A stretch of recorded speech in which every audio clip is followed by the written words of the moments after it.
experienced the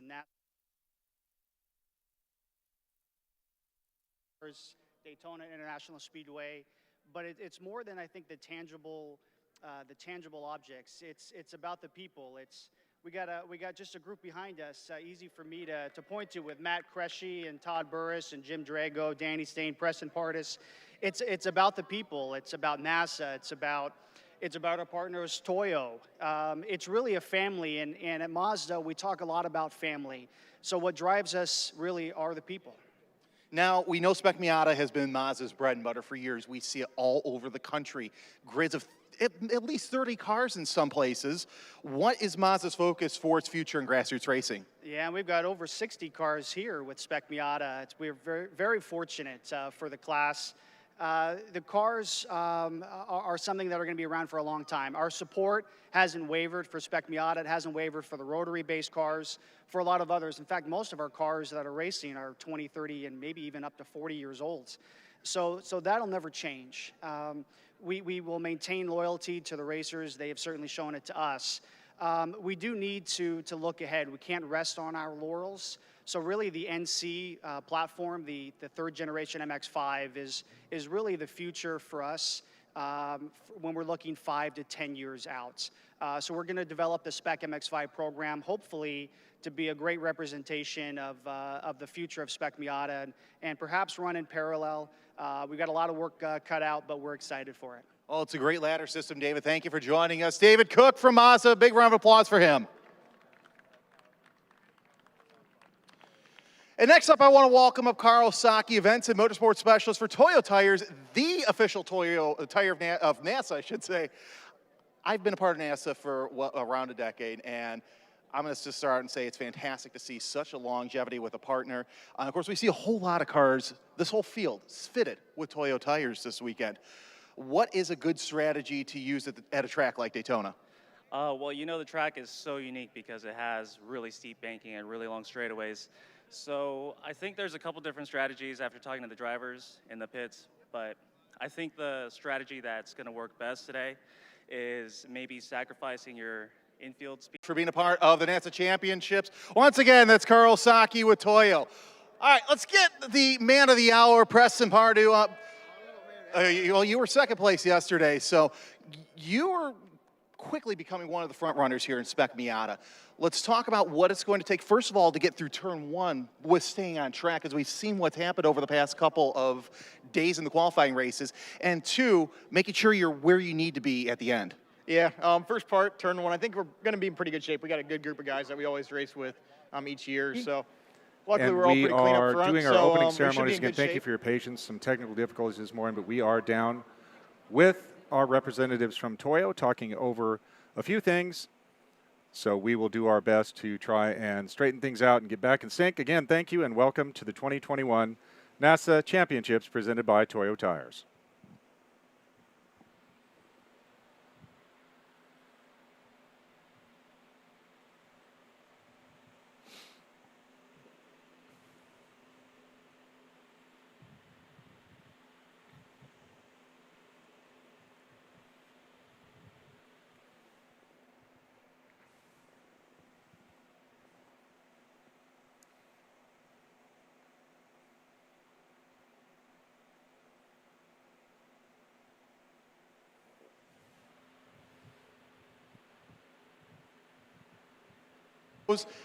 It's going to be interesting to see what happens here in the next couple of minutes, but I've got to say, let's take a look at this Toyota GR86 pace car. What a gorgeous pace car we have. It is the official pace car for NASA this weekend here at Daytona.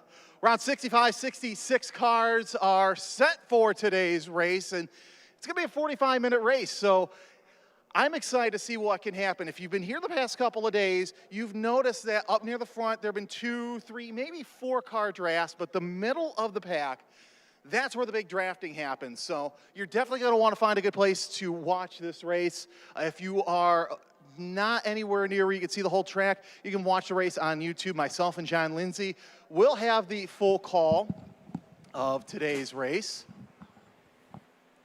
Let's also take a look at some of the other storylines to watch out for. Oh, yeah, the Team Mazda Challenge. They're going to be awarded their own winner as well.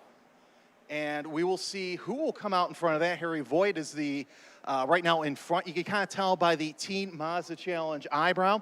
Also, Celine Roland, he's been running up front in MX5 Cup. He's right now in row 4. I would expect him to be a factor. Just there's so many names. Put a name on the dartboard, throw a dart at it, and I think that's where you're going to get your winner. We may see the winner come from 5th, 6th, or 7th near the end as well. Also, being smart. We've seen a couple of incidents throughout the weekend in Spec Miata, and just being there at the end is where you need to be. But once again, if you're here at Daytona, thank you for joining us. I do want to say this. Drink plenty of fluids. It is a warm one, especially for this Midwest boy here. We're watching Jim Drago kind of plot to see what's going to happen here. Drago is your defending series champion from 2019 at the Mid-Ohio Sports Car Course.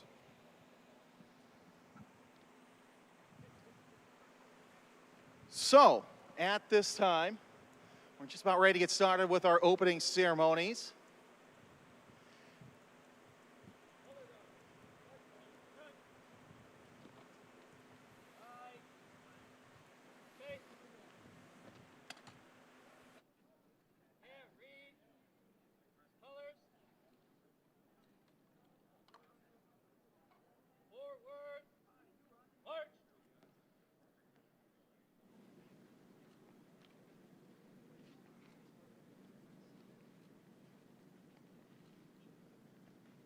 Mark time.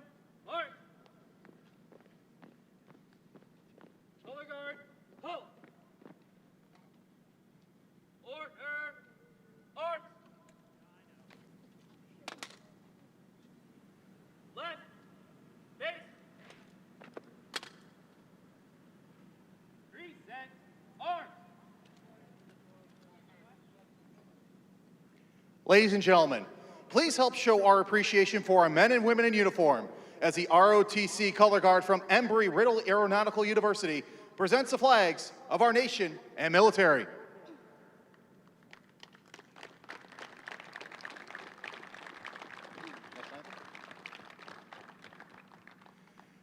Ladies and gentlemen, please join me in welcoming local singing sensation Miss Selena Perez. Selena regularly performs the national anthem for the local minor league baseball team, the Daytona Tortugas, and at Trinity Baptist College, where Selena is a student. Please rise and remove your hats for our national anthem.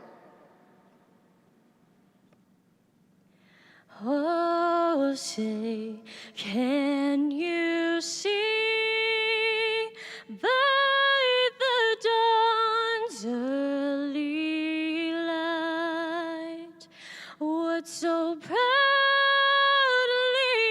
we held at the twilight's last gleaming, whose broad stripes and bright stars through the perilous fight o'er the ramparts we watched were so gallantly streaming, and the rocket's red glare, the bombs bursting in air, gave proof through the night that our flag was still there. Oh, say does that star-spangled banner yet wave o'er the land of the free and the home of the brave? Up for Selena Perez. Right. Hey. Right shoulder. Arms. Forward. March.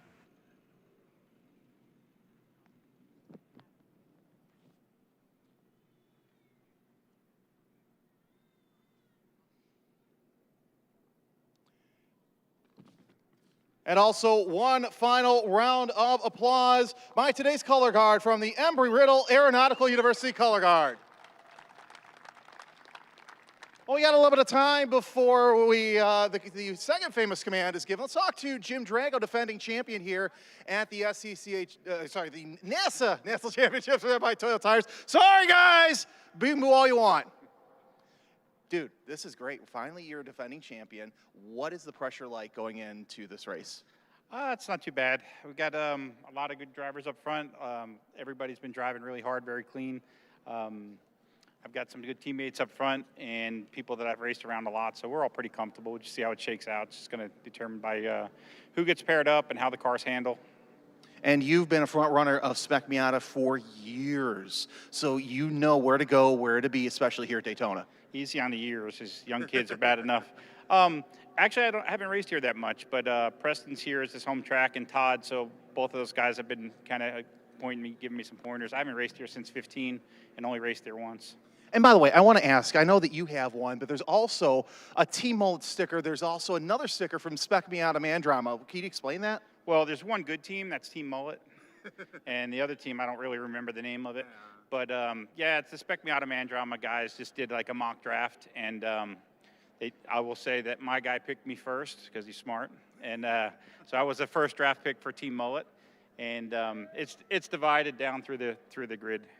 Looks like you got a teammate over there. So Jim Drago starting fourth today. Let's also talk to Todd Burris, also starting on the second row. I heard the oh God. All right, so you're starting up near the front. What's it going to take? A lot of drafting. Now, as Jim said, I got to say thanks to the family for letting me come for 4 or 5 days. Qualifying has been a lot of fun. The format here at geez Louise, where are we? NASA is amazing. You know, 3 days is pretty amazing. But what it's going to take to win is a lot of clean driving up front and in the back. We go green for 40 minutes. A lot of drafting, a lot of non-diving, and the car coming out as clean as it is now. Thank you for not making me feel so bad. I feel a little bit better about myself. And you've had plenty of experience here as well.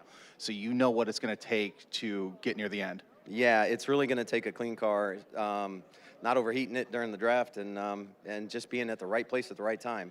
Pack of two can drag down another pack of two on the last lap. I mean, you could be leading almost to start finish and finish fifth. We watched it happen with Preston Pardus in the Global MX5 Cup. You know, Celine and Preston were coming around first and second. They broke too early and they finished 8th and 9th. So it just is it's a 50-50 shot here.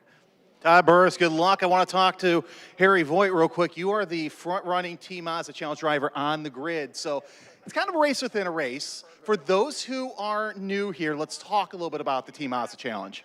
Team Mazda Challenge is a really good series that Mazda supports really well. It's a good series for young drivers to get into the racing with a lot of contingencies. They have the 24-hour Mazda Shootout, which is a phenomenal program that you can run. If you win the shootout, you actually get to run MX5 Cup. But Team Mazda Challenge is phenomenal, and I'm just happy to be here driving with some good drivers this weekend. All right, well, good luck. Thank you very much. I want to find Shay Holbrook. She has turned BSI Racing into a front-running team. You've got some good hot shoes up near the front. Yeah, we're really excited. It's been quite an easy transition, actually. We bought BSI Racing at the beginning of this year, and we're running Hickson Motorsports and Mazda MX-5 Cup. And so I think it's safe to say I'm probably in bed with Mazda at this point. So, no, it's been good. We have Celine Roland that's starting off, what are you, 6th, 7th? What is the deal here? A little bit too far behind, but he's a little rusty. It's all good. But the kid is doing such a good job at MX-5 Cup. And I think this is such a cool, to come here and to race NASA and to show the national level talent here in Spec Miata, and having the ability to take drivers from Spec Miata to Spec MX5 Challenge to Mazda MX5 Cup. It's a really cool ladder system, and the racing's been great. We also have a young driver, Tyler Delgado, that's starting a little bit towards the back, but the kid is super quick, and he just needs just some good race laps underneath his belt, and I think he's going to work his way up. So Tyler, great job, and he's been somebody we've been working with all year long, and he's been a longtime NASA driver this year. And my husband and I are just excited to be back in club racing, and, we want to win, so you all better watch out, I guess. Well, it's great to see you. Are you going to take that rusty comment from your team owner? She's right. She's right. Oh, Celine, you're actually up near the front. It's great to see that. Let's talk a little bit about how you're feeling going into today's race.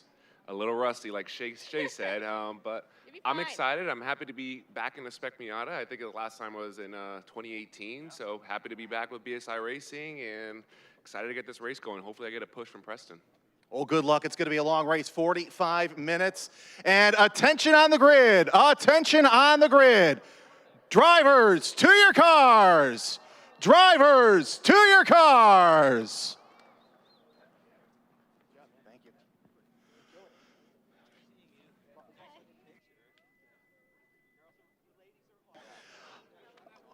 I'm going to let the drivers get into their cars. Real quick, I want to talk to Jeremy Croisset. This is a fantastic event. We've been a part of this for years, but it's great that the championships are here at Daytona. Yeah, it's pretty symbolic to come here. This place is like no other. It's one of the most world famous road race circuits on earth, and I can't say how honored we are to be here at this world-class facility. The staff here at Daytona International Speedway has been second to none, and my staff have integrated with them so well to put on this amazing event. We've got more than 300 drivers here this weekend that we're celebrating. They are why we do what we do, and we love them, and we hope they have a great time this weekend. Well, fantastic. Over 60-plus Spec Miata cars here at the championships. We are watching drivers get into their cars. Going to walk down to the grid, pits real quick. See if I can get a quick word from Danny Stain. A little further back than what you're used to. What's your plan? Well, actually, I'm really thrilled to be as far forward as I am right now. This is a race where luck and positioning is everything. If you're with the right people at the right time, you can get lucky. If you're on the wrong side, you could literally end up going backwards. And I'm just thrilled to be here. So I'm surrounded by some of the fastest drivers in the country. And yeah, this is about as much fun as you can have behind the wheel of a car. Everybody should get a Spec Miata and come and race. Well, it's good to see Danny Stain here. We got Peter Enser getting ready. Harry Voigt's getting his car. Justin Casey, he's all strapped in. Can he come from, I wouldn't say near the back, near the front. Mark Curley getting all set into his car. We see the drivers getting the final preparations, talking to the crew as we walk down pit lane. Zach Rubin, he's looking for his win here in Team Mazda Challenge and his final appearance for Team Mazda Challenge. He's aged out of the program. Andrew Close making a return to NASA's Spec Miata competition. Great to see the Close family back in the paddock, I should say. And I wouldn't be surprised to see someone come from the back. One of the names that is pointed out is Camden Gruber. Camden Gruber is one of the ones that I think will be coming from the back to the front. Of course, with these races here at Daytona, it's anybody's game. Anyone can win from anywhere. 45 minutes is a long time to make a move. You got to be strategic. It's almost like playing chess. That's the best way of saying how Spec Miata is.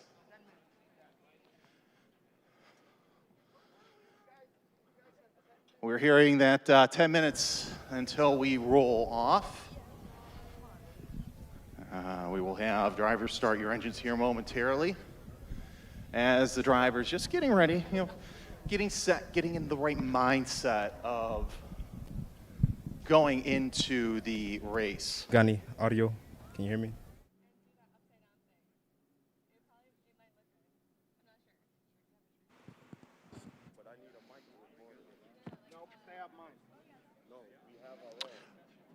So, we're just moments away from releasing cars onto the grid. Again, I want to thank Toyota for letting us use the GR86. That comes out later this year. So if you want to run a GR86, go to your local Toyota dealer and find out. Test it 1 2 1 2. Test it 1 2 1 2. Lots of cars ready. We see drivers talking to their crews still. Waving to the fans. Great to see all the fans here at the Daytona International Speedway. Thank you for joining us. We'll have live coverage here momentarily.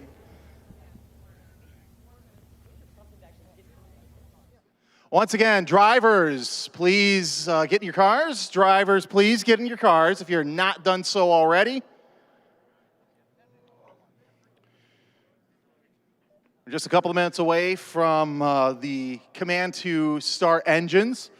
Again, we'll have live coverage on YouTube on the Drive NASA YouTube page. We are live on YouTube right now. I'll be joined by John Lindsay in the booth. We'll have flag-to-flag coverage of all the races and the time trial sessions here at the Daytona International Speedway. Great to have you on board. My name is Jeremy Scott. We're really looking forward to a great day of racing here at the Daytona International Speedway. A lot of champions in this grid, whether they're national champions or they're regional champions. So keep that in mind that champions are going to be racing champions throughout the whole entire weekend. A lot of race winners as well, as a lot of guys have won all around the country when it comes to running here at Daytona. You have to run a certain amount of races and a certain amount of weekends to be able to qualify for the championships before you even get a shot to do it. And it does take some time, does take some patience. Some guys, they come to their first championships to say, hey, I'm here because I came. They want to be able to say they ran a championship race here at Daytona. Others, like the drivers you see in the first 3, 4, 5 rows, are here to win. Any of those drivers can win this race from the positions that they're at. And it's going to be anybody's guess who's going to win. You've seen countless papers, countless print media come out and say that they are here, that this is going to be the winner. This is who you think's the winner. For Spec Miata, anyone can win. It's anybody's guess. So sit back, watch the race, watch the strategy. It's going to play out in the tri-oval. In the road course portion, we might have, we might have a little bit of strategy, but I think most of that strategy is going to come from there. All right. For those of you watching on YouTube, we're going to send it to the booth to John Lindsay. He's going to bring us more coverage. John, take it away. All right, folks. Thank you for all of your patience this morning. All of you on YouTube, I've enjoyed chatting with you. Jeremy, thank you for your coverage. The racetrack, we are just about ready to. And we are live here. Of course, Jeremy talked a little bit about Spec Miata and what a wonderful class it is. I think we're starting about, let me consult my race hero just in a minute. We are currently starting 58 cars. We started with 70-something. There were some incidents yesterday where we did lose a few cars, but overall, everybody made it through safe. The pointy end of the grid, I am friends with the great Danny Stain on the Facebooks, and he had some in-car video of the top 9 on that final lap in that qualifying yesterday, and I've never seen anything like that. I mean, you could not put, you know, we always talk about you could throw a car cover over the top 8, top 9. No, you could put playing cards in between all of these cars. Clean, respectful, awesome racing. So this is going to be something, folks. We've been, again, I apologize for the little bits of, technical difficulties we've been experiencing. So we will do our best to try and get things going, and we'll have our grid come up here in a minute. I'll read through them. I'm flying solo up here in the booth, but you know what? I'm just going to do it live, and we're going to have great fun. Thank you for joining us. Again, it's the 2021 NASA Championships presented by Toyo Tires. In a minute, folks, here comes the grid. Okay, number 1 on the pole, Preston Pardus, also known as P-Money. He's beside Matthew Cresci, then Todd Burris, James Drago, also known as Jim, Danny Stain, then Peter Inser. Next row, Celine Royan, then Harry Voigt, our Team Mazda Challenge driver, Tyler Gonzalez, Justin Casey, Mark Curley, Dan Williams, NASA Rocky Mountain Director, Gail Corley, Jason Fichter, Nick Harwood, William Lambros. Next row, Brian Silvestri, alongside Pete McIntosh the Younger, then Andrew Balgoyan, Stephen Powers, Zach Rubin, Brett Kowalski, Christopher Schaffer, Alex Acosta, Phil McCannon, Nick Soriano, Jimmy Casey, alongside Francisco Barocco, Keith Williamson, Andrew Close, Aaron Parkinson, Mike Travers. Next row, Kyle Webb alongside Bill Aga, who was nice enough to bring me a bag of coffee and donuts when we were over at Sebring. That was super awesome. Thanks, Bill. Then Cameron Gruber, John Somner, Broderick Bogus, Vinny Barata, who was one of our camera cars, I believe. Richard Hroman, Justin Oakes, Nicholas Bruni, Michael Lamena, Mark Gibbons, Matthew Van Verst, Tyler Delgado, Ryan Roberson, Charlie Williams, Andrew Von Charbonneau. On to the next row. Randy Somerville alongside Bayani Dia. Then Jordan Fimple, John Davison, the People's Champion. Then there is Johnny Foley, Destiny Kinney, Christian Blevins, Tyler Zenkel, Tony Sinise. Hey, Tony, good to see you. Scott Deffenbach, Xavier Calderon, Gillian Fichter, Keegan Doyle, Claude Senheretti, Will Dodd, Mark Lesnar. Then we got Joe Pearce, Trevor Zankel. Then we've got Tom Podmore, John Harms. And then we've got Patrick Waddington in grid position number 69. And that's your Spec Miata starting grid. All right, folks, we are going to roll off here in a minute. Again, I believe it is a 45-minute race on the docket here. So usually that 45 minutes starts when the pace car rolls off, and then the checker comes out as soon as we get to the final lap. Well, that makes sense, doesn't it, John? Talking to myself already this early in the morning. Hey, there's the in-car with Vinny Barata. Pretty good in-car, right in the thick of the field there. Hi, Vinny, how are you? Hey, Vinny's hanging loose. Shaka, brother. All right, so that's great. Vinny Barata's in there. You can see the grid. Man, this is a time when you are absolutely on the edge right now.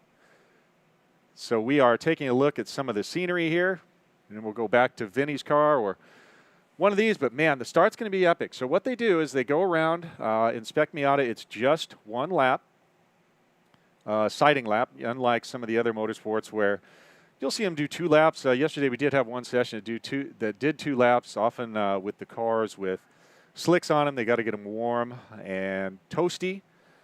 But in this case, these cars are on the Toyo RR, I believe, which is a very flexible and very durable tire. So they will already be up to speed and warmed up when they come to the green flag. Often you will see the racers jinking back and forth a little bit when they are wandering around.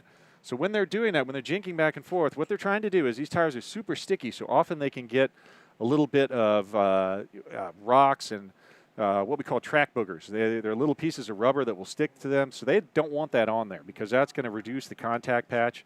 So what they're doing is they're trying to get rid of any debris that might be on the tires. And then also they are trying to warm the tires because when you jink back and forth, that's going to put a little bit of heat in them. So they're not doing any kind of evasive maneuver. It's not the highway patrol trying to stop traffic.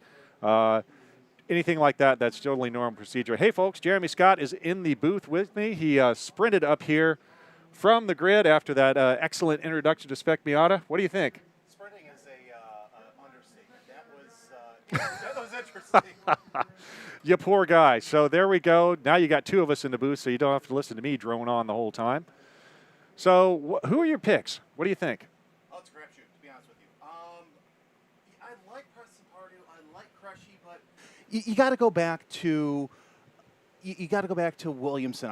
Close. Andrew Close was really good when he ran the first time, but this is his first championships in a while. Cars are rolling off the grid. Camden Gruber's a good one too. I am a huge fan of Danny Stain. I just can't, I can't believe how he is able to pull off miracles every time. Yeah. So I think my pick is Danny Stain. Yeah, Danny Stain's a good one, but as I said on the grid, it's hard to sit there and say, yes, this guy's going to win, this guy's going to win, because anything can happen here in the next 45 minutes. I did hear the grid. Of course, cars are rolling off onto the racetrack, and we should see a good flag here next time by. I sense a missed opportunity, Jeremy. Now that the Supreme Court has decided that betting is legal almost anywhere in these United States of ours, we should have put up a site. I like the fantasy approach that Spec Miata Man Drama took, with the kind of a fantasy football approach to Spec Miata. So next year, I think I'm going to run a bookie operation here, and we can bet on the different races and, maybe make a little money. Bet against defending champion. I think that's going to be. By the way, look at that beautiful Toyota GR86 pace car. We thank Toyota for that. I had a chance to go over that with a fine-tooth comb. I didn't get it on track yet, but oh my. It is quite a car, and it is beautiful.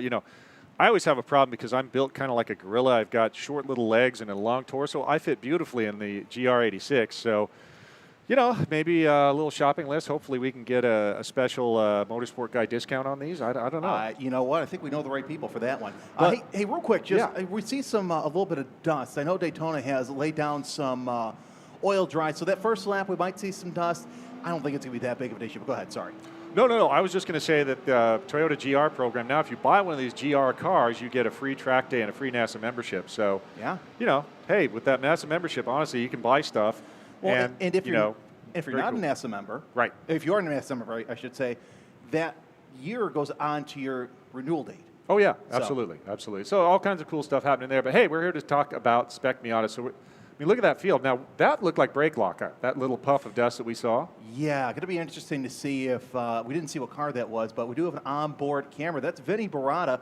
I've got to say the way technology has improved over the past decade since I've last done this with NASA is fantastic. We thank Vinny for letting us look inside what he's doing, and it's going to be interesting, especially on the tri-oval, because a lot of these drivers aren't used to being flat out for so long. And oh, by the way, you're going to bank and you've got to turn at the same time. That's not a natural feeling for some of these guys. No, not at all. And it's funky how you have to set up the car too. Will and I talked about this a little bit yesterday, where Toyo's been very helpful in giving these guys information on where they need to set pressures, how they need to adjust camber to make the RR work just perfect. So it's a whole different ballgame when you're on one of these tri-ovals. And I went out and stood on the thing, and it's even hard to stand up. Yeah. Because the banking is pretty severe. My wife and I were here a couple of years ago for the Rolex 24 Sport Series race, and you can walk on the track from the main grandstands down the start-finish line. Even then, she said, that alone was steep, and I go, oh, we haven't been on the banking yet. Right, exactly. So, and there have been plenty of videos where, the color commentators have rolled down bowling balls, and, oh, this is how steep this is. Or my favorite is where they park a pickup truck on the banking and start skidding. Start skidding or get out and try and shunt the door. That's interesting. Oh, and I love this track too, because you can see planes land. Cessna 172 just coming in for landing for Daytona Beach International Airport as well. All right, so the field is on the back straightaway going into the bus stop. They are lining up nicely as they come through one of my favorite corners of this racetrack. Preston Pardue, Matthew Cresci in the front row, Todd Burst, the 56, Jim Drago in the 2. By the way, if you want to watch timing and scoring, you can go on to NASAChampionships.com, click on live timing, and see the same race hero that John and I are watching here right here in the booth. So the field making their way single file through the bus stop. It's about the best way. You don't want to crash before the start. That's terrible. That's horrible to do that. But again, this is a 45-minute race. And yeah, we do count the yellows for time in case somebody starts asking. And thank you for joining us also on the YouTube chat. So if you get a chance, say hi and root for your favorite driver. Field making their way onto NASCAR Turn 3. They'll be setting up here for a start momentarily as the field slows down. It's interesting, John. I talked to the first couple of rows. They're calm. They're ready to get out there and start this race. Oh, I would be nervous as a yeah. cat in a room full of rocking chairs. I'm nervous right now. And yeah, and I'm not even ready. We're sitting here calling the action. So the field's starting to bunch up around turn number 3 and into 4. We'll await to see what the pace car does here shortly. And we do believe that it is going to pull off this time by. Again, Pardue and Cresci on your front row. Shot from Vinny Barada. Cool. That is nice seeing Spec Miata side by side for several rows deep. 65, a lot of cars here. So over 60 Spec Miata cars. Looks like the pace car has pulled off, and Pardue and Cresci nice and tight coming off an NASCAR 4. We thank you for joining us here on YouTube. A little bit of bump drafting, but we hope you enjoy today's action. As the field slowly makes their way down the front straightaway here at Daytona, we expect a green flag, and it looks like we're going to get it here shortly as some pop out. And yeah, it looks like we do have a green flag. Some cars going down low right by that double yellow line. We are green. One car looks like that is having some problems getting started as everybody's sneaking their way around the start-finish line. We'll see who comes off of turn number 1 in the lead. And of course, as you know, it's anybody's guess as to who's going to be the leader coming into the International Horseshoe, as it is Pardue. A little bit of tire smoke there near the back. Pardue Burrs makes his way up to second, staying into third. So it looks like that plan that Pardue has might be working out. Side by side, though, for third is Celine Roland. Tries to go around the outside. Drago to the inside. Look at that. 4 wide, that's 3 beautiful. wide. That is a cool shot right there. field making their way around the International Horseshoe as the pace car goes back to position. Field already through pretty cleanly through the kink. Looks like the top two have reached a little bit of a gap between one another as we'll watch them come out of turn number 5. Nice little battle there near the middle of the pack. We see the 0-3, a little bit of brake lockup. You don't want to be locking up those brakes too early, especially in a 45-minute race. As, wow, 2, 3, sometimes 4 wide near the back. Pardue with the lead going on to the tri-oval. As we'll get to see how these cars are doing on the straightaway. There's Vinny Barada making his way around to the rumble strips, back onto the oval. I've got to say, it's interesting because in some tracks, the rumble strips are there to kind of let you know, hey, you don't want to be on here. It gets you loose. But here at Daytona, it seems like these guys aren't fazed by him. I think it really depends on the class. The Miata has a pretty forgiving suspension, but if you're on something with a really stiff suspension, that's going to massively unsettle the car. But look, there's the draft buddies working together. Yeah, Burris trying to look to the inside. Not going to make anything happen through the bus stop. It's Pardue, Burris, and Stain. 1, 2, 3. Defending champion Drago sits right now in 4th place. He's going to give a nice little love tap there to Danny Stain. Now, Stain is well known around here, and looks like, do we have a little bit of flappage there on the underneath the Stain? I don't think so. I think, you know, look at this. Bump, bump, bump. You're going to see that all race long. So you got pack of 4, a pack of 3. Looks like Roland is leading that pack of 3. But they got to get in contact. Yeah, because they if do. there's any air between them, it doesn't work. No. But those bumps are actually welcome. It's like, come on, bring it, bring it, bring it. Yeah. Sometimes you'll see guys wave their hand out the window, and Burris is just all over that back bumper of Preston Pardue. Going into turn number 1, a little bit hard on the brakes. So now that's going to catch up that second pack into that draft. We'll watch it come out of the S's shortly, but man, looking pretty good so far. 3 wide again at the back. We see that the 42 of Pardue, who he doesn't do just spec Miata, he does a little bit of professional racing here on the side, but like I said, he has really proven himself in the past couple of years to be a consistent front runner.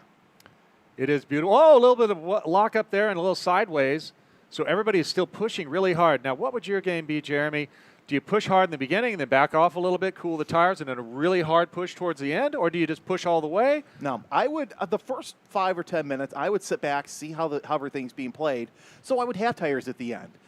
But we know how well these Toyo tires respond, especially, no matter where it is. They're very tough tires. Now we're seeing a draft of 7, a draft of 3, and the rest of the field just right behind sitting in wait as everybody's going on to the banking. Right now, Harry Voigt is our Teen Mazda Challenge leader. He's sitting there in 9th. And to tell you about the draft, Danny Stain right now, fastest time so far, but that first lap, really, that's a slower lap anyway. Well, it will be a slower lap, but that shows you how effective the draft is because he was mastering it through there. So, looks like Salim Ryan. Was he off? No, that was, I believe it was a 0. Okay, we didn't see it exactly. It looked like a similar livery. Yeah, but the BSI cars will have like a number plate on the front door. They had a number in the middle. Perfect. I learned something new today. Yes. So good shot right there. That was a great shot of. Oh, geez. Yeah, they're all over the bumps. It's not upsetting him at all. And one thing, I actually did some laps in iRacing before I came here. And you have to kind of set up the car a little bit so that way you do get a little bit of slide, especially during the second and third, those 2 right-handers there, as we see the lead cars trying to work their way around. And all right, we see Stain and Drago try and go high, and we're going to see if these 2 are going to be able to pass them.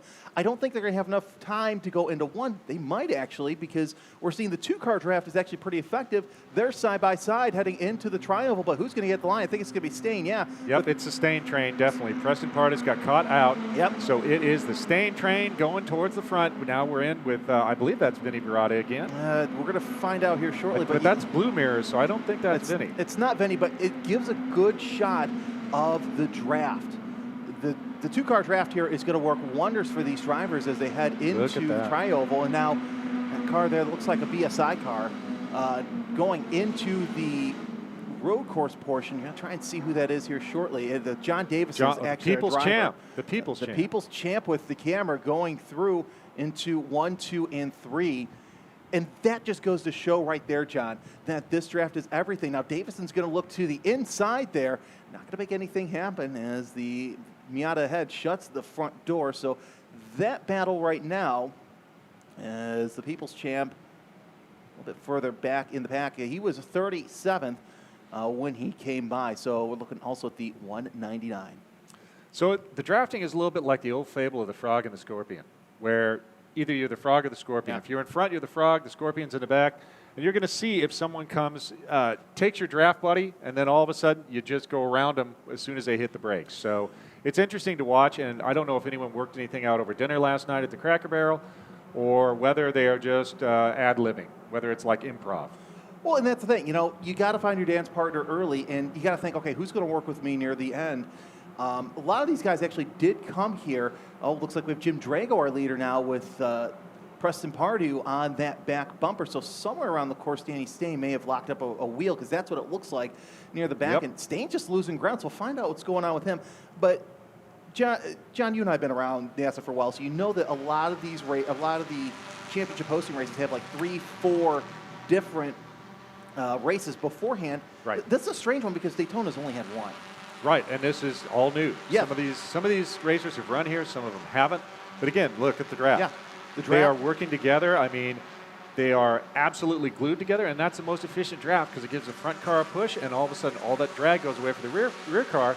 Equal horsepower, but that rear car doesn't have drag, so they can push. It's kind of a kinetic energy kind of thing going on. So you're looking at least one of the winners of the last Daytona round, Preston Pardue, as he looks to the outside of Jim Drago. Danny Stain also went over. Here's what's interesting.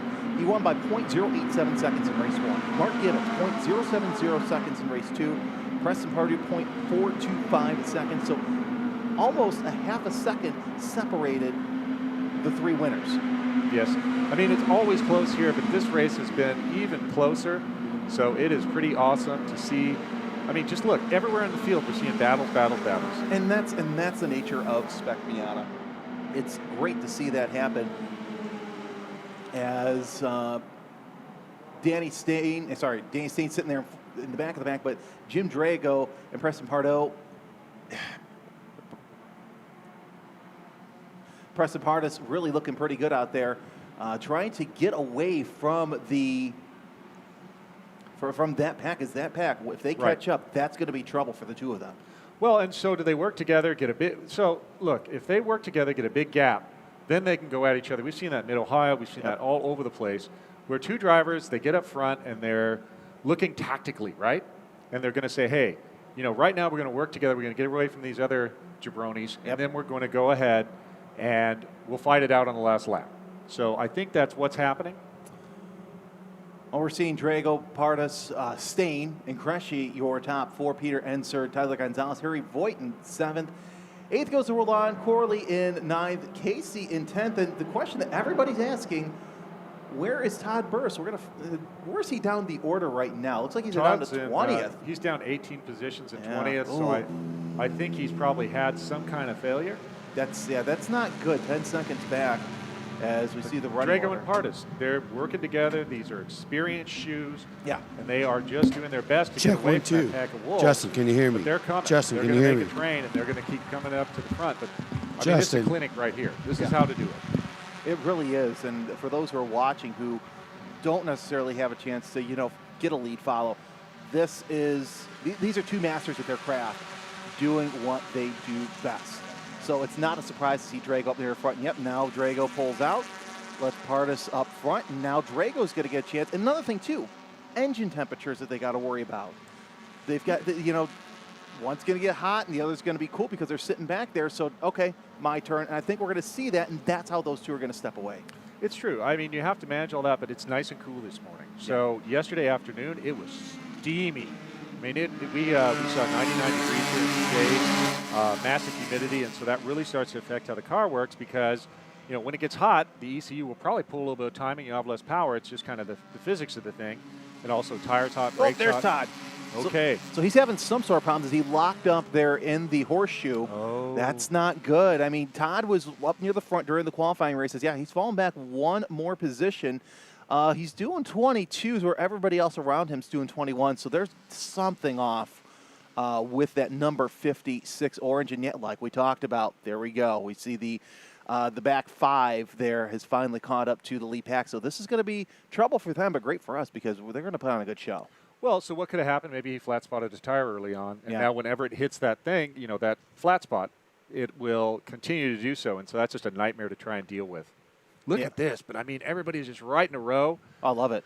This is great. And then they go on the tri-oval, and then they start to span out. We do see the That's Trevor Zankel, I think. He was in the wall yesterday, so you can see the front end is repaired. But look at that camber on the right front. So I think his car's a little bit bent, but he's still out there giving it all he has. Got to get out there and get as many points as he can. Yeah, now we're seeing drivers on that banking get into those packs of 2. Oh, a little bit of bump there from the leader as we see the 42 and 2 making their way onto But they've the switched, oval. so- They switched on the front. So right. I have a feeling once we get to the start finish that we're going to see them. Okay, Preston's going to pop out. All right, you get up in front, and I think that's how they're going to work their way. So it looks like.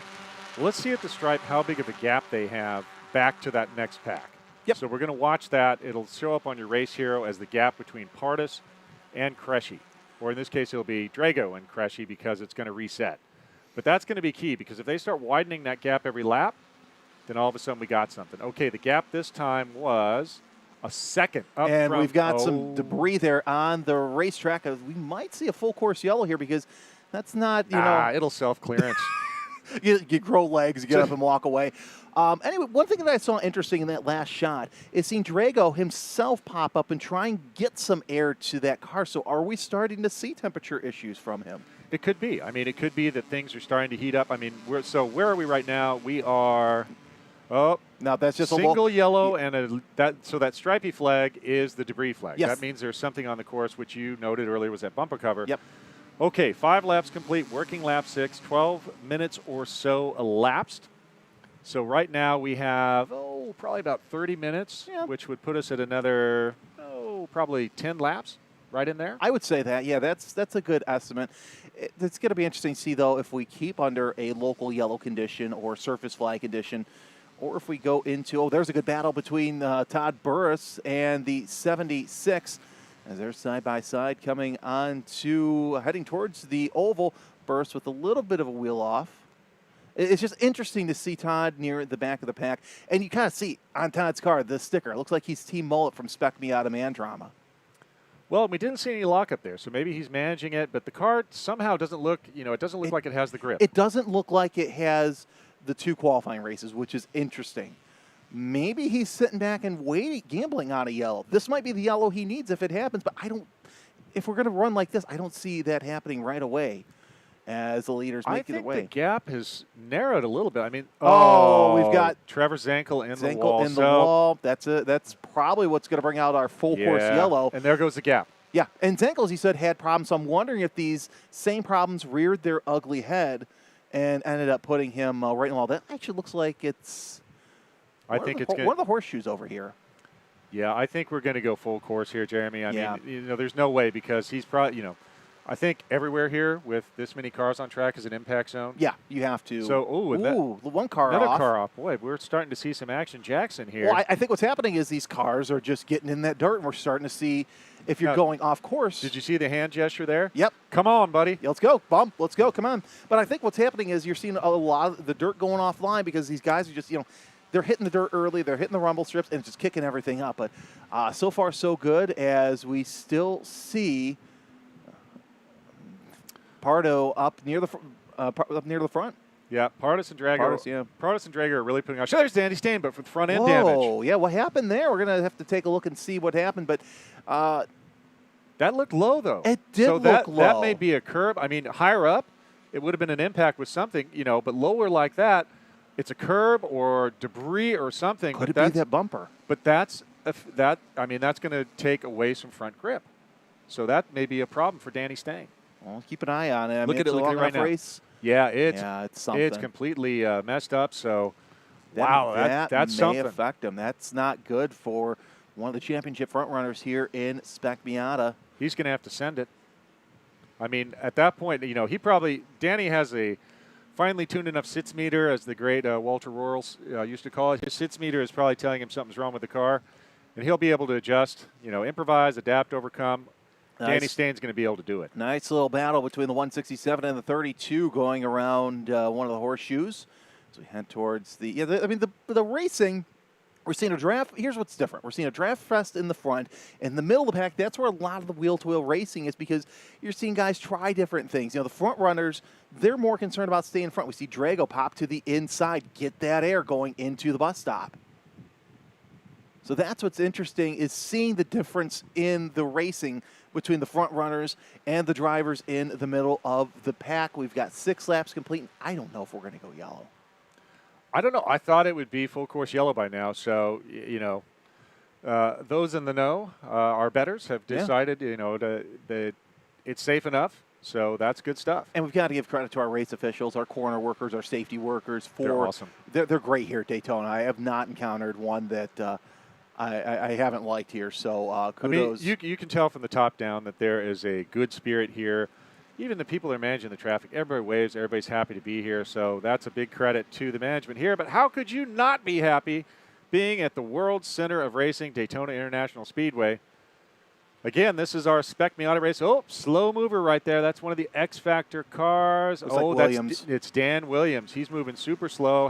There's some damage there. Oh, looks like Tyler Delgado might have some issues. Yeah, boy, maybe they went off together and they're just returning to the course. But Williams was off a little bit. Danny Stain has fallen off the running order. Yeah, so Danny Stain So I think what we're seeing with that issue that we had on the front bumper, I think that is affecting Stain on the race course. I mean, look at race here right now. I can't even find him. Yeah. Oh, man, that makes me mad. I just lost $20. That's why I don't gamble. Well, All right. So we're back in car right now with the People's Champ as he's doing a little bump drafting in the road course. I don't think it's bump drafting. I think it's hey, man, I'm over here. Get out of my way. Yeah, let's go. Come on. Let's keep go. moving. Let's send it. Come on, boys. The Autotechnic Miata of John Davison. Right now, he is running in 29th position, I believe. So he's up. I mean, that's he's that's getting solid. up there. Let's see. Let's go through the results and see who our hard charger is. I think yeah. It's John Davison. He's up 12 positions, but then again, Claude Cineretti is up 13. Michael Lamena is up 13.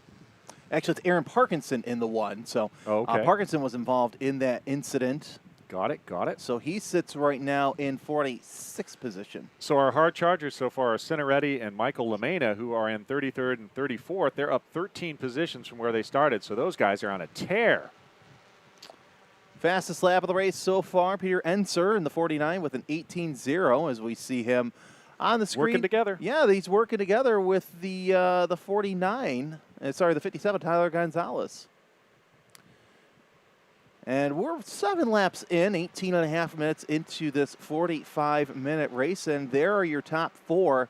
I would not be surprised to see Preston and Drago have that challenge between Enser and Gonzalez. And look at the train. Look at this. All right, let's see what we can do heading into the road course section. It wasn't enough for Gonzalez to catch up, but they should be coming around the course here shortly into our view. And look at that beautiful shot at the bus stop. That is just so gorgeous to see that as your leaders making their way into the road course. Will we have a battle for second? No, we won't. Your top 4 now all aligned. Is that a puff of smoke I saw out of the 42? Little tire smoke. Could have been. And Jeremy, thank God for the comment sections. Looks like that's actually Nick Harwood in the video, Harwood, not okay. John Davison. We're not sure. Thank you, Danimal Russ. We are working off the information we have here in the booth. But, hey, whoever it is, they're giving us a great show. Yeah, we appreciate it. And it looks like we'll have that battle. We'll have a 6-car battle as Cressy and Voigt, who actually just ran the fastest lap himself with a 2:18.4. They're going to see what they can do. But I think once we get on the oval, that's where we see everybody start to break up into packs of 2. I mean, the oval, everybody is behaving nicely. It's playing cricket. But the infield seems like Thunderdome to me. Well, here's some good news. Todd Burris has climbed his way up to 17th. He's looking for 16th right now. Right on. So that's good news. Was in a battle there with Gail Corley and Nick Harwood for position. As cars making their way around, here comes your leaders. Yeah, there we go. We're seeing that 2-car draft. So 2 different trains. It's interesting to see that, especially when they're hooked up on the road course portion. Drago looking at the inside, getting that fresh air. They're in the road course portion. They're a pack of 6. And then once they get on the oval, they can kind of stretch their legs just a little bit. And yeah, that's what we're talking about with the cars getting dirty, especially there. They're kicking up that dirt, and if you just get one wheel offline, it's going to ruin your whole exit out of there. So we're 21 minutes in. So, these guys right now are just, monitoring gauges, working together. But I think what Drago is doing, you see him pop out and kind of test Pardus in a couple of places. I don't know if it's testing or if it's getting fresh air into the. Oh, there's Danny Stain off the course, and that's coming off the bus stop. So well, Danny Stain having issues. Yeah, we had some intel from our chat. Apparently one of his people said that he was back on, but now it looks like he's mowing the grass right there. So I think he's got something going on, and yeah, not great. I am just heartbroken because he's one of my favorite drivers in the whole world. So it looks like Danny Stain is out of contention. Past champion here at the NASA Championships. Very disappointing as we see the battle for the lead now. Now they're all together.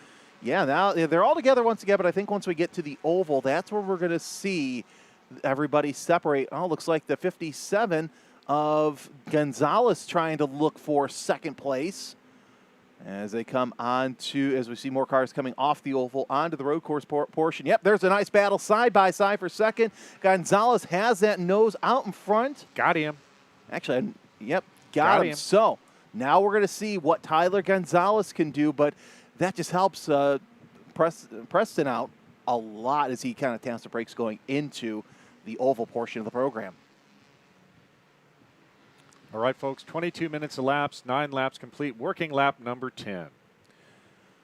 We'll watch them as they come around the oval on the back part. There we go. Another great battle for position between Fitcher and looks like Silvestri there. So you can see, Jeremy, all through the entire field, no matter where it is, everybody's drafting together, working together.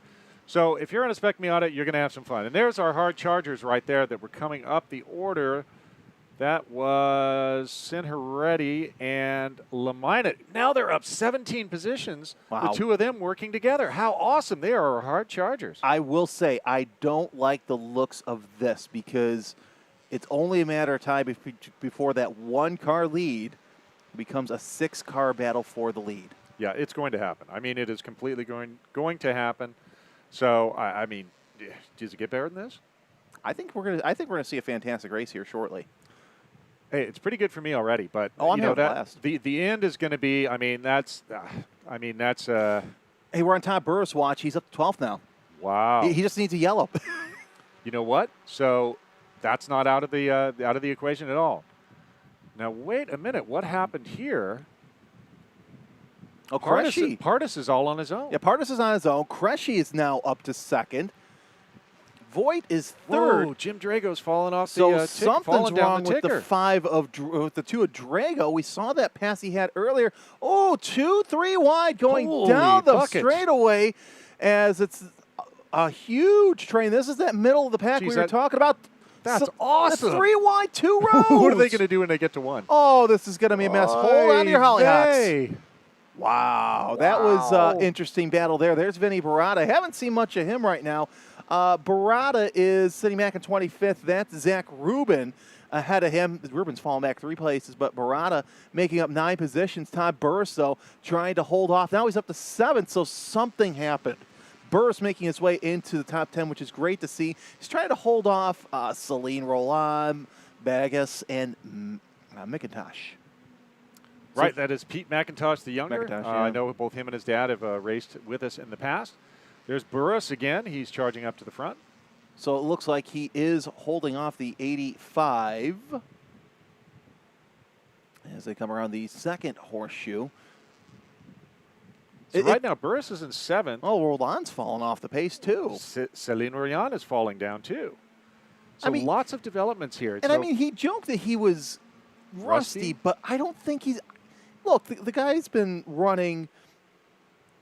The guy's been running well. As we do see a draft coming off the 821 and the 85. But a lot of great racing throughout the pack, and I knew that we'd see this, but this is a little bit better than what I thought. Let's see also, I want to see what Pardus does coming on the line. He was 1 second ahead of Cressy, but do Cressy, Voigt, and Gonzalez hook up in a draft? Yeah, because he's alone. He's all alone. He's a sitting duck. Lone cowboy. He's a sitting duck. Maybe a paddling duck. Well, okay, yes. I mean, we do have a lake here, but a lot of great racing through the pack. I mean, this is fantastic. And yeah, we're seeing guys just try and go agricultural, and they're just trying to find the best line that they can. Oh, there's a nice draft. Up, battle for the lead. It's Harry Voigt going into turn number 1. We'll see how they come off the oval. But Voigt had a head of steam coming through the start-finish line, and we'll get you that position here shortly. It's still Pardus. He's in the lead, but how long? Voigt up on that back bumper. They're side by side for position in third. That's a battle for the podium as everybody, oh, a little puff of smoke. Was that a tire rub out of Drago? So he might be having some issues where that tire's rubbing up against that fender. Well, it could be. You never know what's going to happen. I mean, this is a long race, 45 minutes. I mean, that is long for a sprint race. So lots of cars. I'm really impressed. We just had a local yellow for debris. So we are, let's see, 26 minutes elapsed, 11 laps complete, working lap number 12. As this battle for the lead is going to be interesting, especially with less than 20 minutes left on the clock. We've got 11 laps in the books. All right, there's Celine Royan. Yeah, Roland trying to do all he can to hold off the 0-3 of Bagus. Celine's down to 10th place. Oh, that's not too bad, but look at the time difference between your lead pack and the rest of the field. Got it. It's 22 seconds between Enser and Burris. Oh, Voigt with a nice draft going into the bus stop. Does he hold back, or is he going to make a move? The smart move would be to wait until they get to turn 1, and he's going to do that. Tell you what, he's been a front runner in the Teen Mazda Challenge this year, as I'm not surprised that he's up near the front right now. All right, folks, there is the number 67 car. That's Blevins. A little bit down in the field, but nonetheless, we're trying to show you all the coverage here. As here comes your lead pack. That 2-car draft has now become a 3-car draft. So we see Voigt there on that back bumper. I don't think you can put a ream of paper between the two of them. As they go off into turn number 1 and seeing what we could do here, we'll watch them come through the horseshoe. As now we got cars going through the bus stop still. Looks like that's the 46 and the 88.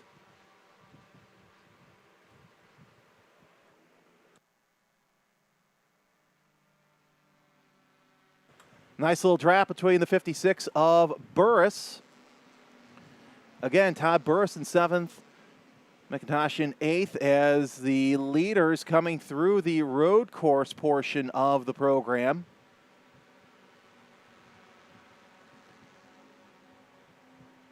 And your 3-car lead has kind of fallen back just a little bit. Drago trying to get up near that pack. Drago's in 5th. Gonzalez is in 4th. So we're going to see if they can work together here on the straightaway. Oh, we got lap traffic, John. Well, that's going to be interesting because you can see now that Pardus has basically lost his advantage. Yeah. And there's 2 packs of 3 cars right there, and now they're hitting lap traffic. So what you're going to try to do is set some picks, and, everything has just changed. When you catch up to the back of the field, everything changes. Just about 30 minutes down, folks. 15 minutes more on the schedule, probably 3 or 4 more laps at the pace we're running. As cars coming off the bus stop, we'll see the leaders get onto the high banking here shortly. We see the cars making their way on around the course. A lot of side-by-side action there in the middle of the pack. I swear, this is just fantastic to see. There's our battle for the lead. Boy, they're starting to really get they're getting upset. racy here. Yeah, they're getting really racy. So I think now we've reached the point where it's no more, gee, let's work together. It's I'm coming for you.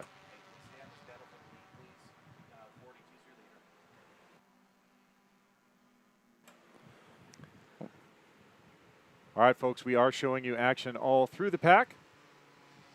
You can see there's good racing throughout. There's just so much to watch. Here we go, back on the leaders. They're back on the leaders as they come around the tri-oval. And see if Voigt's going to make any move. He doesn't have any dance partner right now And well, it's Pardus and Voigt working together right now. That's so. that's what I'm saying, but I don't Yeah. think his normal dance partner. It's interesting. Did you see Pardus trying to set up for turn number 1? He went and kind of made a little bit of a defensive line through a little bit of all 4 off for the 46. So it's interesting to see the dirt, the cars go through the dirt, go off-roading. Oh, here we go, 3 wide for position. Oh, wow. And Todd there Burris we go. just got left for dead, there's man. there's that freight train that we talk about that you need here if you're going to make anything happen around the circuit. As looks like Dia right now, that's a position, a 4 or 5 car position. Now, we're talking about a couple of things here. Oh, looks like Voigt has fallen back just a little bit. You see the eyebrow sticker on Voigt. Team Mazda Challenge. Let's talk a little bit about that. Well, the Team Mazda Challenge, you can see with Harry Voigt up there, it's for young drivers to have a shot at getting into the big show with Mazda. So they get an MX-5 Cup ride if they are good enough to win that Team Miata Challenge or National Championship. So Mazda supports them a lot. But, man, there's a lot going on the screen here. Just, wow. I mean, everybody is really starting to push now. So we're 31 minutes down, 13 laps complete. Now is when you have to bring it because there is nothing left in terms of time or waiting for something to happen.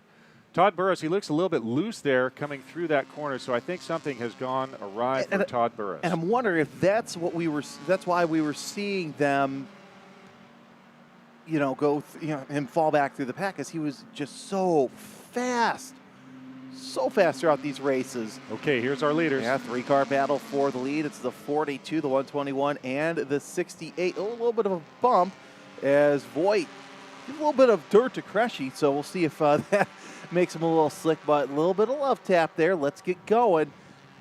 Get ahead. Did I see a little, come on, let's move. I did see a glove coming up, so it may be so that wasn't just me. Let's go. Let's go. So this battle also has been a good one between the 85 and the 821, as we do see that there are some cars who have pulled off the course. Yeah, Danny Stain, he pulled off. So yeah, Danny Stain, I think he's out. Yeah, so and that's a shame. Burris is still fighting, man. He is going to go down with his go down swinging there, so he's not out yet. Yeah, Burris up to 9th last time by. He might be up. By the way, look at who we have on our sheets as in 8th place and how many positions that he's gone up. Boy, Broderick Vargas on a tear, up 22 positions. So he right now is trying to break into, well, he's position 8 right now, so maybe he's going to try to get into the top 5. Well, he's going to try and look to the inside of Burris. But there's a huge gap between Burris and Tyler Gonzalez, who's P6. It's a 26-second gap, so that ain't happening unless we get a full course yellow. And with everything we've seen here in the past several minutes, I don't think we're going to see that full course yellow. As it's great because things have been self-cleaning, and we want stuff like that. We don't necessarily ask for full course yellow, but there's so much action that we don't want that full course yellow. All right, well, now we're starting to see some of the, looks like all the lead packs have cleared through a lot of the lap traffic. They don't have much in front of them. 33 minutes down, probably about 10 to 12 minutes remaining. Yeah. 14 laps complete, working lap number 15. I bet we get in 18 laps. I wouldn't be surprised to see 18 laps. And I think that's a good distance for a Spec Miata race. Cressy, oh, sorry, that's 3rd place. I got to scroll up. Pardus, Voigt, Cressy, your top 3. Those are all draft partners right now. Then you got Drago and Sir Gonzalez. Then you have to go back 26 seconds to Burris, Vargas, Fichter, and Roland. That's your top 10 as we're running here at the 2021 NASA Championships presented by Toyo Tires here at the World Center Racing, Daytona International Speedway. Back to the in-car camera. Looks like it's a People's Champ. All right, where is he running right now? Looks like John is pretty far down there, but he's still fighting away. Looks like Gail Corley and Richard Froman may be out as they're showing red now on the Race Hero display. We already know that Danny Stain, looks like a number of cars have retired already. So it looks like we have about, oh wow, probably about 10 to 12 cars that are out already. Well, it's interesting because you see that. Well, folks, Race Hero is showing that the checker is out.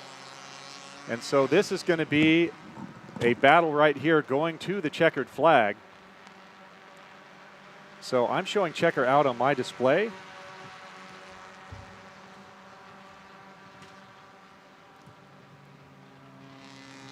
So we got in 15 laps. We'll wait for an update there. Sorry, folks, a little confusion here in the booth. I apologize for it. It's not how I like to do it, but we'll see if that checker is real here in a minute.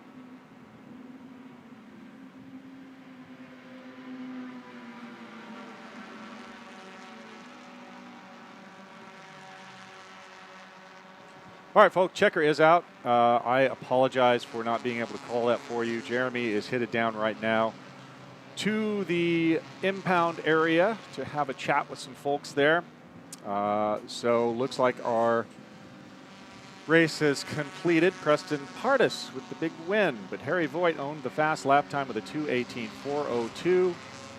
Then Matt Crushy completes your podium 1, 2, 3. So once we get a little bit farther down, we will post the results for you. Race Hero right now has our order.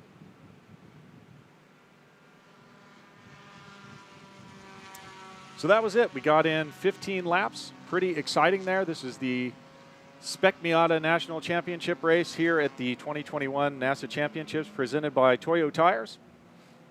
Thanks to all of you for sticking with us. Again, I apologize for some of the technical issues this morning, and we'll work to make it better. But that was a good, exciting race. Big congratulations to Preston Pardus, also known as P-Money. We had a lot of developments there. Harry Voigt with an extremely strong drive. Now what happens is all of these racers head to the tech shed. So what they're going to do is, we don't actually have a shed, but what they're going to do is head into a pretty intensive inspection of the cars. Usually these cars will be torn down to a pretty significant degree. Usually the engine block ends up in pieces. Well, not the engine block, but the engine itself ends up. You look at the crankshaft, the pistons, you look at everything very intensively. One year, I can say this with a little bit of a sense of humor, that sometimes things that you don't think are going to get inspected and are found out of compliance. But the whole thing is to make sure that the competition is equal as possible. Spec Miata is a driver's class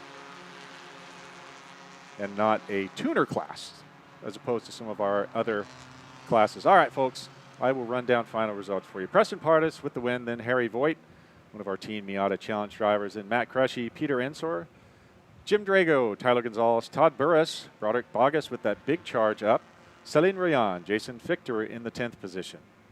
11th, Brett Kowalski, then Pete McIntosh II, also known as Pete McIntosh the Younger, Nick Harwood, Mark Curley, Francisco Barroco, Brian Silvestri, Stephen Powers, Andrew Balgoyan, John Davison, the People's Champ, all coming all the way from the back. Good drive by John.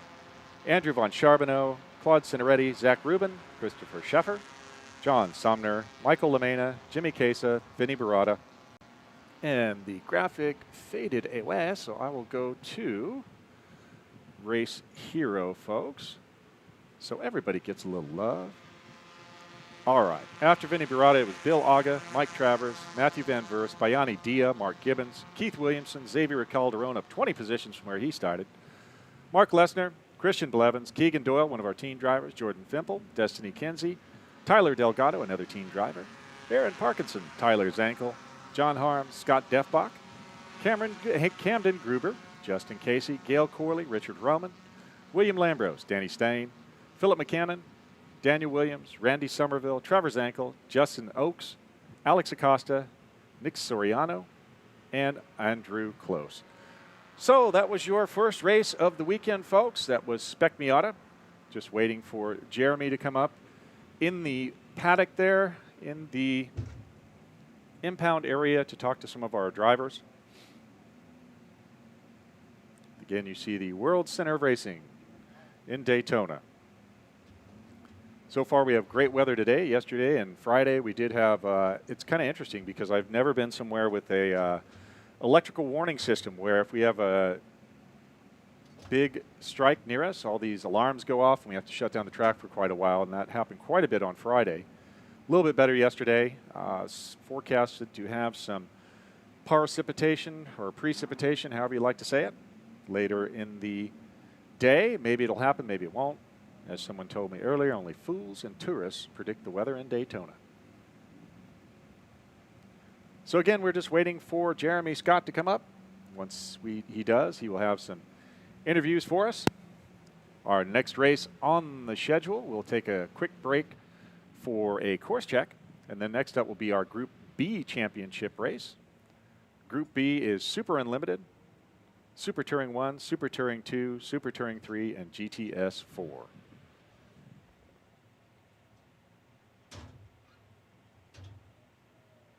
And looks like we have lost the video feed, and it's back now, folks. Sorry for that. Not sure what's going on.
Welcome back to, are we live?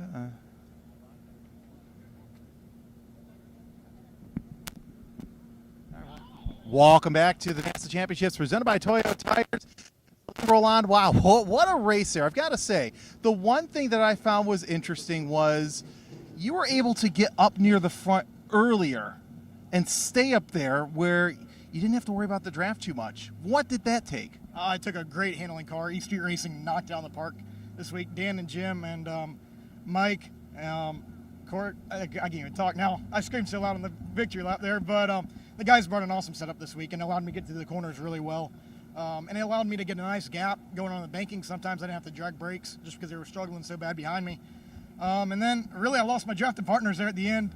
Jim and Peter weren't there, and I had to stick with Harry and Matt, and they actually passed me coming into the bus stop, and coming out of the bus stop I was able to separate both of them and back up to Harry again and pass Matt down the front stretch there. So I don't know, it takes a great car, like I said, East Street Racing, DNS Utilities, Toyo Tires. You guys put in an awesome event. It's a pleasure.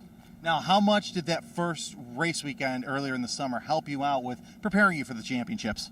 Quite a bit. As you can tell, it's been hot out, 90-degree weather, and we were at Sebring earlier this year too, and here, and it was hot out then too. So we knew kind of where to get our tire pressures at so they didn't heat up too bad, when they weren't too low at the beginning. All right, congratulations. This is your national championship winner, John. Let's get you back up to the booth.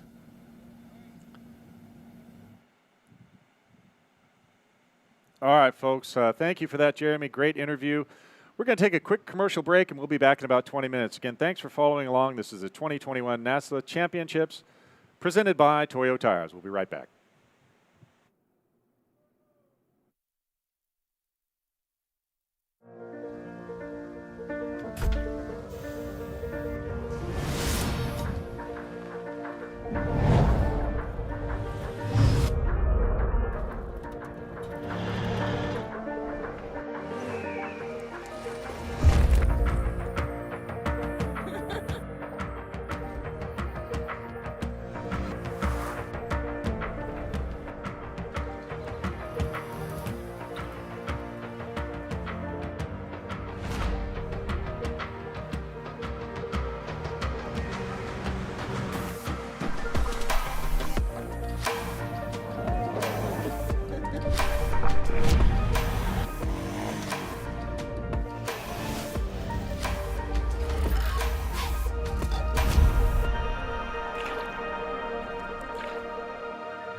back to the 2021 NASA Championships presented by Toyo Tires. I'm Jeremy Scott alongside John Lindsay. It's Group B, Super Unlimited, Super Touring 1, 2, and 3. And this, John, is the race that we see the high-dollar, high-power prototypes. These are the big dogs. We've got those Ligiers up front. Then we've got our big horsepower thumpers, as I like to call them, all of our production sedans. This is ST 1, 2, and 3, all measured by power to weight ratios and other modification factors that are in the mix there. You can see a bunch of Corvettes, Porsches, all sorts of different sauce here in Super Touring, but really the Super Unlimited one is going to be fun to watch, but all three classes gave us great racing all throughout the weekend so far.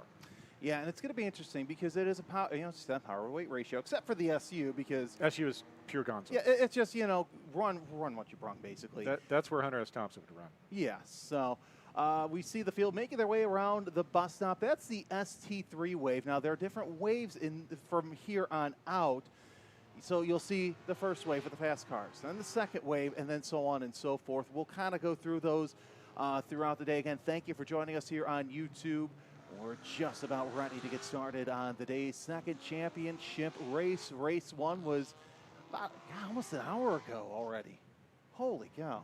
That was a fun race with Spec Miata, but this one we did see the prototypes make their way around the course, and they're coming down for the green flag. And look at that, Jacek Muka in the tank. It's a huge start, which is kind of surprising because Daniel Goldberg was sleeping. Daniel Goldberg was sleeping. He has been fast all weekend long. So Muka in the number 10, former Wayne Taylor Racing Cadillac prototype. We're on board with, looks like the ST2 wave, as they're coming down for the green flag. They're slowly coming down. Looks like Goldberg. There's Goldberg. Well, here's the thing. Goldberg as your leader. One thing I was going to say, though, is Muka, yeah, he may be fast in a straight line, but he's just having problems with the infield portion of the program. There goes the 38 right now of John DeAngelis, going to the inside of a couple of other prototypes in SU. There's a stock car as well. There's also Lightning Crown cars. We'll talk about those throughout the rest of the show. The second wave going through the infield portion as they come around the International Horseshoe. And that was an interesting start, though, by Muka. I think he timed that perfectly. Well, so Goldberg controls the pace as the pole sitter, but then, maybe he hadn't come up to exactly where he wanted the RPMs, and Muka just happened to be in a perfect place. And there's your overall leader, the 6, and I like it, the 6 Motel 6. Motel 6, car number 6. Yeah. He's been insanely fast all weekend, even when it was wet on Friday. Will Falls and I were sitting over by the West Horseshoe and the kink there, and he was not lifting at all. Even though it was wet, he was just going flat out. So there's our ST cars coming through there. Ooh, a little bit of a wiggle for variety. the 58.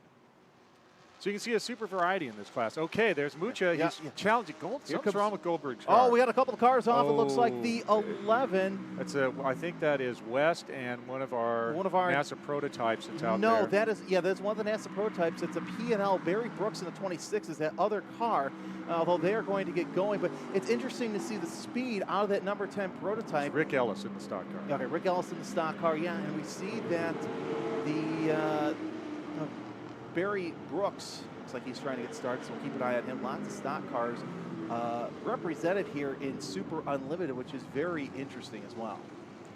Well, it's, Super Unlimited, there are no real rules as to Whoa, big problems. Big problem. We oh see my that God, looks that's a like huge wreck. one of the ST3 cars involved. There's Paul Davidson going through, but that is not a good incident right there. Not sure if Brooks was trying to get involved, but the prototype is back underway, so something happened there, and it was really lucky. We are now under full course yellow that's a big conditions. wreck. Oh, that's not good. We have another car off as well, and that is the number 99 BMW.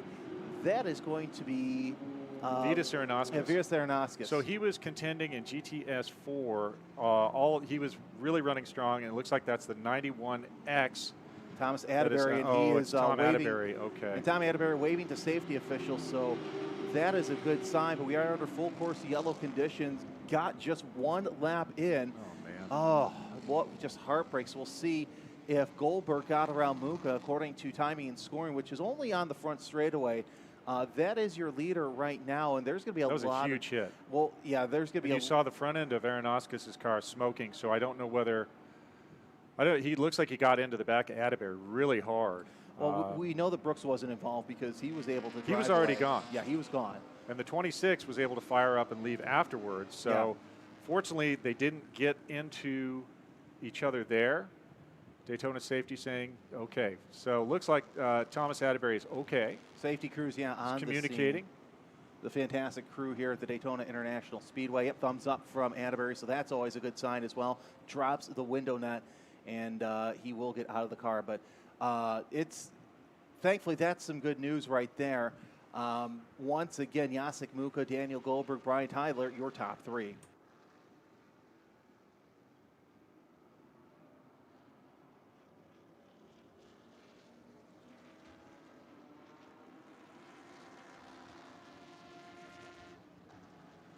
So let's talk about Daniel Goldberg real quick. And it's interesting, he took that start, and Muka got a good jump.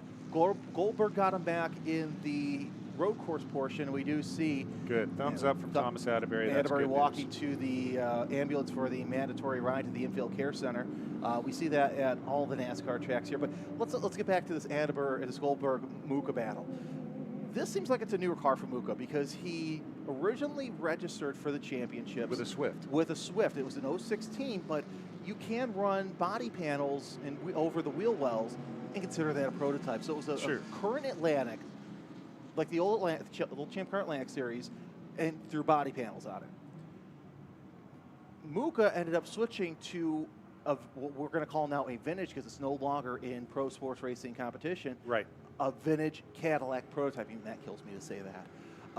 He got a good start. Look, you can run Spec Miata as a vintage racing now. So oh, don't even start me on that one. That was like a twist of the knife when I saw that. But we saw how good Muka was on the oval. Could it be that he's having a problem going through the road course portion, and that's why we've seen him 2-3 seconds slower throughout the weekend? Yeah, I'm not sure because we saw in a few of those shots there where Daniel Goldberg was coming up on the oval, and then Muka would just shoot past him. Yeah. So I don't know what's going on there because before Goldberg was just able to run away from everybody, but then when we get down the road course portion, you notice that Daniel Goldberg was able to pull away from Muka. Yeah. So I'm not sure what's going on there, whether maybe there's a shot of NOS on board or what's happening, but that's something interesting to watch as we go along with the coverage. Again, folks, we did have a big incident there. We are under full course yellow. I think there's just one car. Vitas Aronakis' car may be inoperable too, so we have to clear those. Yeah, I did see two rollbacks go on the scene.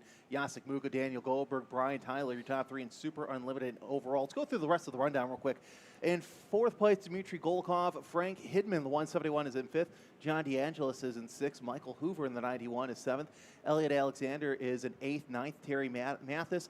And Justin Oaks rounds out your top 10. All right, Super Touring 1 right now. Terry Mathis is running up front, then Justin Oaks, Timothy Savage, Stephen Beasley, Corey Mitchell, Gregory Sykes.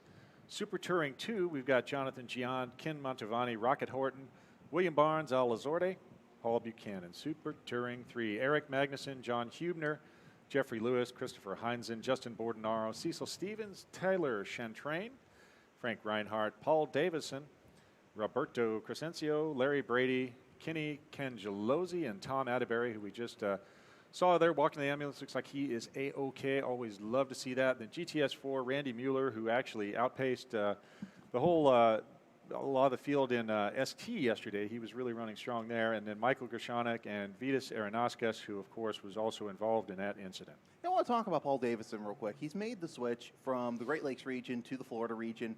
We used to see him in BMWs all the time, BMWs and Porsches. Now he's moved to a Camaro and ST3.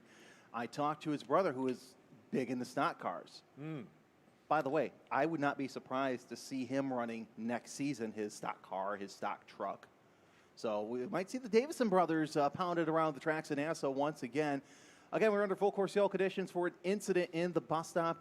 It was completely unrelated to an earlier incident involving Barry Brooks and I can't remember the other driver.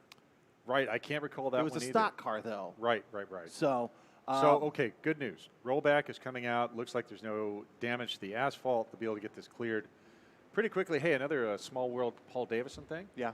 He works with my cousin, Scott Yancey. Oh, So again, that is small a world, small small yeah. world. So Davidsons are good people. yeah, and I'm sorry, folks, that we had a yellow flag on that first lap. We'll do these Daytona safety crews are awesome. You can see all the equipment just came right out. So hopefully we'll be able to clear this quickly and get back to green flag racing. I see some of the comments. Yeah, it's tough when we come all the way here. This car is all the way from Sevens Only, I believe, in Southern California. So it came all the way to Buttonwillow. And then in the big show, one lap in, and it gets that's pretty crunched. Unfortunately, that's the risk you take in motorsports. Well, you never know. Yeah, exactly. That's a cool car. So that's one of the Sevens Only Racing entries. I think it looks like it kind of was a 944, but it's pretty banged up. I'm glad Thomas is okay.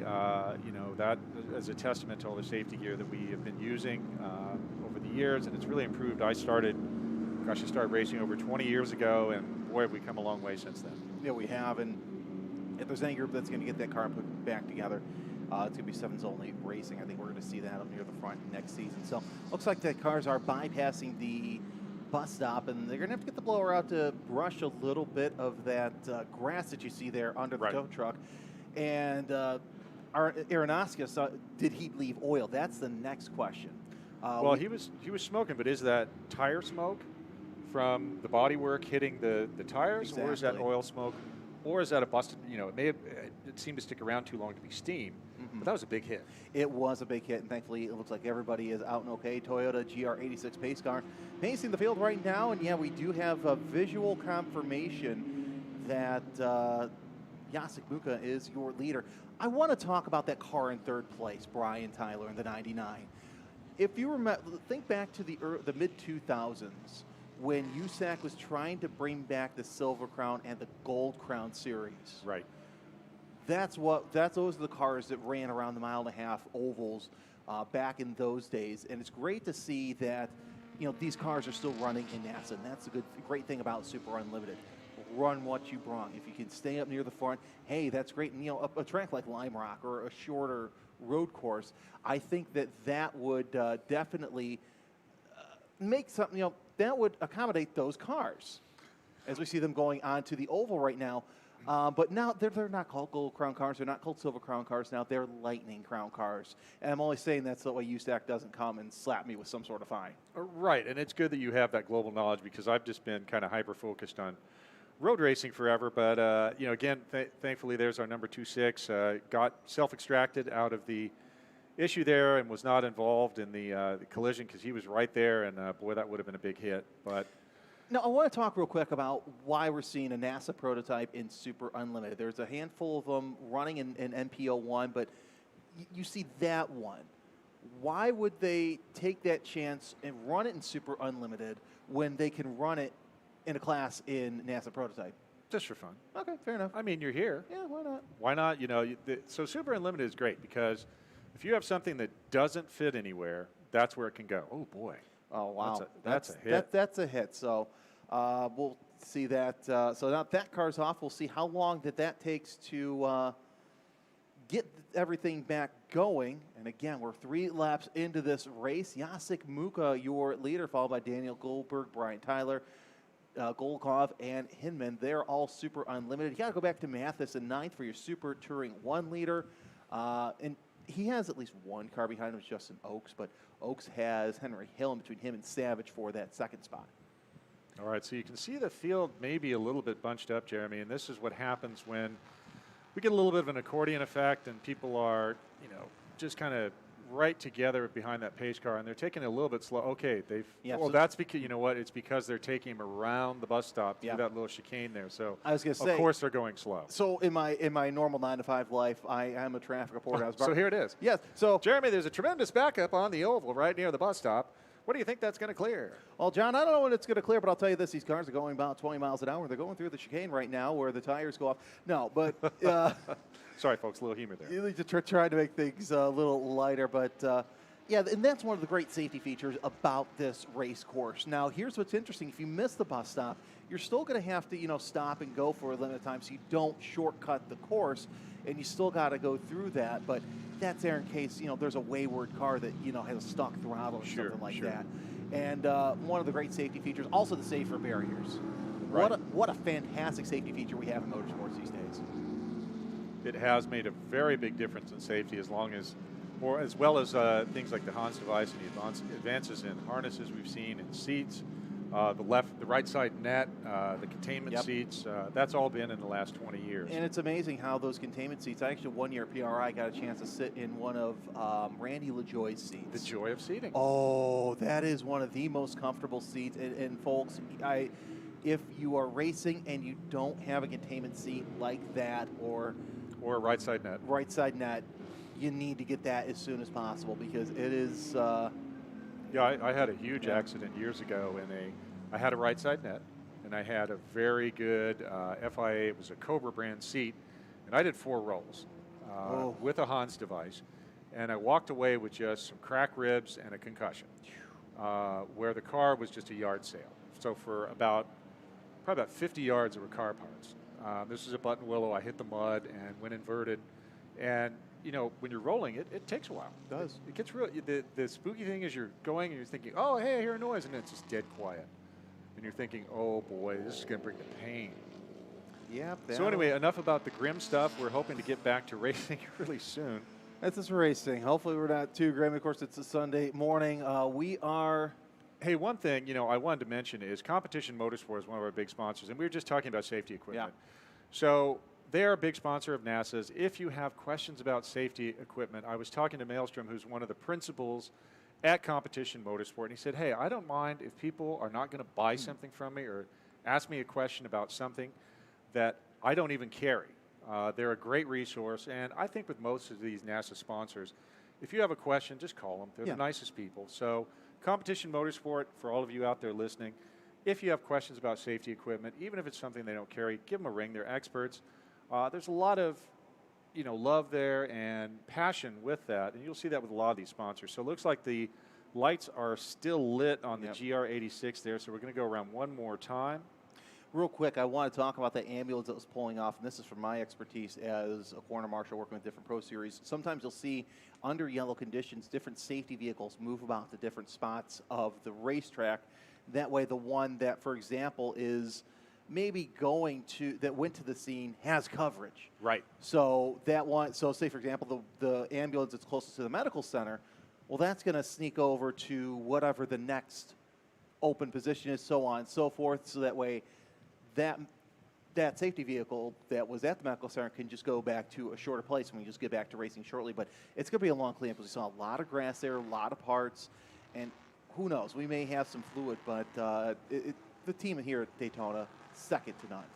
Well, look, I know Tage Evanson is the race director here, and he's going to do his best to try and get some green flag racing in. Again, as you mentioned, the crews are on it. This is not the farm team here. This is the pro leagues. Yeah. This is MLB. This is NFL. This is NHL. So, well, it looks like from the in-car we're seeing here that the safety crews have left the bus stop, so we might go back to racing in the next lap or so.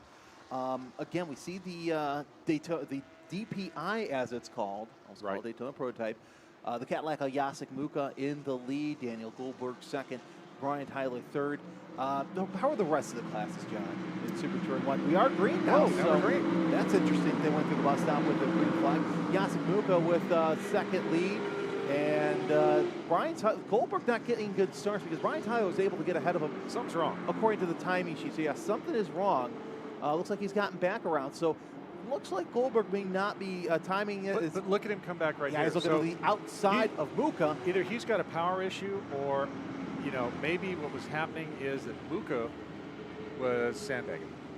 Not in a bad way, but maybe he was not playing his cards. So he went down to the beach, got some sand. 3 wide for position as we see that Muka trying to hold off Goldberg. Oh, Goldberg to the outside. Coming around the outside. He's going to try and shut the door. Muka going to put a wheel there in that bumper. Wow. Goldberg to the lead. Wow. That was an awesome pass, and Muka was having none of that. But, yeah, I don't know, because Muka's car wasn't that fast earlier. And by sandbagging, that's not a pejorative term. What I mean there is he was playing a little bit of strategy and maybe not showing how fast his car really was, because that's a 6-liter. Whoa, we got a spin of the 3 over there coming off the horseshoe. But back to what we were talking about, could it be also that Muka got just took delivery of that Cadillac? Well, he did. And so, look, the engine in Goldberg's car is a Nissan, I believe, a Yes, 5.6 liter. it is. The Caddy has the bigger LS motor. Yes. So I think it's the 6.2. So maybe there's a horsepower. But look, now, this time, he stayed ahead on the oval.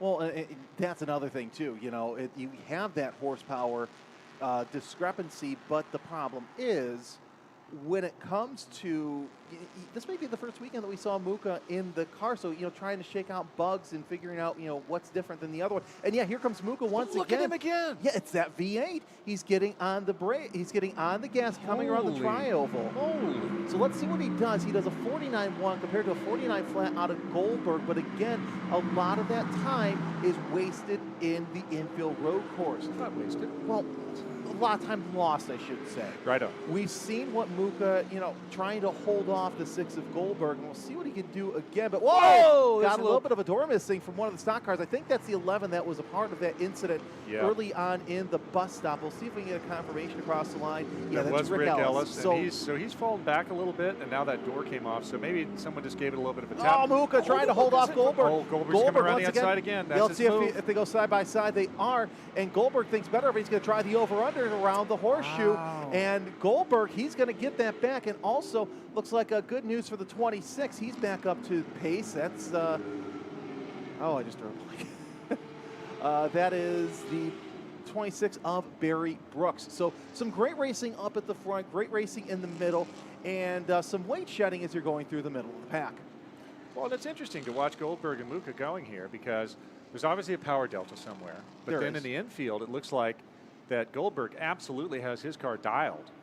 There's one thing, though, that I noticed throughout the practice and the qualifying and the races over the weekend is it seemed like that Goldberg was just quick and Muka was just trying to find speed because during those qualifying races, we saw Goldberg, he would get a second ahead of Muka, but Muka might have just found something in that car overnight. Well, and as you mentioned, it was a new car. He was going to come here with a Swift. Instead, he's got one of the old Wayne Taylor cars, and we know those things have the sauce. Oh, this could be a former Rolex 24 winning car here because of how many times they've won in the Cadillac. It's true. I mean, and look at what it's doing now. Look at the gap. Now it's a 2.2 second gap that Muka's over. Here's what's interesting. I believe this is the fastest lap that Muka has run with a 146.5. Oh, yeah, definitely. So he may have taken the qualifying races easy to get used to the car, but now that he has found that speed, I think we're going to see what he can do here. In the next couple of laps, 21 minutes in, 7 laps complete. Muka, Goldberg, Tyler, your top 3 were on board around the oval, but I'm not surprised, to be honest with you, that Jacek Muka is up near the front. The guy's a hell of a competitor. Well, he's a shoe. He's definitely a shoe. So we're also looking, I see there's some great battles going on throughout the field. There's some ST3 cars for you. Eric Magnuson currently out front with John Hubner. That's a little bit further down in the order in ST. Well, that's an interesting looking prototype. Here's what I like about SU. You get to see a lot of different prototypes. That's a Praga going around the circuit. That is, it's a kit car, basically. You see the Wolf behind there as well. What I think is neat about the Wolf is they got the halo. Battle for the lead heats up once again between the 10 of Muka and the 6 of Goldberg. Could the tires have fallen off?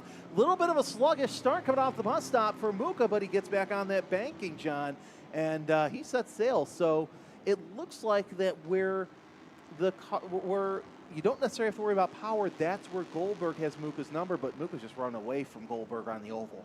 Gosh, that's an incredible gap. Oh, yeah. And then Goldberg just comes right back in that car. He's just flying. How fast do you think he's going? Oh, he's probably doing 160, 170 going into turn 1 now. 2 seconds separates Muka from Goldberg as they come onto the road course. Here comes Brady in the 58. Now, I want to talk a little bit of something on ST3. You do see some Gen 4, Gen 5 Corvettes with spec Corvette. Talk to us a little bit about the spec Corvette class. Well, I don't know a ton about it. I know it was something that started out west. It was similar to a spec preparation for Spec Miata, where everybody has the parts. Hey, there's our leader, I believe, in ST1, Terry Mathis for a minute there. And there's the 11. Terry's been dominating, by the way. Terry's, yeah, that's just Terry. I'm not, not too worried about that. On board camera, but back to the spec Corvette. real quick.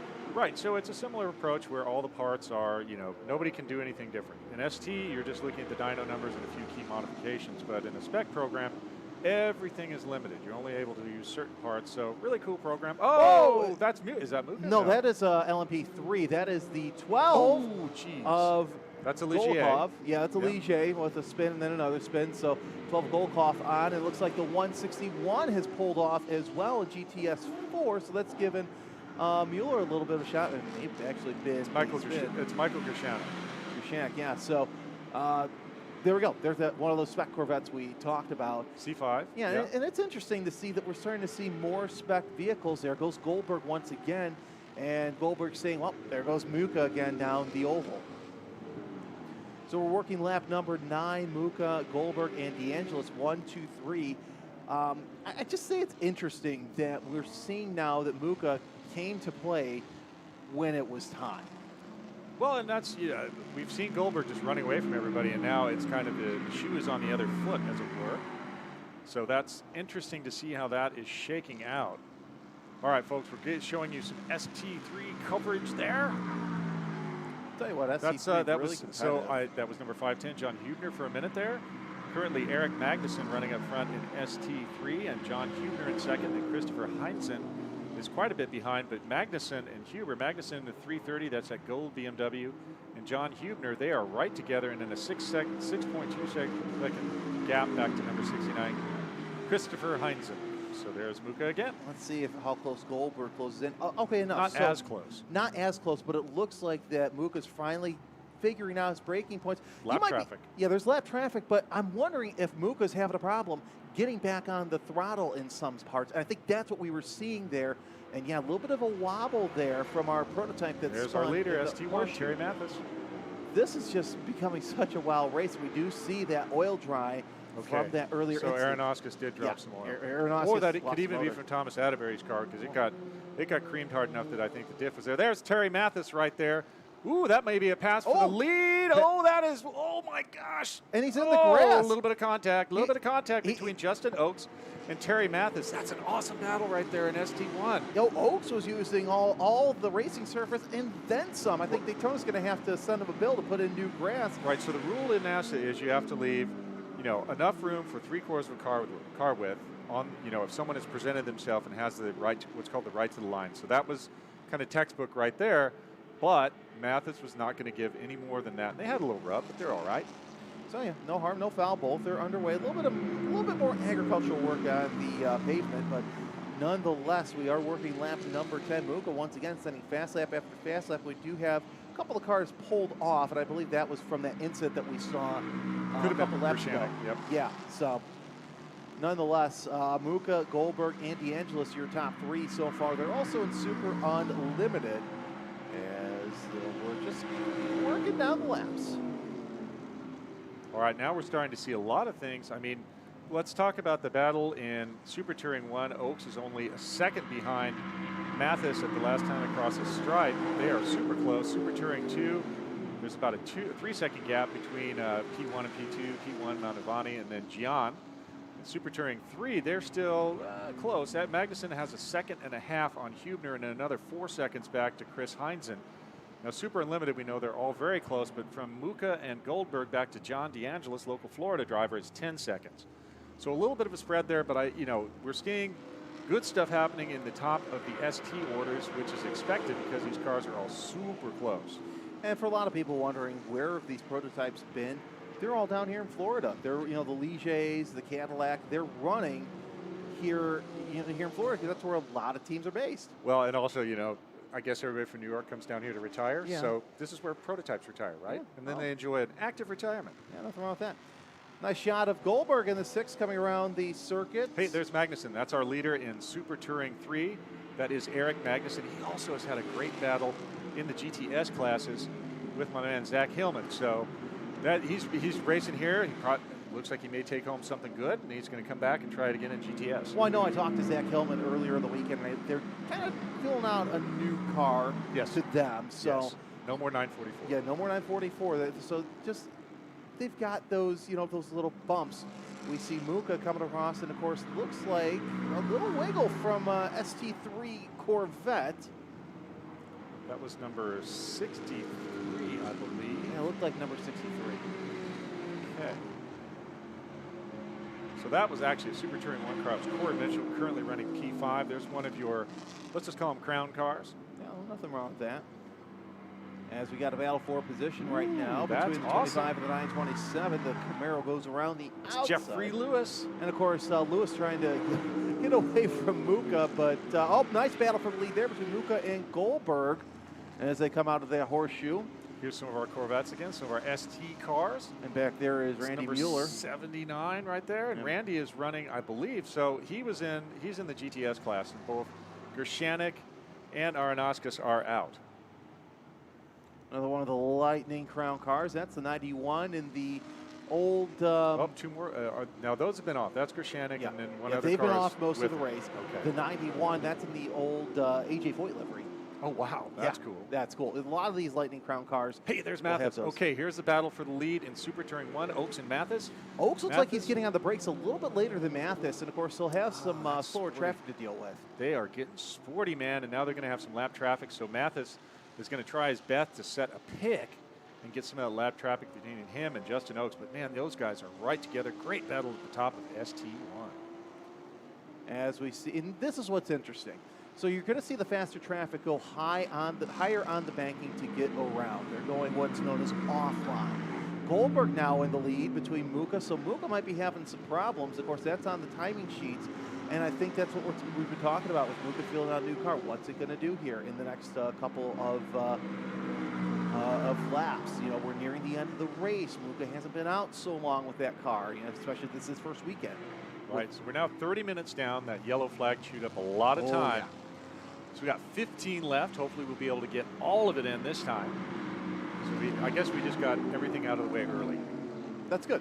That's good. I'll take it. From my lips to God's ears, right? I'll take the early yellows over Magnuson, the yellows. well, he's in a class of his own, so he's probably just getting some track intel for later when he goes into GTS and has his battle royale with Zach Hillman. Wait a second. We did see the 26 back there, so I wonder if Muka got caught out by lap traffic. As once again, we see the 11 still shedding weight. Hopefully, he'll make weight and tech shed. Oh, wait, this is stock car Super racing. Unlimited. I was saying, this isn't stock car. It's a stock car. Oh, Joe. big smoker right there. That doesn't look like tire smoke. That's the 223. 223 in ST2, Paul Buchanan. And I noticed a couple of laps ago, Buchanan had something flapping. It looked like it may have been the dive plates. Okay, fair enough. There's our overall leader coming around the circuit once again. It looks like he's opened up a healthy lead. So whatever happened there to Muka, battle. Oh, there's our battle. ST1. Jeez, Oaks Math is trying the to do outside, all the he inside. can to Oaks. Oaks Oh boy, gets that he's nose in there. They're right to the side line. by side. It's a drag race. Oh man, now he's going to, let's see if he comes inside. No, he's not going to. No, it's too tough. risky. It's tough to do there because you've got to set yourself up for that oval. And you got to be, you got to be a little tight, going out of the banking to try and not mess up your car on, going from flat to the banking. Right, and there's Randy Mueller just coming through. Again, our GTS 4. Actually, I called that wrong. I apologize, folks. Eric Magnuson is still having to fight for it. He's in Super Touring 3 for a second there. I thought he was in the GTS this race.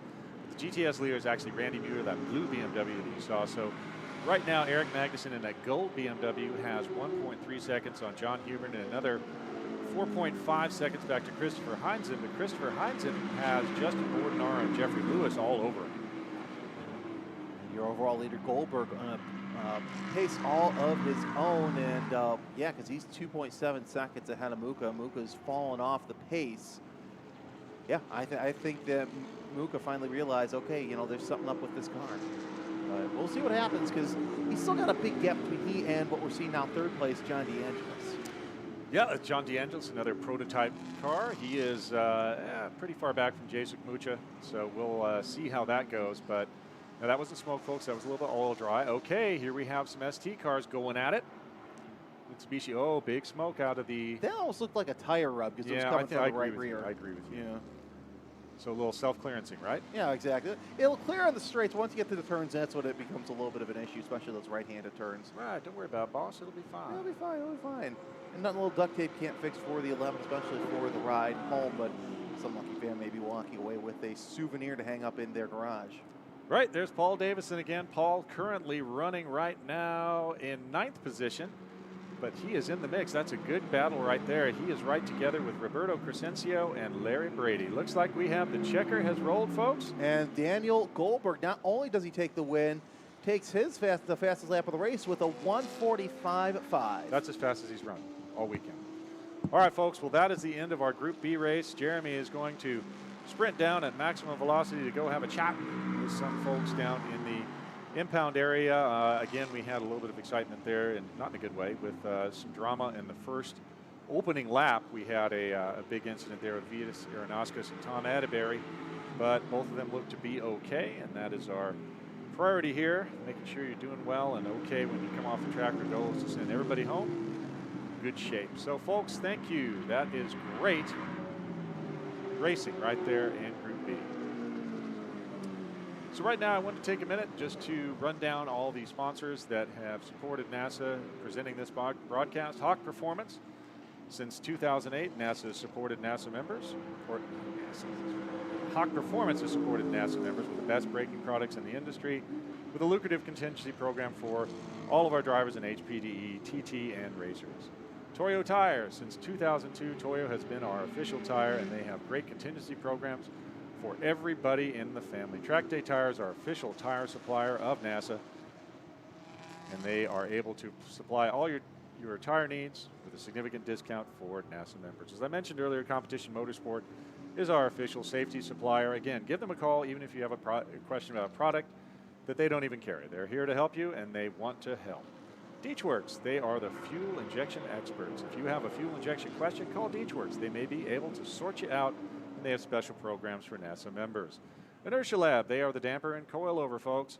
So again, they can set you up with revalving, setting you up with coilovers, any kind of damper needs you need for suspension. Inertia Lab is there. And of course, Toyota has been kind enough to lend us a brand new GR. That's the upcoming GR86 car, serving as our pace car this weekend. Dino Luzzi Energy Drink, I had one this morning. It's an energy drink known for its delicious taste and minimal use of the unhealthy additive taurine. They're offering a 10% discount and free shipping on Dino Luzzi energy drinks to NASA members. For more information, head over to the Fan Zone if you're here and look for their booth.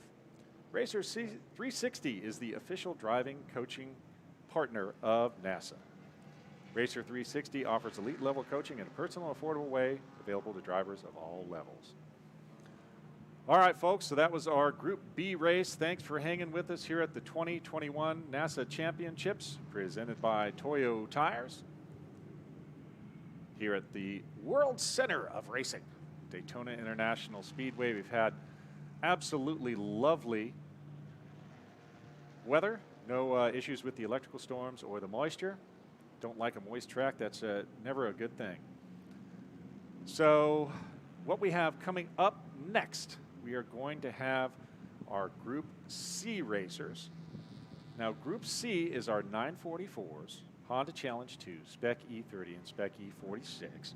Later on, we're going to, after Group C, we're going to get back to time trial. Time trial fans, I'll do better for you. That's my goal. I made some notes. We've had some significant position changes in time trial in the morning session. I think that was kind of the money session for a lot of people. It was cool, moisture was good, really dense, good air, so that was really a good session. A lot of interesting stuff to talk about there, and we'll also give you some live coverage of the time trial, hopefully. Then we'll have a lunch break. We'll all go get some burritos, and then we'll be back for the Group E championship race. Group E is our Legends NASA prototype Super Touring 4 through 6, our Thunder Roadster GTRs, and then our GTS 3 cars. After that, we'll finish the day with our pony cars. That's the American Iron Extreme, Camaro Mustang Challenge, and Spec Iron. So, folks, thanks for sticking with us. I really appreciate it. We had a little bit of drama here. Spec Miata race, I think it went off pretty well. We didn't have any huge incidents there, so big kudos to all the drivers in Spec Miata who managed to give us a really good show. Again, gosh, I'm heartbroken for my buddy Danny Stain. But wow, Preston Pardis with, quite a drive. So that was great to see, and we'll see what the results from the tech shed there are. Of course, in Super Unlimited, there is no tech because you can run what you brung, and if you pass the safety standards, you really don't have to go to impound unless you just want to hang out with your buddies and have a Gatorade. But Super Touring 1 through 3, those are dyno-based classes. So again, you will have a dyno test probably for the top cars to make sure everything's legit. So we'll run down the finishing order here for you in a little bit. And again, that was the Group B race, kind of the big horsepower. Now this is a good look at impound. So what you see here is everybody pulls into impound and you get out of your car and the officials will tell you whether or not you have to go have an inspection done on your car. The Spec Miatas, I wager, are probably in little pieces in the garage right now. All right, folks, we are going to go down to Mr. Jeremy Scott right now. He is down in impound and ready to bring you some news from the drivers. Jeremy, what you got? Yeah, I mean, I'm just pumped right now, really excited. Thrilled for Performance Tech and Motel 6 and Sentinel Spine, our sponsors, and my team. Yeah, the start didn't go as I hoped. Yesterday I was able to sneak in, or day before, sneak in the first lap on Yasik. So this time didn't quite go as planned. I had to sit there, and it was pretty frustrating watching him pull on me on the straights. But I told myself before the race started, if that happens, just bide your time, because I thought I'd be better in traffic, and that's where I ended up getting him. Well, you're better in traffic. You're also better on the road course portion. It's just the oval where you couldn't get him, but nonetheless, you're still able to prevail. Yeah, I mean, this is 2 years ago I won in Spec E30. Completely different sector of the competition here, and at that event I was fastest or won every race in my class, and did it again this year. It's kind of a little dream state. Really excited about it. It was the hope, but not really the expectation, and really just excited about the result today. Well, congratulations, John. As we saw, it was a great win for Daniel Goldberg. All right, folks, that was our winner. That was Mr. Daniel Goldberg. He was flying through the field there and put on a great show. That battle with Jacek Mucha was definitely something. He had a challenger there in Jacek.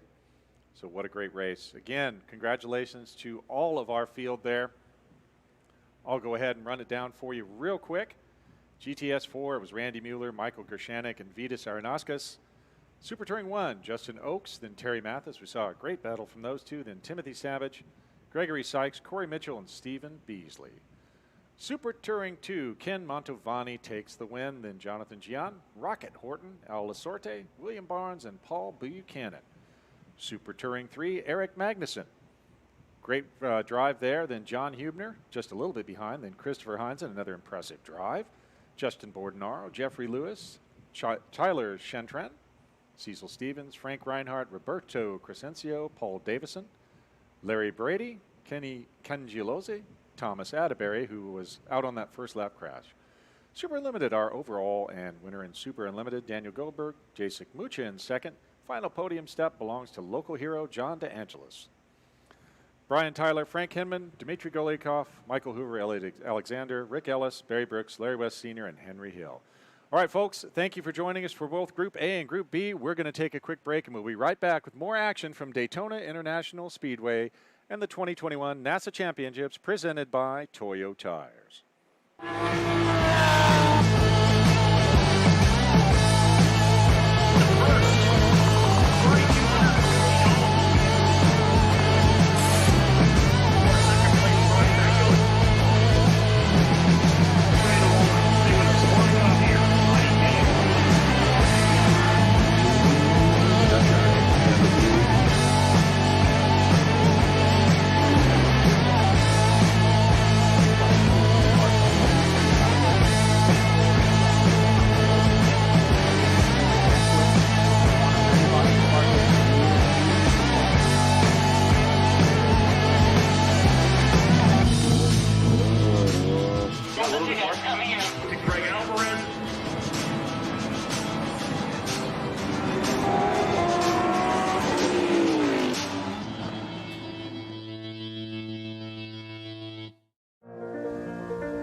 Standard brakes are good for standard jobs.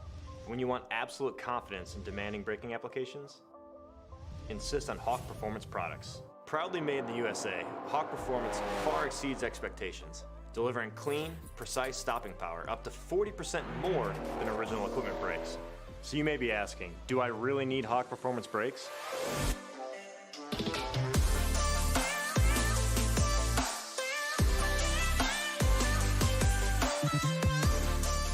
Well, if you're into street performance and bolting on massive horsepower, the extra stopping power is a must. If you drive a truck and pull or carry heavy loads, Hawk will give you the power to safely bring your rig to a stop without breaking a sweat. And if you off-road or crawl in a Jeep, you'll get the toughness and holding power you need on extreme terrain. Hawk Performance packs 100 years of friction dynamics into every product. Backed by Carlisle Brake and Friction, the world's premier innovator of industrial brake and friction components, Hawk leverages R&D tools and motorsports experience to deliver uncompromising performance on the street. Hawk has a line of race-proven, street-legal brake pads engineered for your specific vehicle.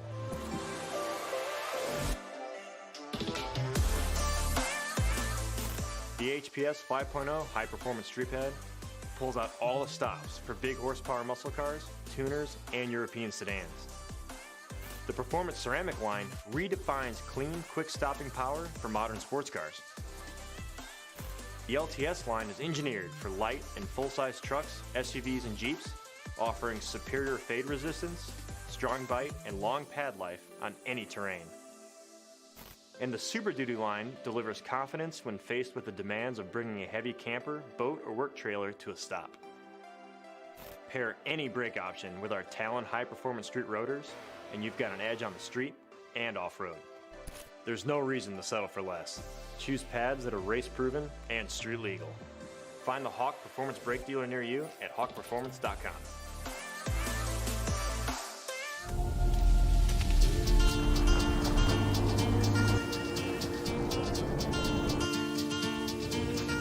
For the secret spots.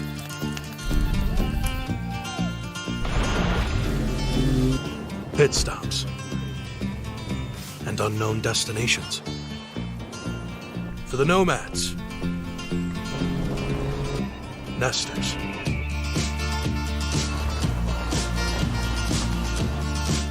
And those who never look back. For all that is breathtaking, pulse-pounding, and unforgettable. We live by these words. The tougher the tire, the easier the escape.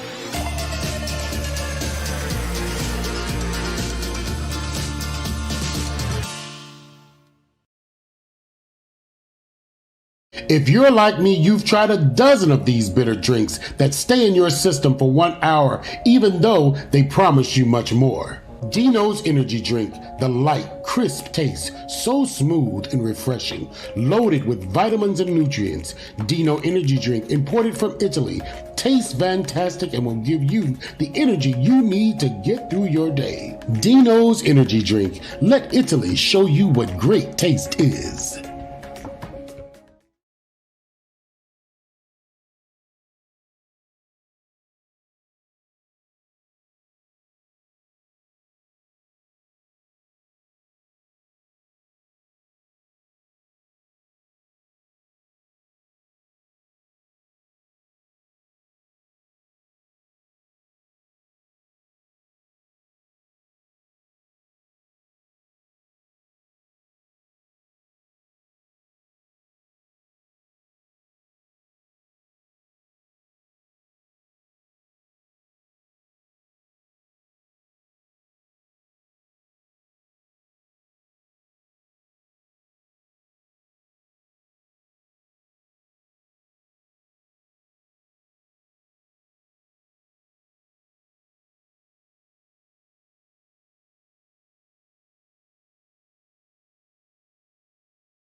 All right, folks, so I think we are going to pretty quickly be underway here.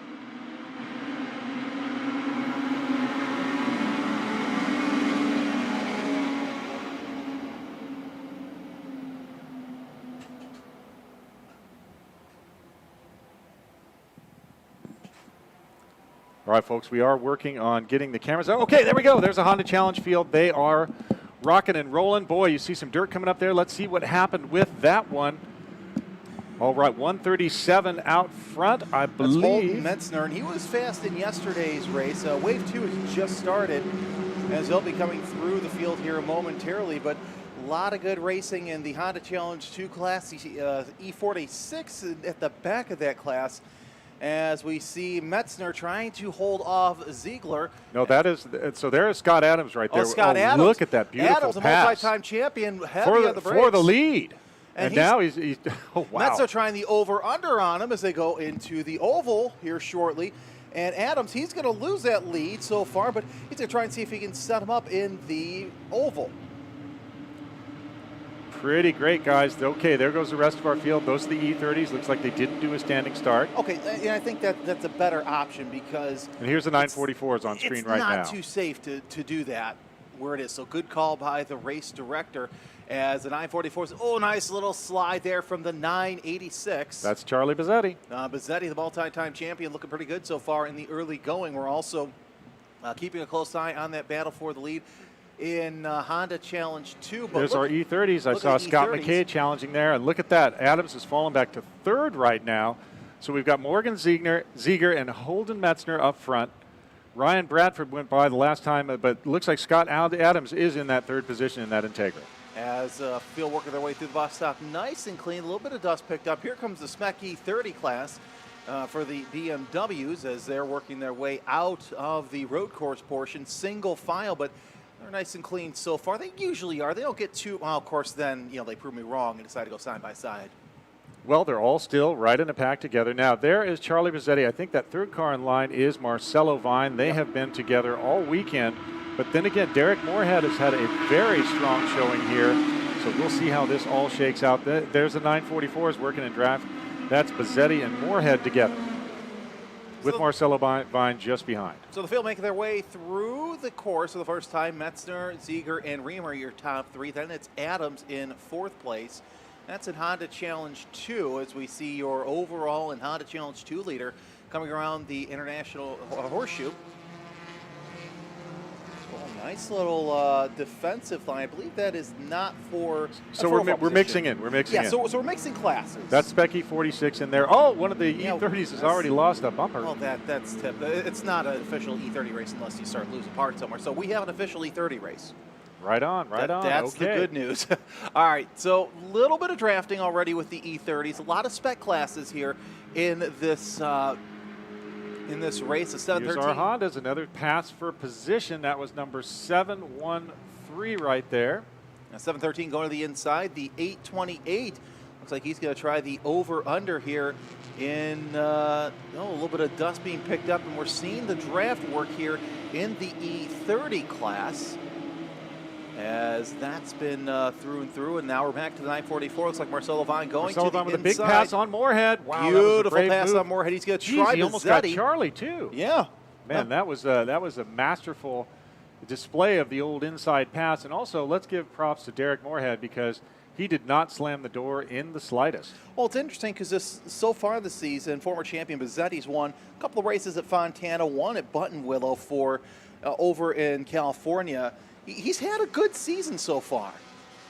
Oh, I mean, Charlie is a multiple-time champion. I've actually known Charlie, since the early 90s. Okay. He was one of my mentors getting started in racing. Now, let's look. There's our Honda Challenge race starting to get a little bit of separation between the leaders. That was Holden Metzner out front being chased by Morgan Ziegler. So they're starting to spread out a little bit. But the 944s and the E30s, boy, look at this E30 pack coming down. I think that's Scott McKay in the second position with Carlos Mendez, who's been the class of the class all weekend. Boy, E30 is shaping up to be a great race. It's going to be working lap 3 out of, well, however many, and we're only 4 minutes in. There's Vine and Bizzetti again. And McKay already has 1 win here at Daytona among 5 wins here in the Florida region. So I'm not too surprised that we're seeing him up near the front. I'm surprised we're seeing him in second place. It looks like Ziegler's caught up to Metzner in the International Horseshoe, as that's the battle for overall and Honda Challenge 2.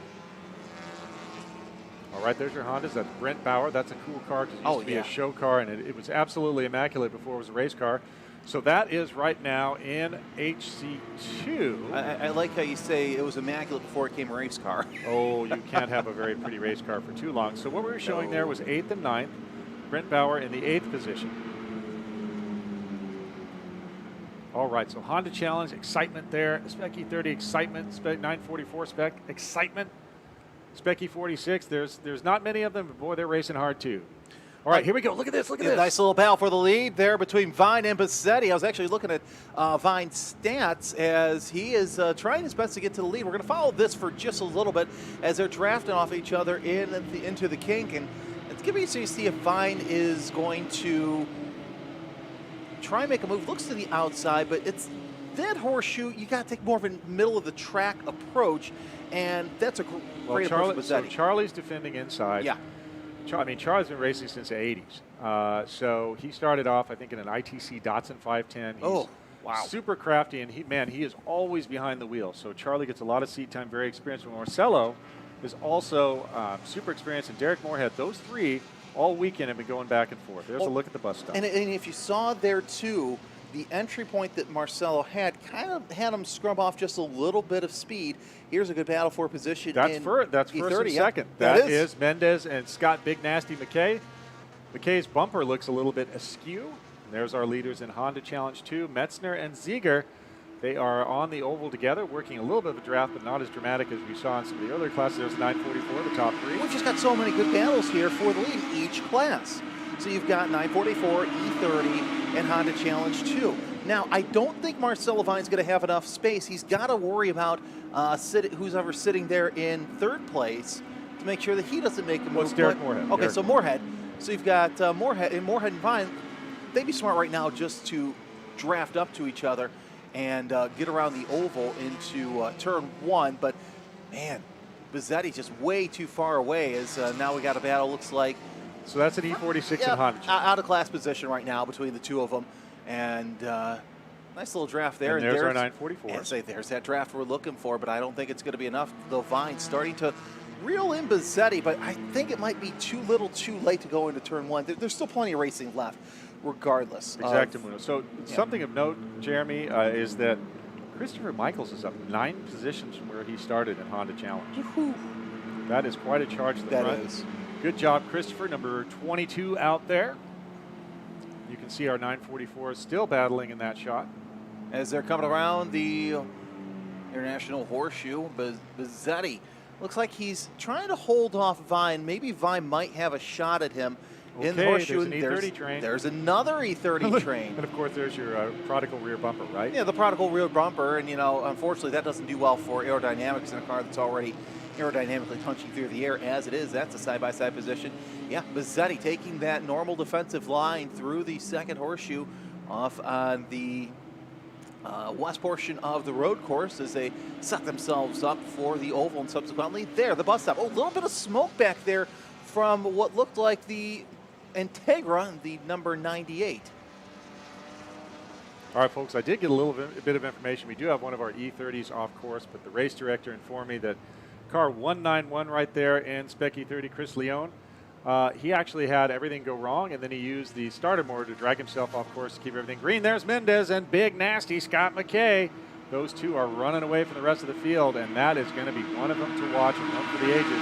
I think Mendez has been perfect all weekend. Mendez has been perfect all weekend, but is McKay just biding his time and waiting for the end of the race? That's a big question. And Bizzetti's doing all he can to stay away from Vine. That's the battle for 944 spec going through the horseshoe. Oh, I just love this shot of them just bouncing off the curb, sliding through the top part. And there's so much suspension compliance with these cars because of the spec that they're set up with that, it really doesn't upset the car that much. Oh boy, Honda Challenge, they're trying to work around I think, no. Yeah, that's our leaders. There's Michaels. Yep. There's Ziegler. And yeah, oh boy. So it looks like Michaels is caught so, up. right, yeah, I mean, look at that. So that's the perfect definition of a pick. Metzner set a brilliant pick with that E46, and then Ziegler and Michaels have to get around it. So look at that. Okay. Oh, looks like we have a new overall leader at this time. So that would be Turner Hillard. So Hillard has picked his way through the traffic. He's made his way to the front. So we have a new overall leader, and that is Turner Hillard. Now, Holden Metzner, Morgan Ziegler, that's going to be an interesting battle. See what happens. So Turner is actually that car that's in front of those Hondas, so they've already caught up to him. And maybe because, different class, he might Oh, look who's in the lead, 944. It's Marcelo Vine. Marcelo got it. All right, Derek Moorhead falling back just a little bit. But if I was Derek, I might look out my windshield and let Charlie and Marcelo go at each other, use up tires, use up brakes, use up, physical strength. Yeah. And then I'd come in for the kill. Yeah, I mean, it's warm enough to where those drivers are probably going to be suffering here in the second half of the race. Leaders in Honda Challenge right there. Yeah, and looks like that Metzner has... and they've still got that E46 right in front of him, who probably has more horsepower, so maybe... Metzner's going to try to use that as a pick. Well, in lap 3, Hillard ran 2:12.2, so, so he's running a little bit faster, but we'll see how that works here. See if Metzner can catch the tail end of that draft and kind of move away from Ziegler and Hillard. As we're seeing the Spec E30 battle heat up right now, that's not for the lead yet. That's for third place right now. Yeah, that's 3, 4, 5. So they are right there. There's Mendez and McKay just going off the left of your shot. Then that is 3, 4, 5 in the E30. That's Corey Smith, Brian Edmonds, and Eric Pennington. Fastest time so far in E30 does belong to Mendez with a 2:19.5, 2:8. McKay just behind with a 2:19.765. And McKay and Mendez, of course, they run here in the Florida region. Mendez, he swept the Homestead opening weekend. He also has wins at April race 2 in Sebring and August, the 3rd August race at Sebring. A lot of these races here in the Florida region are triple headers. There was one Sebring weekend that wasn't, so that's why you'll see 2 or 3 wins in one weekend.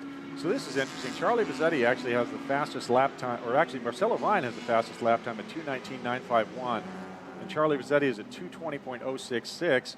Derek Moorhead is at 2:20.247. Matt Jufrey's trying to catch up. He's 7 seconds behind, but he's also on that 2:20 lap time. That's interesting because Jufrey's had a heck of a season in Great Lakes. There's a battle for the lead in Spec E30. Let's see if McKay can get it. They set a pick. Yep. Because they put that 944 between them and 345. So these are two extremely experienced drivers. I've seen Scott McKay be fast in anything that he wheels, and he is definitely going to send it. Well, he's in multiple classes this weekend, so it doesn't really surprise me. We got a yellow, Jeremy. We got a yellow. Full course yellow. So full course yellow conditions. That's what I was saying about Jufrey. 13 wins in the Great Lakes region. He's won at Mid-Ohio. Now he gets a shot. Yeah, and now he gets that shot. So this is what he needed. He's 514 points ahead in the running. You see the double yellow flags by the corner workers here at the Daytona International Speedway. So we're going to get everybody bunched up, and we're going to have some interesting racing here in the next couple of minutes, I think. Absolutely, Jeremy. This has been exciting so far. It's kind of a bummer to see the full course yellow, but hey, man, that makes it more interesting where suddenly all those gaps that have been built up, by Vine and Bazzetti and Moorhead and 944, that's out the window. And then that brilliant pick that McKay and Mendez had set up, that goes away too. So it'll be very interesting. And then also, hey, let's talk about Honda Challenge, of course. All of if that E46 is still in front of them, now the top 3 in Honda Challenge will be crammed right together. With the horsepower, probably the E46 will take off, but then they'll be right together. So then all of a sudden the rest of the field comes up. So total reset, it's basically like starting over again. If you had an advantage, you just lost it. And not to mention, too, you have Turner Hillard, your overall leader. He's leading in Spec E46. His next closest competitor is Christopher DeShong in 10th place overall. So he's got a whole bunch of cars between he and second place. I mean, I don't know. If it was me, I'd probably roll over and let the Hondas go by and just watch a really nice race. But at the same time, I can understand why he's doing what he's doing. So speaking of that, while we're resetting the field, here's how it looks in the top 10. Turner Hillard, your Spec E46 leader and overall leader. That's Christopher Michaels in the 22. He leads Honda Challenge 2, Holden Metzner. Wow, look at that. Michaels 12 positions up. So this is going to be a battle for the ages here between Michaels, Metzner, who's in third in the 137, and Morgan Ziegler in the 717. Ryan Bradfield sits 5th in the 37. Scott Adams is 6th in the number 72. He's another one who's been registered for several race groups this weekend. Well, and you're here. You might as well do them all. Yeah, exactly. So you have a shot. I mean, look at Charlie. Yeah. He's gotten a couple first places. It's very common for him to take home a couple of trophies during a weekend and be on multiple podiums. Okay, there's E46s with a couple of the Hondas that are kind of in the mid-pack. So the two E46s are right together, so that's a good battle for them, class battle. Yeah, that's DeShong and Yilmaz. They're 10th and 11th got it. overall. Back to the top 10 running order. John Reamer in the 411 sits 7th. 8th is Michael Young in the 501. 9th to Brett Bauer in the 42. And, of course, 10th, as we said, Chris DeShong in the 41. So again, under full course yellow conditions, we are at 15 what's going minutes. on here? Looks like we have a retiring 944. We do have a retiring 944. There's the battle that I'm going to be most interested in here once that green flag flies. Hey, I'm an E30 fan, but man, Honda Challenge is so addictive. Oh, Honda Challenge is extremely addictive. There's so many good races, and if you're here at the racetrack, welcome. By the way, I've got to give a shout out to my buddy Michael Palmer. I'm sure he's watching right now. That's his former 944. Oh yeah. So it's kind of cool to see that running around the racetrack. Well, and these were kind of forgotten cars. They were, yeah. We all know it was Jake Ryan's car from 16 Candles, but for a while there was not a lot of love for the 944. I mean, the 924 when it started out had literally an Audi van motor in it. My wife had one as one of her first cars. You know, a Beetle could probably beat it in a drag race. But the 944 was a real evolution because they took the 928 V8, cut it in half, and put that in the car. And it was a revelation. By the time they got to the 968, it had grown to 3 liters, which is pretty big for a 4-cylinder. And, you know, now we've seen the value. You know, there's certain centers of 944 spec strength. Yep. With NASA Racing, there's centers of strength for different classes, and it's all due to who's running there and, you know, who the leaders are and things like that. But it's cool to see. I know there's a huge Honda Challenge presence in the Mid-Atlantic region. Also, that's it's kind of the birthplace of the E30s. So there's different centers of strength. There's big presence. You know, both Charlie and Marcelo are from SoCal, from the Southern California region, where we have a great big presence in Great Lakes. My buddy Dan Pena's out there working with all the 944s. So again, centers of strength, and then everybody decided to come back down to Florida.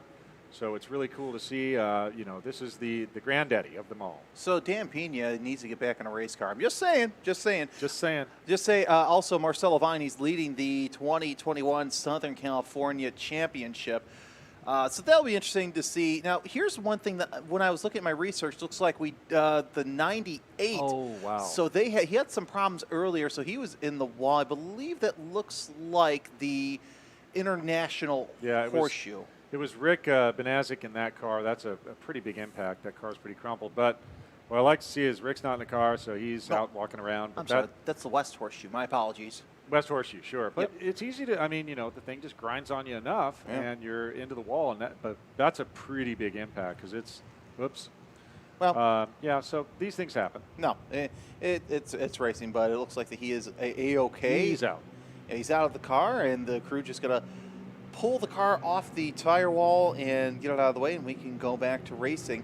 The field behind the beautiful Toyota GR86 pace car. Again, we want to thank Toyota for allowing us to use such a fine piece of machinery to pace the field this weekend at the 2021 NASA Championships presented by Toyo Tires. Good plug there, Jeremy. I love it. So we are trying to go back to green here. We're at 18 minutes, 7 laps complete, working lap number 8. Thanks to all of you for joining us. We're trying to monitor the comment section on the YouTubes and do our best there for you.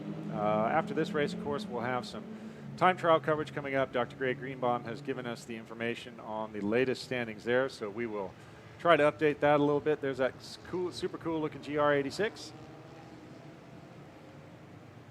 And they, so look, you know, if you're in the E46, what do? Because right now, 1, 2, 3, 4, and 5, I mean, Scott Adams is in 5th position. And he was running strong. So, I mean, geez, when they go green again, if you're in the E46, you just gun it and get away from them. Yeah. Or do you roll over, let them by? And, you know, my philosophy was always, you know, I ran cars for a lot of years and, you know, 1, 2, 3 car class. And sometimes my competitors would go out. So I used that as an opportunity to develop my own driving. But if I saw a class battle coming up, I'd roll over. And then I'd have the best seat in the house because I could watch a battle coming up. I had an old Sentra that I ran around Mid-Ohio. All of a sudden, another class would come up, usually it'd be Honda Challenge. I'd roll over, let them by, and then I'd have a front row seat for all the best action in the house. So it's all philosophy.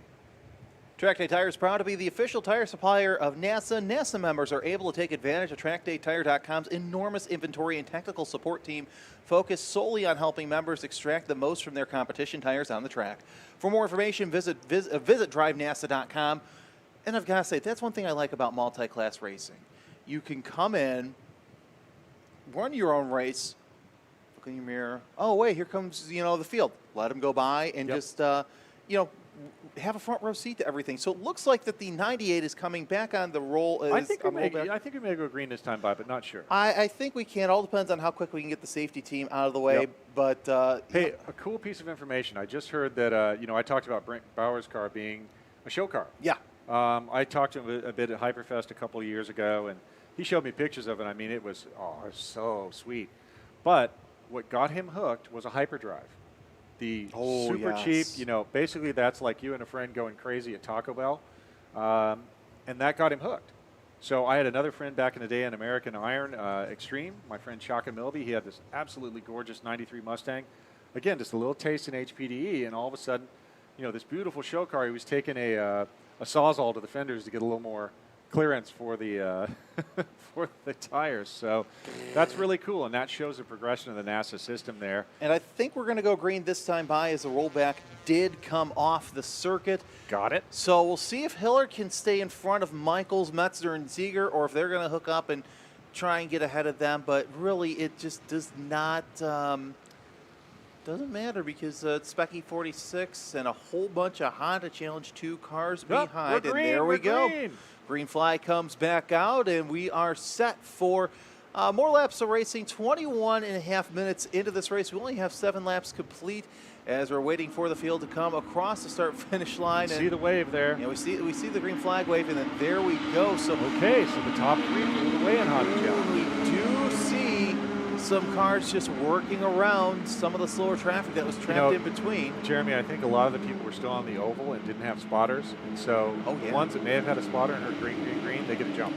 And that's what's interesting too, is we are seeing a handful of spotters for each and every race. I did get a chance to look up and see that, and that is the smart move. Michael's trying to see what he can do. So look, top 3 in Honda Challenge are pulling away because there's that pick, another E46. So we'll see. Ooh, a little bit of a brake check there as we see Bizzetti trying to do his We're all best. mixed in right now. We just went with a mixed green salad. Yeah, everybody's been completely tossed. At this point, pick your partner. Maybe the partner you came with, or maybe a partner from a different area who you don't even know. So Hillard is opening up a little bit of a gap, but let's watch this battle for HC2 between Michaels, Metzger, and Ziegler. They're single file, and it looks like some of the Specky Adams. Adams and Bradfield right there. I was going to say some of the Specky 46 cars are starting to mix in with the Honda Challenge 2 cars. The 2 second-gen Integras right there, the 2 white cars. That's the battle between Bradfield and Adams for fourth and fifth in Honda Challenge, and that's awesome. There's Big Nasty. I can see him right there with Carlos Mendez within a 944, and we had some dirt off to the side there. A little bit of dirt. I think it might be a little bit of dark smoke as the field making their way around the oval right now. Overall leader. Yeah, Hillard going high off 1-2. I think that's smart for him. Kind of conserve your tires, conserve what's left. Got a little bit of time left in this race. About 23 minutes in. And but Deschang's only 1.4 seconds back now, and Kagri Yilmaz is only 0.8 seconds back. So all of a sudden, Specky 46 has gotten super interesting. But unfortunately, now it's going to come a point to where can these guys pick through Honda Challenge 2 traffic as quickly and not impede the battle for the lead. That's tough. It is tough. Because, look, they should not be rolling over, honestly. No. Second and third should not be rolling over. And I was wrong about Justin Hilliard because I didn't know how close those guys were. I think that restart made them much closer, so he should be going flat out. Oh, it looks like we might have a yellow coming out too, as there's a problem there in the bus stop. We see the 2 of them are 944s. It is the 17. Darn it. 17 car, that is James Eberlin.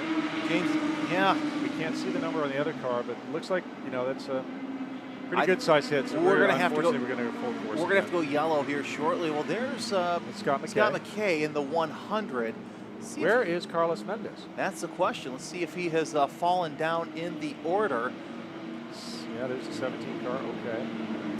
So Hondas, we're still green right now. Well, Mendez has opened up to a 1.3 second lead over Scott McKay. So he must have gotten the jump on him on the start. That's what I'm thinking. So, yeah, he must have had that spotter. As now we go full course. course yellow. There is the full course yellow. Did we see what the second car was involved in this bus stop incident? No, it's we'll. I'm sure it'll all work itself Yeah. out. But that's a bummer. We'd just gone, and then all we are. You see right there, a little bit of a signal from Scott Adams acknowledging the corner marshals. And did you notice how his gloves are brightly colored? I love that. That's super smart. So Yeah. now just not full. Okay. So there's the so local we're full yellow. course, but that's the local. Now what Yes. that means when it's waving, that means prepare for bad things. Yeah, you have to, you may have to change your line, slow Right, down. right. There are safety workers or there's issues, and the safety team is heading to the scene, but we are watching, the Advent Health safety crew on the scene. And the field's starting to make their way onto the oval at a slower pace, so the Toyota GR86 pace car will come back out. I don't know if we're going to get this race underway. Not sure. It's going to be interesting to see how that all plays out. Real quick, we'll take a look at some of your leaders in classes in Spec E46. Turner Hilliard is your leader there. Honda Challenge 2, Christopher Michaels able to hold off any charge there. Marcelo Vine, your leader in 944 Spec. And in Spec E30, it is Carlos Mendez. So one of the drivers, he's had to climb out of the passenger side, so that's a good sign right there. Yep. And that we will, as the rollback is headed to,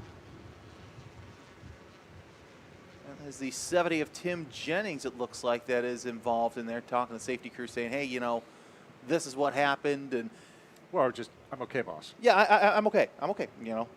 Yeah. So after a big incident like that, they'll check him out. They'll ask you who you are, where you're at. Right, right. Questions like that. Right. Of course, I ask my wife those questions all the time just to, keep her on her toes. Well, of course. All right, so 10 laps in the books, 26, almost 27 minutes in this race. I think we may end under caution. I have a feeling it's gonna take a while to clean up. So ending under caution might be the best of all circumstances. We should find out here shortly from the race officials what they plan to do on this. Well, I think how many minutes have elapsed. 27 have elapsed. So, I think we're going to end this one under caution. Yep. Which is a bummer because it was just starting to get really interesting. Oh, yeah. I love that Honda Challenge thing where we had, we just, man, that's kind of a bummer because, you and I are both race fans. We have Bradfield with that, yep, a huge charge. Oh my gosh, guess what happened before the yellow? Christopher Michaels took the top spot. Yeah. 11 positions up. How awesome is that? Yeah. He's got to be feeling pretty good right now. I'm bummed that they don't get to finish the race. But Michaels, what a charge from the back all the way to the front. Yeah, Michaels, a couple of wins so far this season in Mid-Atlantic at Summit Point and VIR. Here's another interesting fact for him. This is a good season for Michaels. 7 out of 9 races have been on the podium for him. Yeah, not too shabby. No, that's good. Yeah, not too shabby at all. So, geez, folks, we got you a little bit of excitement there, and then we had a big shunt there. But it looks like everybody's okay, and that's very good news. So we will take a break between this race and what is coming up next. So let's just run it down a little bit. So this is a Group C championship race. If you look on the schedule, then we have a course check scheduled, and we'll come back with some time trial. I'm going to go negotiate a little bit, and we have good time trial information for you now. Dr. Greg Greenbaum delivered me the current results, so Jeremy and I will do our best, or maybe just me. Depending on how we are rolling along. I have no problem doing it. I've done it for years for Great Lakes. You like time trial, too. Oh, love me some time trial action. Yep, pretty cool. So what we'll do is we will probably take a break after this. Jeremy will go down and talk to some of the folks in Impound, as he has been doing, to get the straight dope.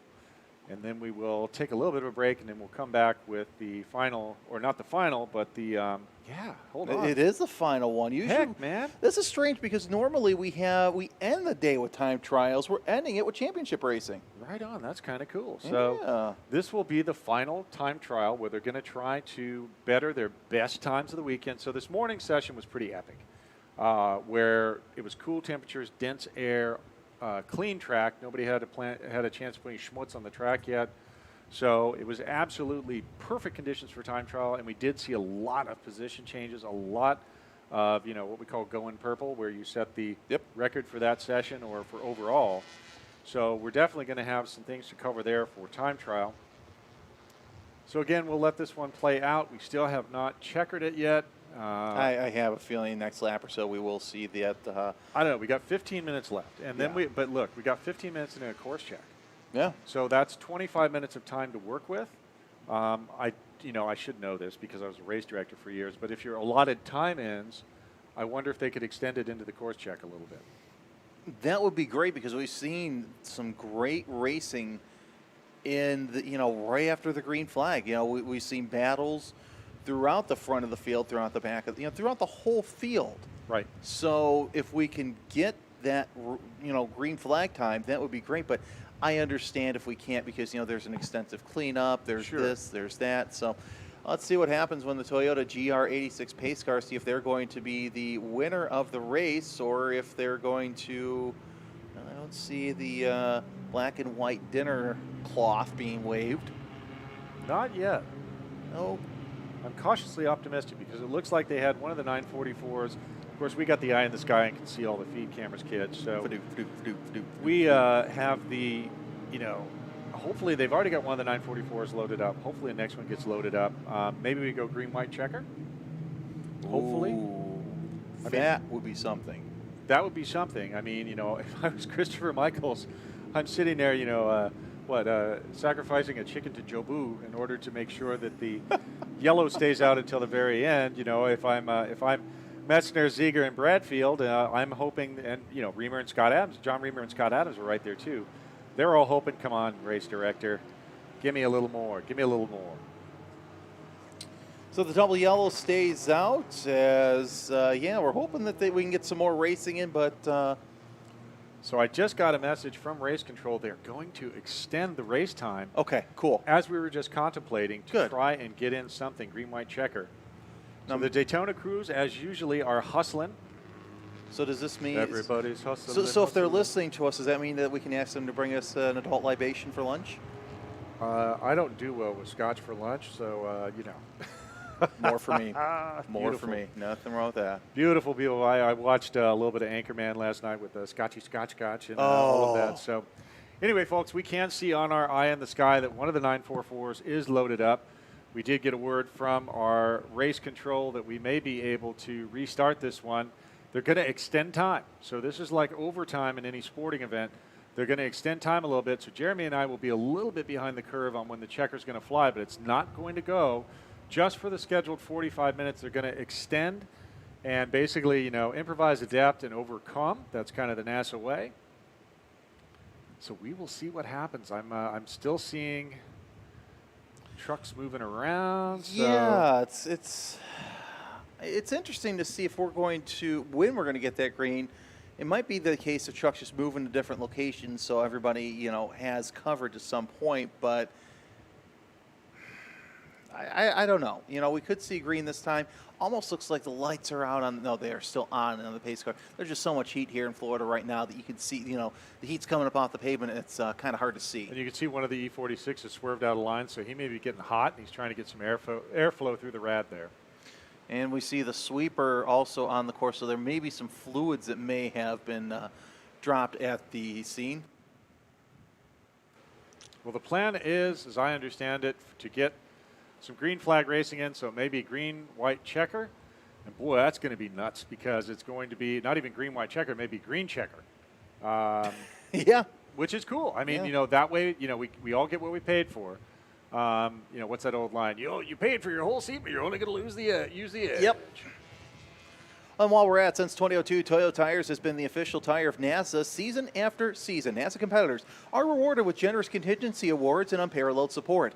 Toyo Tires is committed to supporting NASA competitors for all their tire needs. Visit drivenasa.com for more information. We thank Toyo for being alongside NASA for so long. It is so rare these days to see a tire competitor, the tire company and a series competitor just tight, so close. Well, I mean, Toyo has been a big partner of NASA. I look at the long-term partnerships that we've managed to maintained over the years, and all of the folks at Toyo and Mazda and other long-term relationships like that, they've really become friends and family. I'm biased because I was in on the early days of NASA and Toyo always believed in us, and they're always such a great company to work with. Mazda, always a big part of the family. So I've made choices. Whenever I have a choice in tires, I try to go Toyo if I can, just because not only because of the support, but because they're actually really good tires. So Phil, working yet another lap of full course yellow. It looks like that we're trying to get the 17 off the course. So from the eye in the sky, the rollback is there for the 17. Looks like they're hustling. They're backing up a rollback. We're not going to necessarily show it to you, but it's useful for us in a booth so we can give you some perspective. And then we are trying to get that done. As we said, race control is going to extend beyond the 45 minutes, but there's something I didn't think about, Jeremy. Normally, you only put enough gas in the car, so it is, gas weighs what, 7 pounds per gallon? Yep. So you don't want to carry around another 20 pounds, 40 pounds, whatever it is. So, yes, they're going around easy fuel consumption right now. But I don't know if fuel will become an issue for some of these cars. But here's the good news. You burn less fuel under yellow conditions. Think about that for a second. So it may work, it may not. We'll see what happens. But this has been a long yellow. 12 laps in, 36 minutes on the clock, and this is a scheduled 45-minute race. So, as we said, there's the bodywork. There's that's a traditional E30. Yes, it is. Yes, it's a traditional E30 and an aerodynamic disadvantage. Mark Donahue would not be happy about that. So now I guess it is an unfair advantage. It is and it isn't. I mean, it might be a little bit of drag, but as you pointed out earlier, an E30 is basically a barn door in terms of aerodynamics. It's not quite as bad as a Fox body Mustang, but it ain't great. Nice upright windshield and a big blocky, square-shouldered profile. So we are seeing cars going around. We are hoping to get things cleaned up and back. We have extended race time. As Jeremy pointed out, the fuel load might not be much of an issue, which is good news. Pace car still out. And I guess it is good that we aren't running through the chicane like we did with that earlier incident in Group B that was gnarly enough that they kind of had to use the escape door. But they're going at a real slow pace, so that may be strategic by the race director in order to have them go at a slow pace to kind of extend the time for cleanup and give the maximum possible chance for a green flag. I don't think it's going to be green-white checker. I think it'll be green checker. We do build those course checks in as a former race director and working as a assistant director as a region. Those course checks are worth their weight in gold. First, it gives our corner marshals, everybody a chance to go, take a little break, get off the mics and off the flag stations. And it also, hey, stuff happens. Oil downs, things like that. And that course check can save your bacon. So in response to Beth on the track, it is getting hotter. So when we started this morning, it was not that hot. But as you look, when we get some of those wide shots, you can see the little shimmers. And yesterday, at some point in the fairly early afternoon, we had, I want to say it was a temperature just outside the production booth of 95 degrees. And then we got up to 99 and almost triple digits yesterday. So it's starting to get steamy. We're after the noontime here in Florida, and we've had some really hot weather. I hope that we are going to be able to get away from the possibility of weather later in the afternoon, because it seems those build in the afternoon here. I'm not seeing anything significant on the radar that's near us. And looks like that we are now back to green flag racing. Here we go. We saw in our eye in the sky that the pace car ended up pulling off. And there we go, 2, 3, 4 wide as they're going into turn number 1. But my question is, who's going to be leading out front, especially if it's going to be the 46? Is it going to be the Honda Challenge 2 cars making their way through the S's right now? Oh, wow. And it is the E46, but still a battle for the lead between Michaels and Metzner Look in at Honda this. Challenge 2. One of the other E46 is right. Oh, no, that's the that's our leader. That's Christopher Michaels. Okay, it looked like an E46. Sorry, folks. It's been a long morning. Oh, we got one car big slow. lockup, It is big one of the lockup. front-running 944s. I think that's Derek Moorhead. That's got to be Moorhead. Yeah, it is definitely Moorhead. So he locked up going into the International Horseshoe. He thankfully gets back underway, but we're back to the overall battle. Michael's trying to see if he can get ahead of the E46. Well, I mean, that's tricky because the second place E46 is not that far behind. No. So, wow. So we've got one and then Spec E46 and then 2, 3, 4 in a Honda Challenge. So it's on right now. I don't know how many laps are left, but I think it's going to be pretty short.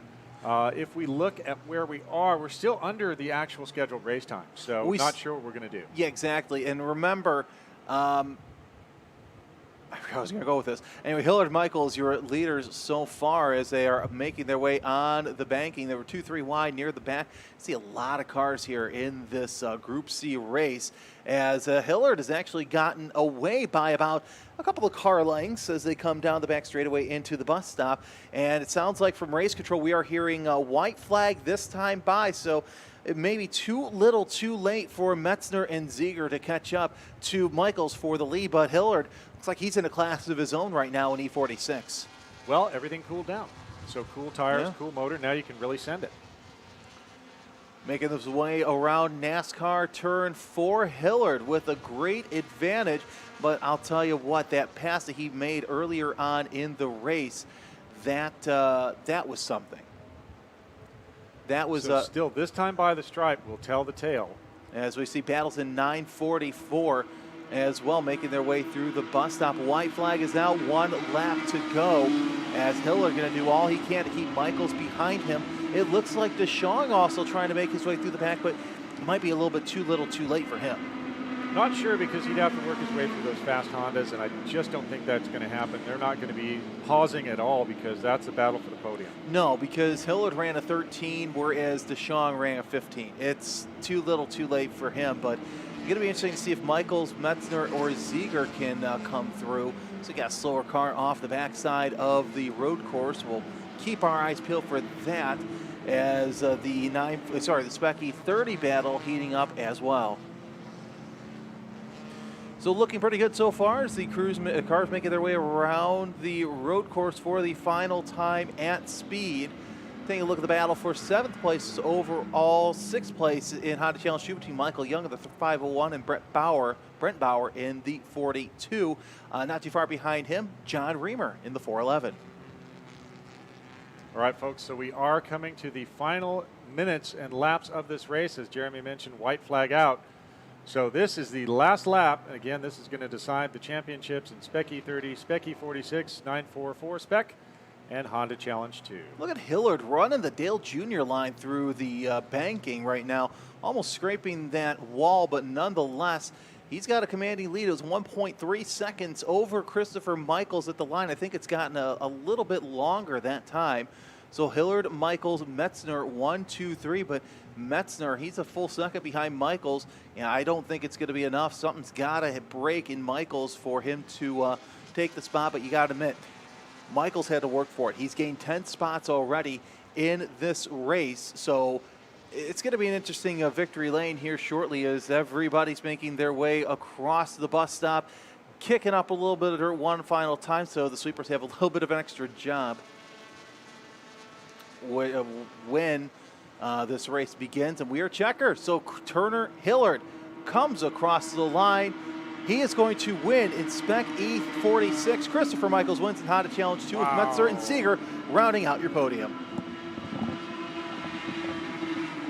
All right, folks. Well, that was a very exciting race. We had a little bit of trouble there, but the race directors were able to get everything underway.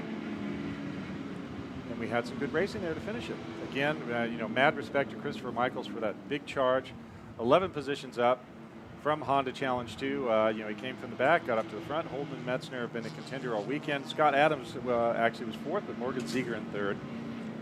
So we'll let everything dribble out here for a minute, and we will, they're going to come across the stripe and figure out what's going on, and then we will give you a finishing order once everyone has finished. Again, we had great stuff happening in Honda Challenge. Looked like Mendez and McKay maintained their 1-2 position, so that's a great battle with the two of them. They've been the class of the class all weekend. And we had, of course, our battle up front. Looks like Marcelo Vine took the win in 944 Spec with Charlie Bazzetti and Giuffre just behind. Heartbreaker for Derek Moorhead. You saw him with that lockup right on that final lap that took him off the podium. Again, folks, this is the 2021 NASA Championships presented by Toyo Tires from Daytona International Speedway. Thanks for sticking with us. We still have time trial and we still have racing coming up.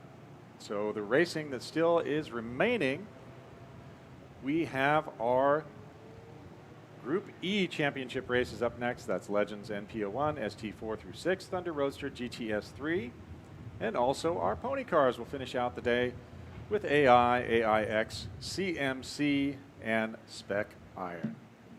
Again, folks, thanks for joining us. I know it's been a little bit of a challenging day for some of the coverage, but you know what? This team is pulled together and we have it dialed in now. So we will be bringing you time trial updates. We'll probably take a quick break after our Group C championship race. Jeremy has sprinted off to go talk to folks in Impound, so he'll give you a little first-person perspective there.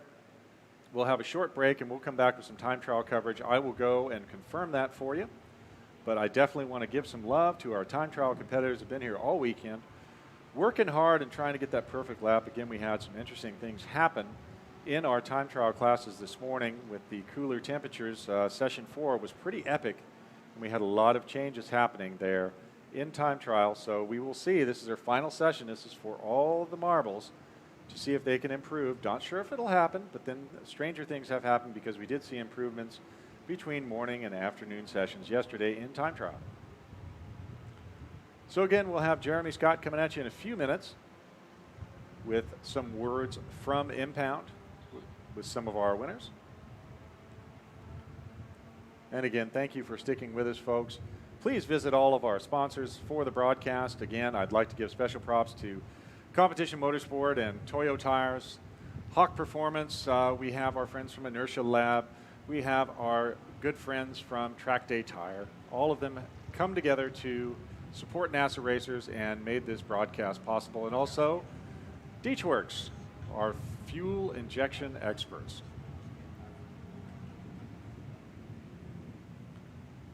All of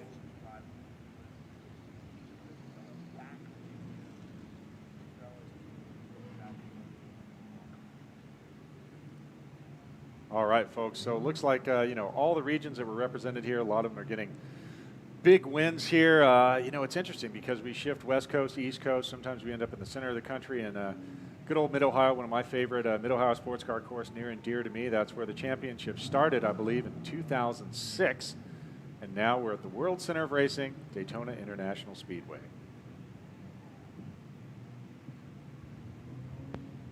So I do see it's kind of funny to see a little bit of trash talking there. I see someone said, "Whataburger sucks." I mean, that's a quick way to get a Texan really, really upset. But hey, that's the friendly banner that goes on. What I've seen here this weekend is a whole lot of camaraderie between people in different regions, and people meeting each other for the first time. Maybe they haven't ever met each other in real life. So it's cool to see that. That's always a big feature of the national championships, where racers from all over the country come together for the big show. I don't know where we're going next year. Hopefully, I'm sure it'll be another big track. But boy, Daytona has completely blown my mind, not only with the quality of the facility, but also the quality of the staff and the quality of everybody involved here at Daytona International Speedway. So very impressive, and so happy to have them here to help us. Now we're going to go down to Jeremy Scott in Impound. Jeremy, well, who do you have for us? I have Turner Hilliard, and I've got to say, we raved about your pass there for the lead in the middle stint there. Let's talk us through that and how you worked your way through the Honda Challenge 2 traffic. Sure. We were pushing all the Specky 46 guys to try and start on grid in front of the Honda Challenges, but they said they wanted a race, so last minute call, we swapped the grid and started behind them, and it was really great time just getting to work through the traffic and fight hard. I mean, those are fast drivers and fast cars, and looked like they were having a lot of fun out there, and I wanted to stay out of their way, but keep them honest, and I think we had a really great time going out there. And what helped you also is you also picked off a lot of the Honda Challenge 2 traffic to give yourself a nice buffer there to stay in the lead. Absolutely. It's key that when you're ahead of your competition, you want to stay ahead, and one of the best ways to do that is create some distance. Well, congratulations, you're now a champion E46. Thank you, feels great. All right, John, let's get ready for some time trial action. All right, folks, that was a great interview right there with our overall leader and our winner in Spec E46. Right now, we are going to take a quick commercial break. We'll be back later with time trial coverage and also some coverage of our last 2 remaining championship races. Thank you for sticking with us, folks. Thank you for joining us, and we'll be right back from the 2021 NASA Championships presented by Toyo Tires.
We dedicated 15 years of expertise to one goal, keeping you doing what you love. Our research, testing, and development are second to none. Injectors to pumps, filters to fittings, the best customer support, and the most comprehensive warranty in the industry. Do what you love with confidence and the highest quality fuel system components behind you. Deechworks, we fuel your passion.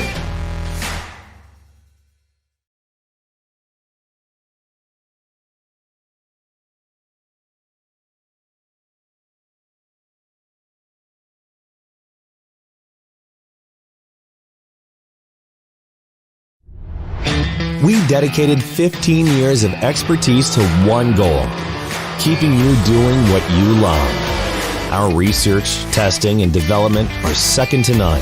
Injectors to pumps, filters to fittings, the best customer support, and the most comprehensive warranty in the industry. Do what you love with confidence and the highest quality fuel system components behind you. Deechworks, we fuel your passion.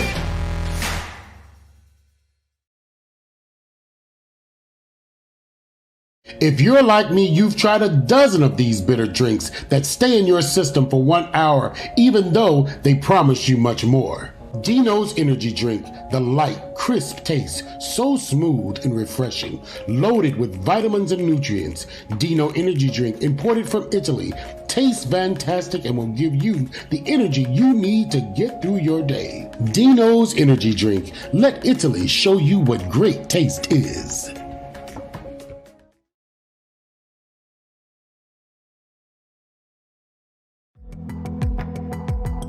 Hi, I'm Chris Hagan, owner of Inertia Lab. We are a suspension development company that specializes in dampers and coilover setups. We do custom builds, off-the-shelf builds, as well as servicing of various damper components. We also do consulting and can help you come up with which setup or package works best for what you're doing. For 2022, we're working on a contingency program for NASA drivers that helps successful drivers afford to keep their dampers and suspension setup in top shape. And we're also working on something for the people who don't always finish on the podium or at all, who are just showing up to have fun, who can help them or have something to offer everybody.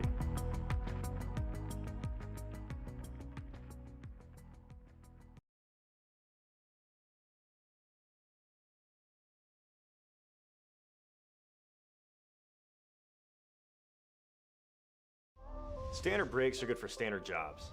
When you want absolute confidence in demanding braking applications, insist on Hawk Performance products. Proudly made in the USA, Hawk Performance far exceeds expectations, delivering clean, precise stopping power up to 40% more than original equipment brakes. So you may be asking, do I really need Hawk Performance brakes?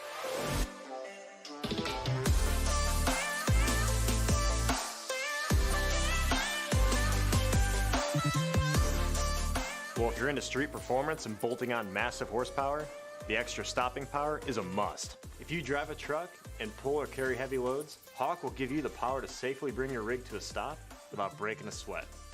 And if you off-road or crawl in a Jeep, you'll get the toughness and holding power you need on extreme terrain. Hawk Performance packs 100 years of friction dynamics into every product. Backed by Carlisle Brake and Friction, the world's premier innovator of industrial brake and friction components, Hawk leverages R&D tools and motorsports experience to deliver uncompromising performance on the street. Hawk has a line of race-proven, street-legal brake pads engineered for your specific vehicle.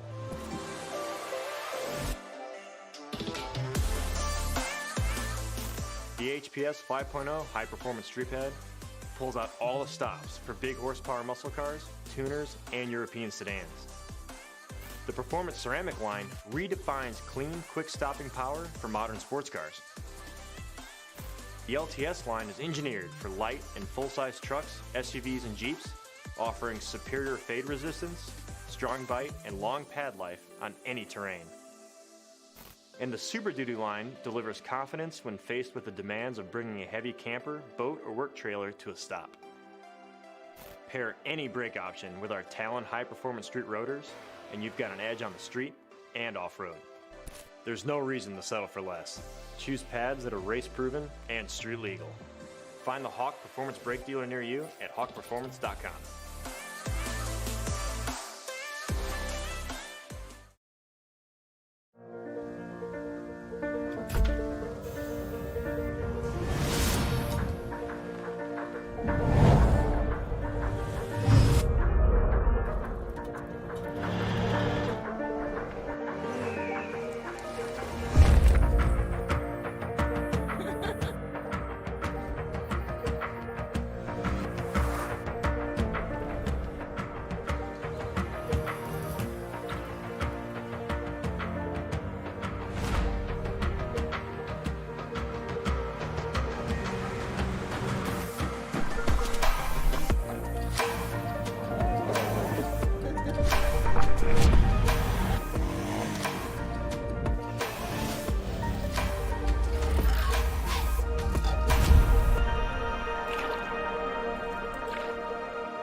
If you're like me, you've tried a dozen of these bitter drinks that stay in your system for 1 hour, even though they promise you much more. Dino's Energy Drink, the light, crisp taste, so smooth and refreshing, loaded with vitamins and nutrients. Dino Energy Drink, imported from Italy, tastes fantastic and will give you the energy you need to get through your day. Dino's Energy Drink, let Italy show you what great taste is.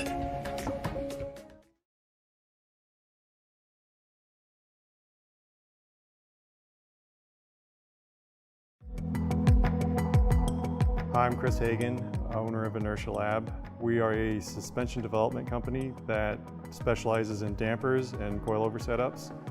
We do custom builds, off-the-shelf builds, as well as servicing of various damper components. We also do consulting and can help you come up with which setup or package works best for what you're doing. For 2022, we're working on a contingency program for NASA drivers that helps successful drivers afford to keep their dampers and suspension setup in top shape. And we're also working on something for the people who don't always finish on the podium or at all, who are just showing up to have fun, who can help them or have something to offer everybody.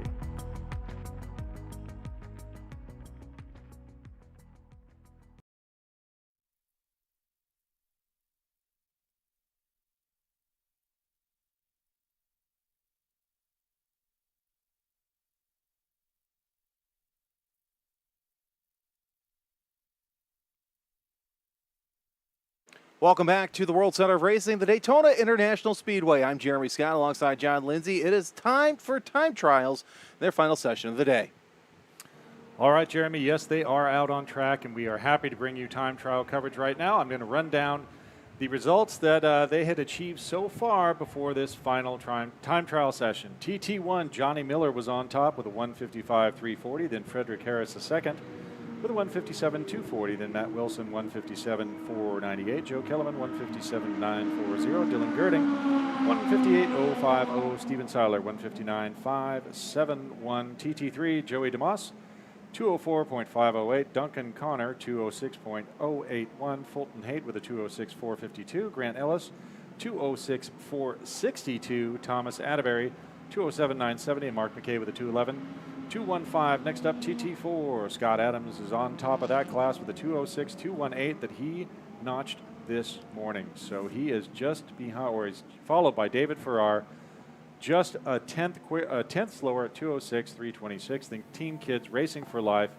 207.967. Paul Costas, 209.702. Team Hemisphere Racing, 212.074. Joe Cataneo, 220.612. One competitor in TTEV, that's Richard Hilleman, 203.611 in that Tesla Model 3. Brian Fessler was on top in TTU, 146.027, then Alan Cohen, 158.890. Greg Slayton, 203.548, and finally Robert Chukna, 203.767. So, Jeremy, we saw some action this morning where there were substantial changes in the Corvette, or in the, I'm sorry, Corvette, good Lord, in the order of TT. So we had Scott Adams put down a flyer and come up to the top of TT4. Now, what I want to talk about right now, we just read off that Paul Costas's best time before was a 209.702, which had him in fourth place, and Paul has now notched a 206.785, which edges out Team Kids Racing for Life and puts him on the podium. And that's interesting because it is warmer outside, so we're seeing the track conditions change. These engines aren't liking these warmer temperatures. We'll see what happens here in the closing minutes. Real quick, though, this live broadcast is brought to you in part by DHWorks. DHWorks specializes in high-performance EFI fuel system solutions and offers an exclusive discount to NASA members. Visit drivenasa.com for more information. It's going to be interesting to see what happens. Frederick Harris coming across the screen, his best lap of the session so far, a 156.7. Which is an improvement. It is an improvement, so that's good. But it's not beating Johnny Miller's time. No, it's not. Which that's fast time of the session, 55.5 with a 1 on the far left. As we see the 3 Corvette. That's Frederick Harris. Yeah, Frederick Harris. A nice little stylized 3 for Daytona. Coming across the rumble strips waving yellow, waving yellow. Slow down, slow down, slow down. You can see something has occurred right there. Frederick acknowledged that and slowed way down. Well, it looks like the Viper spun off. Steven Seiler. Okay, Yeah, Seiler so he spun had off. a little spin. And Steven was trying to improve his time. Well, he's got his arm out the window, so he's waiting for the corner worker, or he's telling them that he can't go. So any time Harris has now just wiped away. Anytime anyone has around that area, that time has wiped away. And we're waiting to see if this Viper will get back underway, and I don't think we're going to have it moving too fast. Well, and Steven did not improve on his time so far in TT1. And also, I believe in the TT rules, correct me if I'm wrong, if you have a spin, your session is dust. Yep. So there's a real value placed on being clean, being accurate, and not impeding your fellow competitors And it looks in like time trial. It looks like Harris has done Yeah, too. he's calling it a weekend right there. So we'll see. We'll see what he can do. Also, interesting to note, there's a new class this year in time trials, TTEV. I talked to Richard Hilleman over the past week, and he's trying to help build up this class. And I love it. It's great. Of course, he also has a AMC Javelin and American Iron Extreme, which is coming up later this afternoon, so I want to stay tuned for that. But it's great to see because you have all these electric vehicles, and they have such high torque. They have such high, you can get them 0 to 60 so fast. I think once you get these handling better, it's going to make a great competition. Well, and think about where the majority of the mass is in an EV. Where do you want weight in a race car? Up high or down low? You want it down low. Where's the battery pack? Down low. There it is. So checker flag is out for this session. Frederick Harris, we said, coming into the pit, so driver's going to slow down. I think we're probably going to have to get that Viper out of the infield in the middle. And yeah, we do have a safety truck on course tending to that Viper. So it looks like right now Joey Dumas did not run quicker. Boy, he got close to his fastest time there at the top of TT3. He ran a 2:04.521 as opposed to a 2:04.508, which I believe he notched this morning. Duncan Connor did come in with a 2:05.651, which improves his time of 2:06.081, but does not get it done in terms of moving him up the order. Grant Ellis got a 2:06.444, which does move him ahead of Fulton Haight. And Fulton had it was just a hundredth ahead of Grant, and Grant came out in his last session and managed to pip Fulton and move into the final position on the podium there in TT3. So that's an interesting development. As we mentioned, Paul Costas moved up onto the podium, displacing the number 76 car, Teams Kids Racing for Life. And TTU, Dean Martin came out, but he did not manage to touch that mark. That was set by Brian Fessler of a 146.027. So Dean came out. He may have had a time trial entry there just to shake down some things for the American Iron Extreme race later. Well, Dean usually runs as much as he can. I mean, the man is a pro racer himself, so he's going to want to get seat time as well as he can. He also is the official driver coaching partner of NASA. Racer 360 offers elite-level coaching in a personal, affordable way that's available to drivers of all levels. With exclusive offers and packages available throughout the racing season, Racer 360 can help you find seconds on the track. Visit drivenasa.com for more information.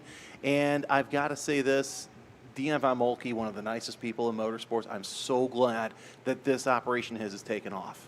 Yeah, it's super cool. And, it's often hard to coordinate with the coach to meet you at the track, and so this can be done virtually. I know all of us have adapted to things in, not in person and in virtual reality, not virtual reality, but just, Zoom meetings and all that. All of our kids had to adapt, those of us that have the kiddos. And so it really has radically changed the world, and it's cool to see how well that it is working out for Racers 360. So to answer a couple questions on the chat, we're talking about cold pavement, things like that. So there is an optimal tire operating temperature. Normally friction will bring that up, but there's questions about a cold track and a hot track. Now, if you're talking cold like New Hampshire middle of winter cold, it ain't going to happen unless you're burning the tires constantly. But I'm talking about relatively cold. So when it's happening that, once the tire gets over, what's an operating temperature? 160, 180 degrees, 210, whatever it is, the optimum temperature. If you have a colder track when you start, it takes longer to work up to that, but then it tends to be steady instead of a hotter track. and then they get greasy. So these are things that, a little bit, and, the tires are happier. Let's talk about what an engine likes to see on days like this. So what an engine wants is cold, dense air. It doesn't want hot, thin air. So cold, dense air would be, an example would be this morning, where it was pretty cool out, and you could actually see a little of the air. The humidity was very high, so that's cold, dense air. You're going to have a denser intake charge, which is going to be helpful. Now, let's say you're on a hot day up in Colorado Springs. That's hot, thin air. We had that challenge up at Miller Motorsports Park, now Utah Motorsports Campus, where a lot of the drivers were having to retune because they were hitting problems with not making enough power in that cold or that hot, thin air that was up there. We were down to like 8% relative humidity, and there were a lot of adjustments that had to be made. So again, that's what we're talking about with hot and cold temperatures and things like that. David O'Neill, I want to answer your question about an actual speed, and we don't know. We could go ahead and average miles per hour, but at this track, Jeremy and I were talking to different people, and we were seeing, guys talking about speeds of, I have a good friend who was running a time trial, and Fulton Hay told me he was hitting 165 plus multiple locations on the track. And earlier, those prototypes had to be up in the 180 mile an hour range. Yeah, I didn't get a chance to ask, but it seems like, 160, 180. Well, it also helps that you have prototypes that run here in January and February for the Twice Around the Clock Classic, the Rolex 24, as we have Group G, TT2, 5, and 6 on the course. So a lot of these teams have those setup notes so they can fine-tune what needs to happen. I think that's what we saw with Jacek Muka and his Cadillac, is he was able to fine-tune. Something. Yeah, exactly. Well, and it's cool. A friend of mine many years ago bought a Porsche GT3 Cup, and, Porsche's GT program, unmatched. It is. In terms of the homologation. He said it came with this book, and, for us old folks, old farts, it'd be the size of a phone book in a major metropolitan city. And you see what it had is it had notes on it from every track in the world where Porsche had run with, here's where you put the shock dampers, or here's where you put the tire pressures, here's what the alignment should be at this track, here's what you do if the driver weighs, 110 kilos, here's if the, and just such precise setup because those cars are so dialed in. So again, now we have Group G on track, TT2, TT5, TT6. I will run down the order. Oh, go ahead, Jeremy. Real quick, Capital One SH says that Road Atlanta, the TT4 record was set in December.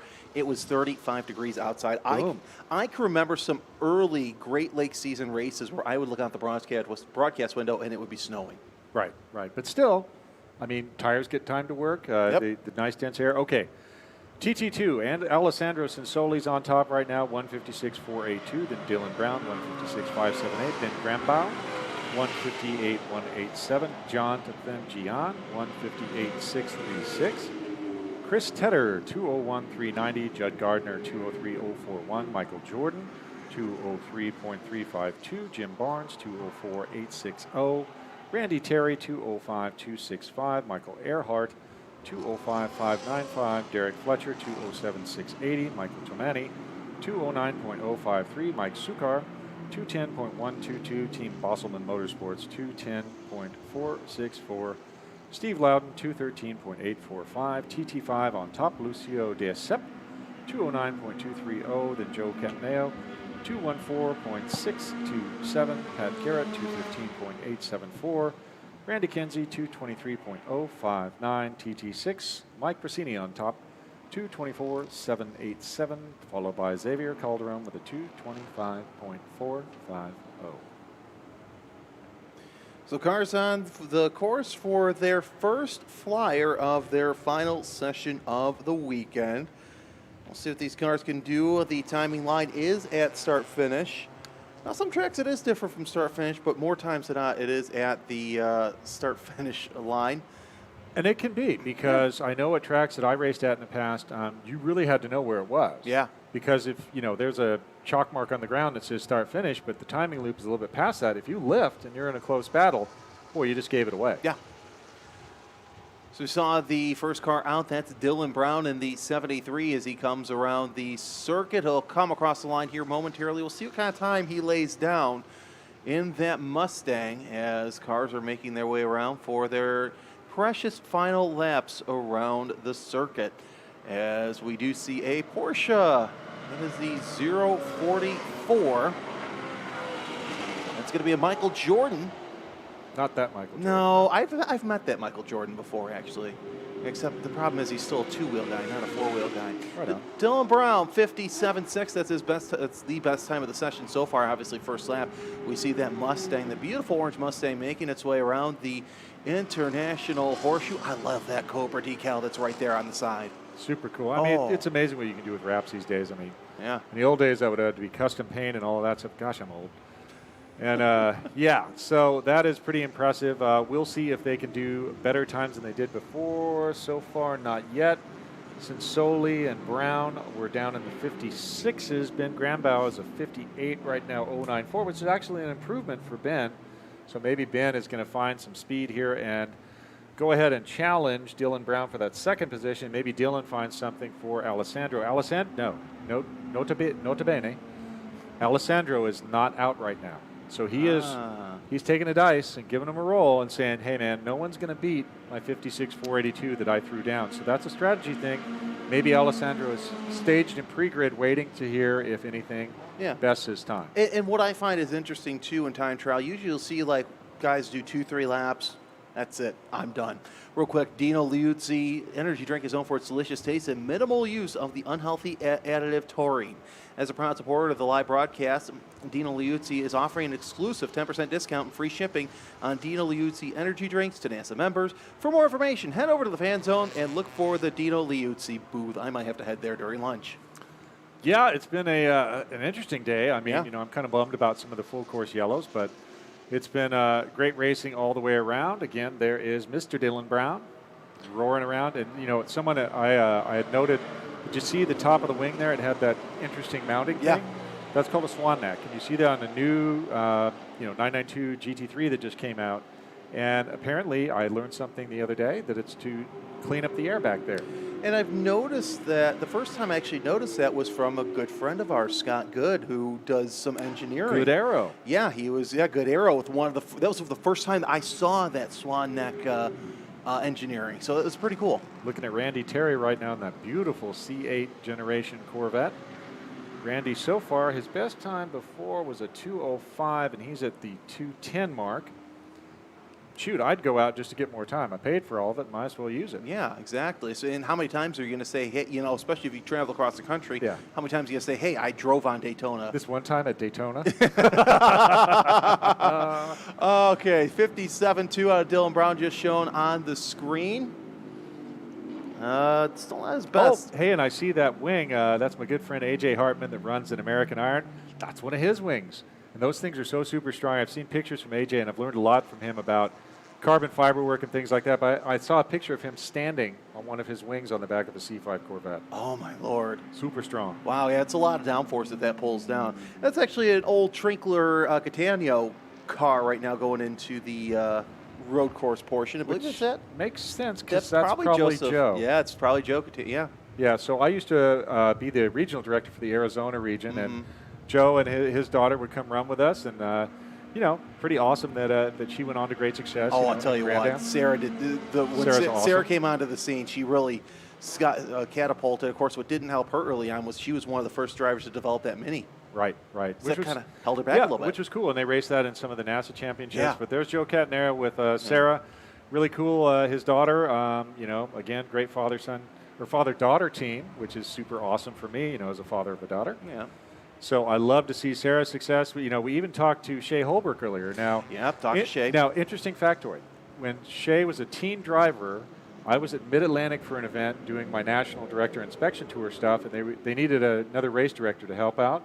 So I ended up talking to Shea because she had a pass under yellow at Summit Point, and I had to talk to her and her dad. And boy, I mean, that was awesome because she just accepted what I said. Yeah. And cool head, and just absolutely professional, even at a very young age. I think she was only 15 or 16, and look at her now. She's running a race team. You know what? And that's the thing. She and her husband have a great operation with BSI Racing. I'm so happy to see the success that they're going through, especially with Hickson Motorsports in the Global MX-5 Cup Series. Okay, Dylan Brown, so far best time of 1:57. 274, and he has retired. So it looks like, I don't know if we're going to see a lot of changes in the running order. Number 22 on your screen right there. That's Ben Granbow. He's trying to move up. He's had a couple of problems over the weekend, so hopefully he can get the ship righted here. His best time so far, a 1:57.7, and I think that he might be done for the session.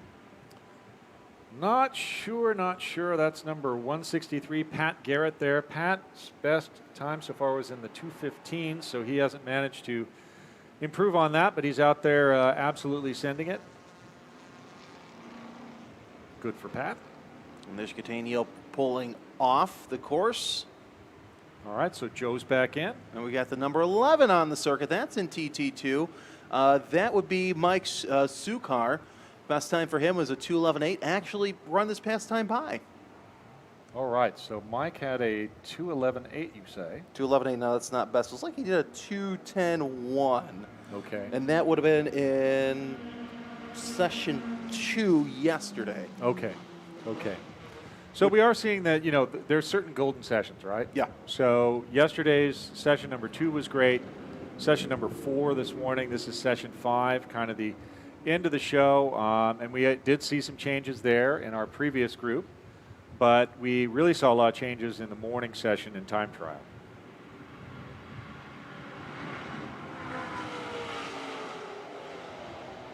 All right, so I think that number 22 is one of the former T1 cars, the Phoenix stable. Joe Aquilani followed them for years. They built very successful cars, so I think that's one of their ex-cars. And I think they're coming out with a couple of new race cars. I followed Joe on social media, and he had a frame prep for a race build, so that's going to be interesting. I want to see what he can do with these C8s as well, because that is one hell of a race builder. Well, and it's a big evolution. I mean, you look at the car here. I never thought GM would build a mid-engine Corvette, nor did I think that they would build one that starts at a little over 60 grand. That's an unbelievable value. Smile per dollar ratio is off the charts. Yeah. Let's take a look some other times coming through. Jonathan Gihan in third place with a 2:01. So his best was a 58.636 before. So a lot of guys just really trying, but not able to improve upon their best times. Another C8. That is number 3. That is Mr. Derek Fletcher, and his best was a 2:07.680 before. So I don't think he has improved on that one. He's at a 2:07.743. So he has improved, but he has not notched. So his best was a 2:07.743 this session, which is actually not better. His best was a 2:07.680. And we're looking at the 85 Mustang at this time. That would be Team Bosselman Motorsports, 2:09.6. That's the best time out of them in TT2. Yes. Oh, so it's the best time overall for them. That's great. And then you have the 7:02. What was the time again for them? A 2:09? 2:09.689. Okay, that moves them up ahead of Mike Sukar. So they managed to improve a position. But it didn't get them by Michael Tomani. All right. Jim Barnes taking his best lap of the session so far with the 2:06.0. And, we're seeing a lot more cars coming out of the pit road. They're probably realizing, you know what, that's it. Let's just save the car. All right, folks. Well, we will stay here until the last car, is coming around, but it doesn't look like anybody's going to improve their times. Lots of cars coming in. Yeah, I got another one coming in the pits. Okay, so we at least we gave you an update there. The final results, of course, there still is some compliance. Whoa, Dorifto! Nice little Gotta tank love slapper. it. Love it. Hey, man, that's the classic Porsche 911. So you turn off the the PSM, which is really Porsche Stability Management. It also stands for Please Save Me. And then because, basically you have a big pendulum behind the rear axle, you just stuff the nose and then turn in early and keep on the brakes, and it naturally comes around. I have a couple of old air-cooled Porsches at home, and while that's very satisfying, it's also terrifying. Yes. All right, folks, well, we are seeing probably the final laps of time trial for the 2021 NASA Championships presented by Toyo Tires. Big congratulations to all the competitors in time trial, Group F and Group G today. Many thanks to all the officials that were working with them all weekend. We have a big squad from time trial and Dr. Greg Greenbaum, our director for a long, long time. It does look like the Porsche is putting on a little bit of, that's Michael Jordan, I believe, putting on a little bit of a drift show. Hey, man, why not? Hang it out there, buddy. Let her rip, Tater Chip. I like Jim's comment on the chat. It's TT. They're probably driving it to work tomorrow. I agree. You got to drive it home in one piece. Hey, in the old days, we used to do that with our race cars. I can remember before I had a truck and trailer, we did something called Race Car Station Wagon, where you would put all your tools and stuff inside the car, and then we put ski racks on top and strap the tires to the ski racks. So that was a long time ago. I remember there was a Specky 30 compounder in the Midwest Great Lakes region who would throw the race tires for the weekend on top of plywood, on top of the ceiling, and just, that's how you get back and forth to the track. Yeah, why not? Why not? Hey, if you can do it. Looks like we got a Porsche making a run down the tri-oval right now. It could be Mr. Jordan. No, he's in the pits. No, he already came off, Yeah. so the only ones still running are that number 85 Mustang, Team Bosselman. And it looks like that they're kind of getting their money's worth. Get your money's worth, but it doesn't look like that they are running at speed, just enough to not slip off the banking. Right on. And the checkered flag is out for the session. All right, folks, super cool. Thank you for joining us for the final time trial sessions of the weekend. We still have racing coming up for you. We will be back just before the 2:40 start time of the Group E Championship race. Group E, of course, Legends, NP01, ST4 through 6, the Thunder Roadsters, and GTS3. Then we'll have a quick course check, and we'll come back, and we'll finish up with the pony car racing for the weekend. That will be our Group D, American Iron Extreme, CMC, and Spec Iron. So, folks, we're going to head out to a commercial break. We're going to take a break for lunch to go eat some burritos, and then we'll be back right in the 2:30, 2:35 range to bring you our Group E Championship race. Once again, this is John Lindsay with my good friend Jeremy Scott. We're covering the 2021 NASA Championships presented by Toyo Tires. Folks, take a break, go take a walk, look around the neighborhood. We'll be back soon with the final races here from Daytona International Speedway.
Standard brakes are good for standard jobs. When you want absolute confidence in demanding braking applications, insist on Hawk Performance products. Proudly made in the USA, Hawk Performance far exceeds expectations, delivering clean, precise stopping power up to 40% more than original equipment brakes. So you may be asking, do I really need Hawk Performance brakes?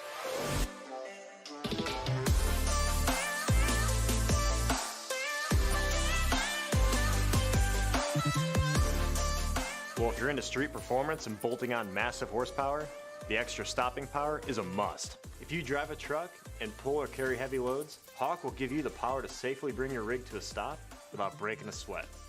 And if you off-road or crawl in a Jeep, you'll get the toughness and holding power you need on extreme terrain. Hawk Performance packs 100 years of friction dynamics into every product. Backed by Carlisle Brake and Friction, the world's premier innovator of industrial brake and friction components, Hawk leverages R&D tools and motorsports experience to deliver uncompromising performance on the street. Hawk has a line of race-proven, street-legal brake pads engineered for your specific vehicle.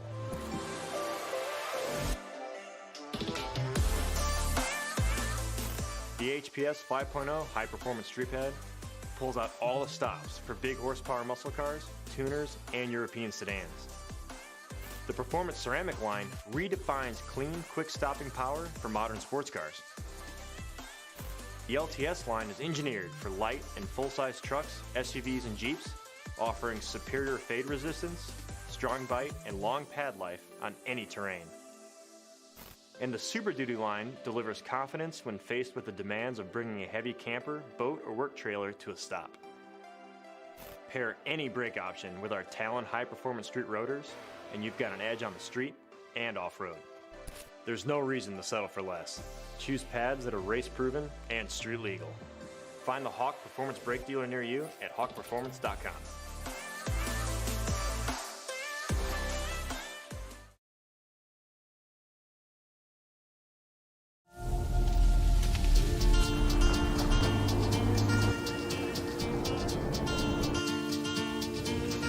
For the secret spots.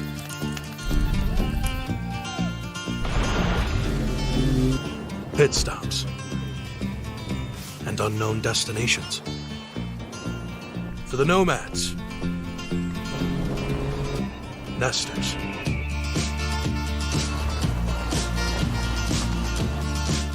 And those who never look back. For all that is breathtaking. Pulse-pounding,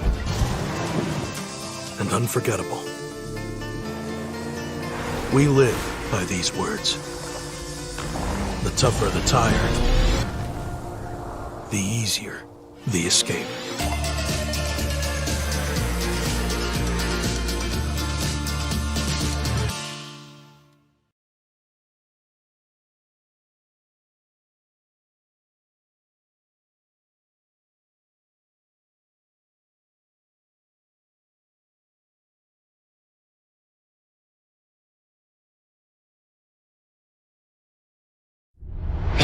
We dedicated 15 years of expertise to one goal, keeping you doing what you love. Our research, testing, and development are second to none. Injectors to pumps, filters to fittings, the best customer support, and the most comprehensive warranty in the industry. Do what you love with confidence and the highest quality fuel system components behind you. Deechworks, we fuel your passion.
If you're like me, you've tried a dozen of these bitter drinks that stay in your system for 1 hour, even though they promise you much more. Dino's Energy Drink, the light, crisp taste, so smooth and refreshing, loaded with vitamins and nutrients.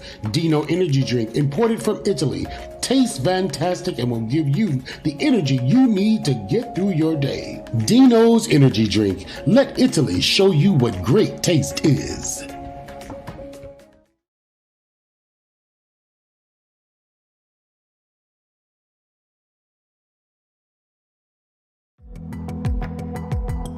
I'm Chris Hagan, owner of Inertia Lab. We are a suspension development company that specializes in dampers and coilover setups. We do custom builds, off-the-shelf builds, as well as servicing of various damper components. We also do consulting and can help you come up with which setup or package works best for what you're doing. For 2022, we're working on a contingency program for NASA drivers that helps successful drivers afford to keep their dampers and suspension setup in top shape. And we're also working on something for the people who don't always finish on the podium or at all, who are just showing up to have fun, who can help them or have something to offer everybody.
All right. 3, 2, 1. And we're joined here by Don Gardner. He's the team owner of DG Spec, also former Scion racer and 3-time NASA champion and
I'm Chris Hagan, owner of Inertia Lab. We are a suspension development company that specializes in dampers and coilover setups. We do custom builds, off-the-shelf builds, as well as servicing of various damper components. We also do consulting and can help you come up with which setup or package works best for what you're doing. For 2022, we're working on a contingency program for NASA drivers that helps successful drivers afford to keep their dampers and suspension setup in top shape. And we're also working on something for the people who don't always finish on the podium or at all, who are just showing up to have fun, who can help them or have something to offer everybody.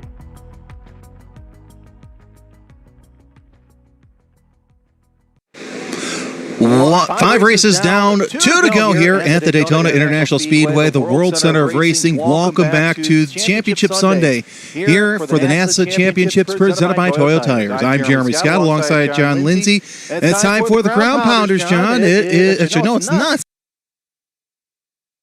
Right, that was the Group B race where we had the big horsepower stuff. This is the more technical, very sophisticated stuff. So we'll see the legends, the NP01, Super Touring 4 through 6, and the Thunder Roadsters are in this group. I just got an interesting tidbit from one of the race control officials.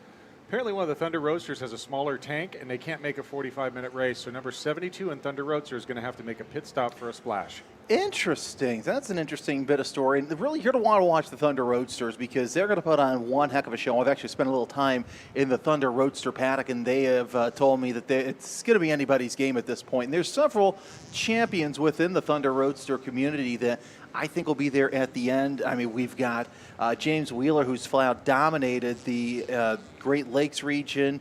You have John Spain, a former champion in his own right. And anybody can win this race. The legends, I think they're going to put on a good show as well. There's not many of them, but with as small as they are, they're going to be dancing around. We can't forget the NASA prototype class, also ST 4, 5, and 6.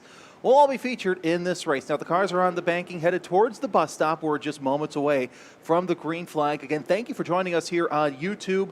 Hopefully you're enjoying yourself also at the racetrack as we're going out over the PA.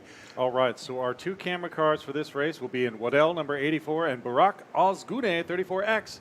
He will be our other camera car for this race. Fantastic, and it's great to see the camera cars out there. It looks like the NASA prototypes, the GTS cars, or ST cars, I should say, will be taking the first flying start. And I did find out that Zach Hillman is out with an engine failure. Yeah, we did find that out. I actually saw that over social media, and it's sad because, you know, that would have been great to see Zach Hillman come up, and he's always a wonder to show.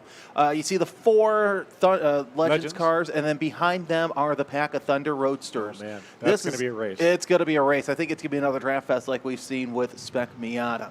So the field making their way coming on to NASCAR 3 and 4. Already it looks like we have one car with mechanical problems right around the motorcycle bend. But they're hooked up and they're getting flat-toed out of the way. I was going to say, so we're good. We're good. Okay, let's see if we were delayed. I don't think we're going to be delayed. That's enough time between where they take the green and where the car is right now. And yeah, the car is getting hooked up and it is moved out of the way. So we should see a start here momentarily. Glad to have you with us here on YouTube and also at the Daytona International Speedway. Hopefully you're getting some shade, getting a lot of fluids in you as well because it is a warm one out steamy.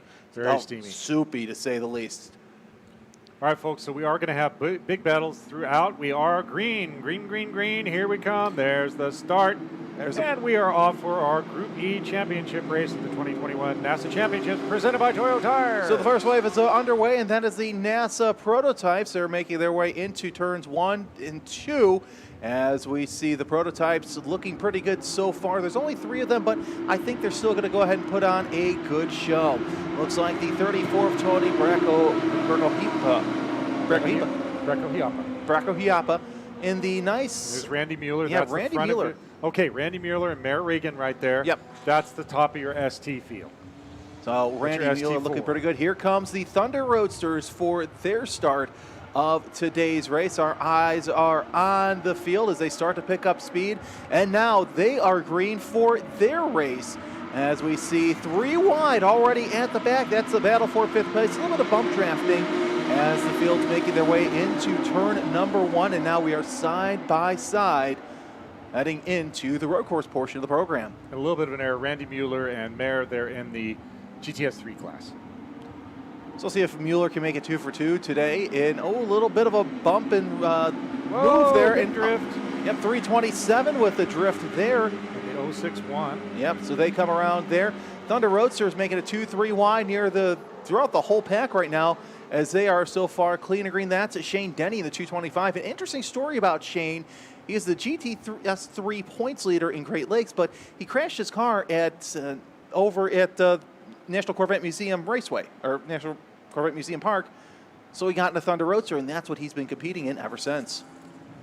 Nice. So Tony Bracco-Hiape, he is out in front of NP01, our overall leader right now. There's the Legends group all right together. Off. One car a little bit off. We'll see who that is. Nice recovery, but look at the dips out there. But that was a really good recovery. Safe re-entry. Gotta love it. And we are full course yellow. Flag. Full course yellow. Not sure the reason just yet, but don't even get a lap of racing in as we are right away under the full course yellow. Field is going to slow down. It looks like we're going to have a GTS 3 car mixed in with the NASA prototypes. All right. Well, it's kind of a bummer. I mean, this is similar to the Group B race where there was a big incident on the first lap of the race. Hopefully it's nothing that's too bad and we can get back underway. We do have 45 minutes scheduled. We have been able to recover pretty quickly from these, and I think that's one of our in-cars right there. I bet that is probably Barack. That looks like Barack. So right now, it looks like Randy Mueller's made his way through most of the NASA prototype field. I wouldn't be surprised if he takes that. He's right behind Tony Bracco-Hiape. Yeah, Bracco. I would not be surprised if he and Bracco. Bracco-Hiape would be in a battle here at the start. Mia Regan also moving up the field as well. So we'll get a word for you on where this full course yellow is, but so far everybody single file trying to catch up to the back of the Toyota GR86 pace car. And we're also thrilled to have that new GR86 selected as the official pace car of the NASA Championships. This car is perfectly at home on a road course. It is great to see it lead all our classes onto the track. Not so great when we have to do it under full course yellow conditions. Well, especially on the first lap. That's Yeah. kind of a bummer. But again, we've been recovering pretty quickly from these full course yellow incidents. So we'll do our best to try and hustle right along and get back to green. Well, also Toyota and NASA first partner in 2019 to give all GR Supra owners a complimentary 1-year NASA membership as well as a complimentary day of instruction on track. The program expanded earlier this year to include all GR sports cars like the GR86, so owners can learn precision driving skills from expert instructors in a track environment. For more information, visit grsupra.drivenasa.com. Also, this race broadcast is brought to you by Inertia Lab. Inertia Lab is a suspension development company that specializes in damper and coilover consultation, sales and service, revealing, and custom builds. Inertia Lab and NASA will be working together in 2022 to offer a new and exciting program to NASA members. Stay tuned and visit inertialaboratory.com for more information.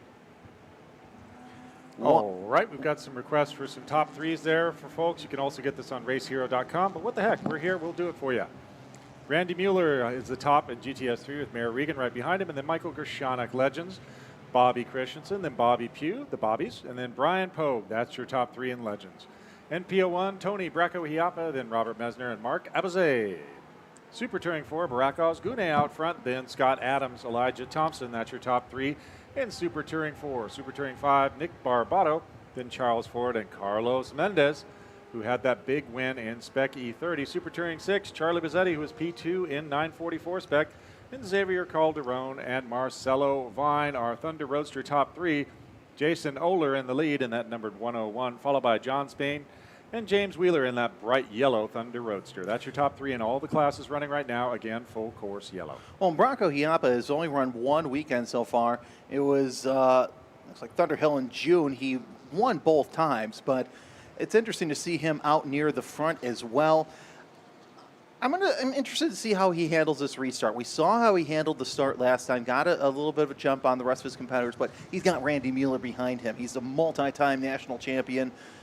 the guy knows what he's doing. So we'll see what happens here in the next couple of laps. Looks like the pace car may stay out, but of course we do know, nope, pace car's coming in. So it looks like we're going to have a green flag here momentarily with Bracco, Hiapa, Mueller, and Regan. 1, 2, 3. So it's NPO1, GTS3, GTS3. And look at Bracco, Hiapa already with a little bit of an advantage, but Mueller, he's going to get on the gas a little bit later. Look to the outside, and he's going to make it side by side heading into turn 1. So we'll see if that BMW takes lead. Indeed it does. So move Randy Mueller to the overall lead. He gets a little bit of gap between he and Mir Regan as they are actually 1, 2, 3. It's Mueller, Bracco, Hiapa, and Regan. Well, Bracco, Hiapa not going to let anything happen. So you've got a normal street, what would be a transition street car into a purpose-built race car behind him. So we'll see how those two work out. Interesting mix. We saw Scott Adams there in that white NSX. Very cool car. Scott had some success. We thought he was going to make it all the way in Honda Challenge 2 this morning, but now he's in his NSX for Super Touring. That number 71 Legends car, kind of with a little tail slapper there around the International Horseshoe, but he's able to continue as we now see the only bad thing about this restart is we're seeing now the local yellow over there in turn number 6. Waving. Yeah, it's waving, so something's on the course, but now we're starting to see these Thunder Roadsters kind of spread out. I'm hoping that as we get through the race, we're going to see them get close together and get some racing. 55 and 41 with a tight battle into the West Horseshoe. They're going to go side by side heading into that local yellow zone, and we'll see them both get off the gas. But I will say this, it is all Randy Mueller right now. That's for the lead in ST5. Okay, so that's Mendez and Ford. Mendez and Ford for the lead. So I believe this is probably Eric Waddell there. Yep. Got to be Eric Waddell because now he's getting passed by 2 Thunder Roadsters. And I think Barack is a bit quicker at the front of that Super Touring 4 class, so we'll wait for an in-car shot there. But that gives you perspective of how quick those Thunder Roadster GTRs are. They really have some sauce. I was about to say, they're not your typical Thunder Roadsters that you would see at a short track. They actually have more bodywork, and they're known as GTR cars, a little bit more downforce, and it's great to see that this class is really starting to pick up steam. Oh, look at that pass there in the bus stop. That's your battle for the lead right there. So that's the battle for the lead right there. There's another battle back there between the 100 and that Boxster. So that would be in Super Touring 5. Right.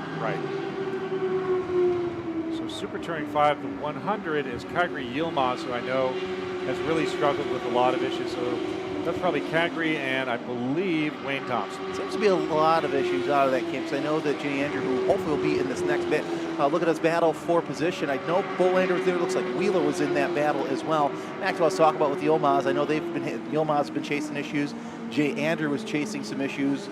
So here's the front. Looks like Mayor Regan got by Tony Bracco Hiapa. Yeah, so to try and chase down Randy Mueller. So Mayor is by Tony Bracco Hiapa, but Tony still has a commanding lead in NPO1. Tell you what, Randy Mueller laying the hammer down early on in this 45-minute race. We're 3 laps complete, working lap number 4.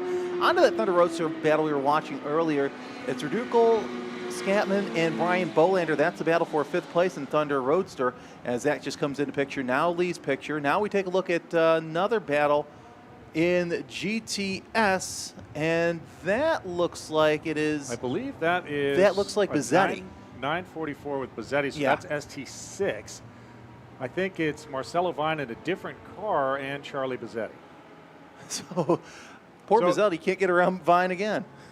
I don't know. Don't count Charlie out. It's very early on. So, folks, we're only about 10 minutes in, 3 laps complete, working lap 4. Again, 45 minutes on the schedule. Now, we did mention that one of the Thunder Roadsters is going to have to stop for gas. Maybe they don't now after that little bit of love on that full course yellow. You know, in most cars, we usually see under yellow, they're making the same fuel mileage as they do in 1.5, 2 laps. So that might have helped them. We don't know how short on fuel they really are. We just know that they can't run a full 45-minute race. So we'll keep our eyes peeled for that story because that is an interesting thing. Well, and often we run the 25 hours of Thunderhill, and the fuel stops are very different for different cars, but you can put a big tank in a Thunder Roadster, and they'll be able to go for longer. So I'm just not sure what tanks are in these different cars. And, of course, also they are motorcycle-powered motors, so that's an interesting note as well. Couple of Legends cars running for a position. That's the 4C. That's the Bobbies. Yeah, the 4C and the 5C. All right, there's Marcelo Vine and Charlie Bizzetti on the feed. That's ST6. They're going at each other again. There's Scott Adams right there working his way through the NP01 field. Right now, Scott is in ST4, and he is running in second to Barack Osgune, who I think is just in front of him. So Scott Adams trying to get that victory that eluded him in Honda Challenge 2 earlier today. Let's go back to Thunder Roadster GTR real quick. Jason Ayler, John Spain, and James Wheeler. You can throw a blanket on them. They're about half a second apart right now, and that is for the lead. Looks like we got a little bit of a battle here as well between the 56. Oh, the 56 with a little smoke as he gets back on the throttle. That's a lot of smoke. That's a lot of smoke. That's not good. So that is the number 56 of Daryl Prince. So that's back in 8th and 9th position there. Here's the front of our Thunder Roadster field starting to mix in with the Legend challenging a little bit there on the inside. I believe that probably is. It's Walensky, Scatman, Scatman, Rudukel, and Bolanders. Bolanders back from 22. Pope there. Yeah. All right, there's Charlie and Marcelo once again. So another great battle between the two of them. We saw how they duked it out in the 944 spec class. They're coming up on one of the faster classes and starting to work their way through. So they'll probably, I don't know if they'll work together at this point because there's a bunch of different fields of cars. There's Randy Mueller, I think our overall leader and our GTS leader. Yeah, Randy Mueller making, once again, showing why he's one of the best here in NASA as he's just leading left and right. And there's the battle for the Thunder Roadster. That looks like yesterday's winner. It does. It looks like yesterday's winner in the qualifying races. I think that is Jason Oler and John Spain right together. Oler and Spain, that's actually a close battle right there. Here comes the boom. And there goes the 0 of Randy Mueller. We're also watching a 3-car train off to the side as well on Thunder Roadster. There it is. It's the Oler, Spain, and Wheeler. Let's see if the Great Lakes drivers can gang up. Wheeler got out of the draft a little bit. Wheeler got out of the draft. Well, remember also yesterday, Wheeler had some issues in that qualifying race. So hopefully they got that worked out. Nonetheless, Regan, yeah, there's Regan. Second in GTS3. I think that may be one of his close competitors right behind him in GTS3. So the GTS3 race shaping up well for 2 and 3. Randy Mueller currently running away with the win. So some great this is producing some great battles. Hopefully we stay green the rest of the way because we're seeing some tight battles throughout the field. It looks like Ayler has really opened up a gap to Spain. So Spain kind of trying to see what he could do draft with Wheeler. Marcelo tried to catch a toe from that faster car. Oh, here comes Vine. Now Charlie's allowed one move here. And he's probably not going to get it here. Vine, so on a big straightaway like that, you can't jink back and forth. No, you can't. You got one move. So Charlie's move was a slow move down to the inner apron to protect the line for turn 1. And that is a great rule because it allows you to defend without blocking. Right. So exactly. That's what I love about, when race directors say, okay, one move, that's it. 14 minutes in, working lap number 6 on this race here at the NASA Championships presented by Toyo Tires at Daytona International Speedway. Lots of great battles. We're watching Thunder Roadster with some great battles. Couple of battles in Super Touring that we've been keeping an eye on. And this one right here in Legends, that's not been a bad one either. We're seeing the 4C and the 5C. That's for Legends lead. It's Bobby Puh and Bobby Christensen, so the Bobby Show. There it is. That's Scott Adams right there. Looks like he's trying to reel in Barack Osgune. Oh, actually, that's Paul Costas right there. Oh, a little bit of smoke, so someone may be off to the left of our screen where we can't see it. Yeah, the 56 with a lot. So, no, we saw a lap or two ago, the 56 had smoke coming off of the horseshoe. And we're seeing it more and more the second he's getting on the gas. So I'm starting to wonder if we're going to see the 56 come in with him having those issues. All right, again, we have very close racing. Costas, Osgune, and Adams are all right together at the front of Super Touring 4, Super Touring 5. About 2 seconds between Carlos Mendez and Nick Barbato. And Randy Mueller is starting to run away from the field. So Muir Regan and Michael Gershenok, those two together, are trying to battle for who's going to step out where on the podium because Mike Follin's way back. He's about 38, 39 seconds behind the 161. Right, so Super Touring 6, Charlie and Marcelo are now right together, only .095 seconds between them, and 13 seconds back to Xavier Calderon. So Charlie and Marcelo are fighting for the win. Xavier about a second and a half ahead of Dan Miller, so he's holding on to the final step in the podium so far in Super Touring 6. Well, looks like James Wheeler trying to get around Spain to get to second place and kind of help out his compatriot in the Great Lakes, your leader Jason Ayler, as they go back onto the oval. Tell you what, I'm on the edge of my seat, and I've been paid to sit on the whole seat. Exactly. Right there is Shane Denny. He's looking pretty good. I know he's had some issues. I was told by the team yesterday that he had to go out to Tampa to get a new motor to compete in today's race. That's dedication. All right, two of our NPO1s. This is second and third place. This is Robert Mesmer and Mark Ebeze. Running together, again, the NASA prototype originally developed by Elan, but now improved by Sabico. A Mazda, I believe, 2-liter engine, all spec parts. So very cool little car. Also great to see the number 62 out and about today. That is Tom Burns. Almost like a Batmobile kind of look to it. Pretty cool. Oh, it is. It really is. Again, here are your top three in each class. We'll start with Thunder Roasters. That's what we're looking at right now. It's Jason Ayler, John Spain, and James Wheeler. That looks a little bit worse than it did last time by that we saw it. So we'll keep an eye on the 56 of Dale Krentz as he is becoming part of the mosquito abatement program. Charles Bizzetti in the 986 lead Super Touring 6 ahead of Marcelo Vide and Xavier Calderon. Vide a little bit further back than we saw the last time by about 1.2 seconds separates the two cars. In Super Touring 5, it's Carlos Mendez, Nicholas Barbato, and Charles Forts of 14, 41, and 55. And Super Touring 4, why don't you take Super Touring 4 at NPO1? All right, I believe that is the battle for... It looks like we do have another battle taking place. That is Super Touring 5 with Mendez. Okay, 23, no, that 14 and 41 are their numbers. That was the number 23 right there.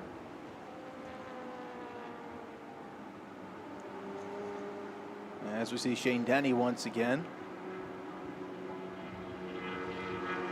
Oh, there's that battle for position in Thunder Roadster. Oh man, they're all right together. Oh, little wiggle there. Little wiggle, wiggle, wiggle. Now, they're coming up on a lot of lap traffic, so that's going to be interesting. So that is Walensky, Scantman, and Reducal. Right. That's the battle for fourth. Yeah, so there's one pack, there's two packs. And then you got to go back to Bolander and Gelhausen for that battle for seventh place. So John Spain has actually moved up in the lead as we see that come off of NASCAR 2. John Spain's your leader over Jason Ayler and James Wheeler. And it looks like that's going to work out to Ayler's favor because Ayler and Wheeler both working under the same awning this weekend. Oh, okay. Yeah, So I know it's hard, folks, because there's a lot of white, yellow. But this is our leaders in Thunder Roadster right now. Spain, Oler, and James Wheeler. Yeah, and Wheeler's going to give Oler a little bump so they can go catch up to John Spain. And Wheeler's a defending champion in the Thunder Roadster, so anything can happen. I talked to a lot of those guys, and they said, look, we just want to get through the first part of the race, and then after that, all bets are off. We just want to get to the end.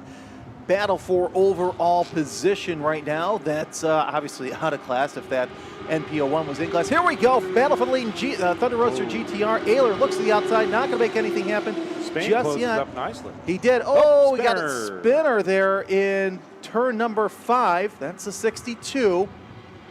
He's going to get 62 of Tom Burns. Yeah, Burns is going to try and get started. Ooh, good move by Burns.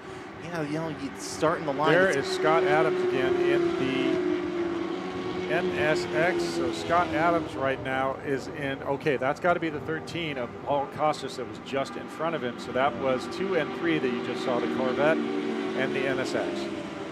And they're both working together. They're very close to Barack Ozgune, so they're all right together. The lead pack of ST4. And Ayler has gotten ahead of Spain. Spain a little wiggly going into the horseshoe. He's going to fall into the clutches of Wheeler, and Wheeler actually gets a little off kilter, but catches up to Spain as they head towards the tri-oval. And that second pack of 3 cars, that looks like that has caught up to one another. So We'll see how they do off of NASCAR 3 and 4. Looks like we got a E46 coming down the back straightaway into the bus stop. And a battle for the lead in between Bazzetti and Vine going into turn number 1 as we're watching our eyes to the skies. Little mixed class action there. That is I think the number 76 right now. Yeah, a lot of great racing action going on here. If you're at the track, I highly recommend you find a great spot to watch this because it's only going to get better from here as we're winding down the clock on this penultimate race of Championship Sunday here at the Daytona International Speedway. There's your overall leader, Randy Mueller. Did you just see that shot of the Corvette going by the BMW? That was for the lead. Whoa, we got a spin there off of turn number big 5. Spin. Nice recovery. Not Okay, sure who clutch that is in, just clutch in. yet, and Randy Mueller kind of takes his time going through. Oh, that was wonderful. Nice recovery. But look, that was Paul Costas going by Barack Ozgune. Okay. So perhaps we can get to Barack's in-car camera. I don't know what's going on because that's awesome.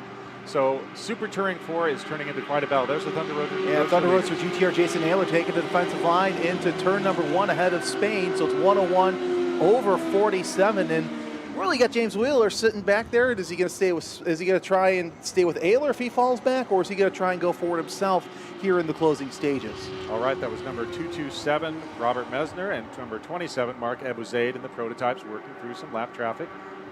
I believe that might have been Xavier Calderon. They were working around an ST6 car. I think currently running in 3rd in ST6. Oh boy, that 3-car battle for the lead is now turned into a 6-car battle for the lead. That's another one worth watching here momentarily as they're going to go through the kink. We do see the 161 who kind of... Michael Gershanek. He's running second currently to Randy Mueller in GTS3, but a nice recovery. Ayler with enough space to make sure nobody makes a pass on him. That's for the Thunder Roadster lead here at Daytona. As we're just watching a couple of great battles. Whoa, got one car who decided he wanted to try and take a deeper line. That is 51 to Steve Miklos. There's 2 and 3 again in NP01. This has been a fantastic battle between they're the two right of them. there. They're right there. And we're also seeing Galhausen. It looks like the 444. So that would actually be... Oh, waving yellow, Jeremy, waving yellow. Got a yellow coming on to There's the Bazzetti oval. and Vine again, so we got a waving yellow. Don't know if it'll go to full course. Hopefully it's nothing bad. And We'll see. It looks like Wheeler's now taking the lead in Thunder Roadster GTR. Will he keep it on the bus stop? Yes. So, oh, man, it's on. Oh, it's on for Thunder Roadster. And there's the help. Walensky also coming in. Last time by, he was in 5th, so that just goes to show you the draft is key here. Wheeler and Walensky 1 and 2 now in Thunder Roadster. There's Mayor Regan again working through. The Shecky yogurt smoothie there. All right, let's see. We'll see if this lead stays tight in Thunder Roadster or if Walensky decides to pop out there nose to tail. Wow. That's just so close. By the way, 0.038 seconds at the line. Well, they're right together. Yeah, working lap 11. Yeah, nose to tail basically. 25 minutes down now about in a 45-minute scheduled race. So we have quite a ways to go.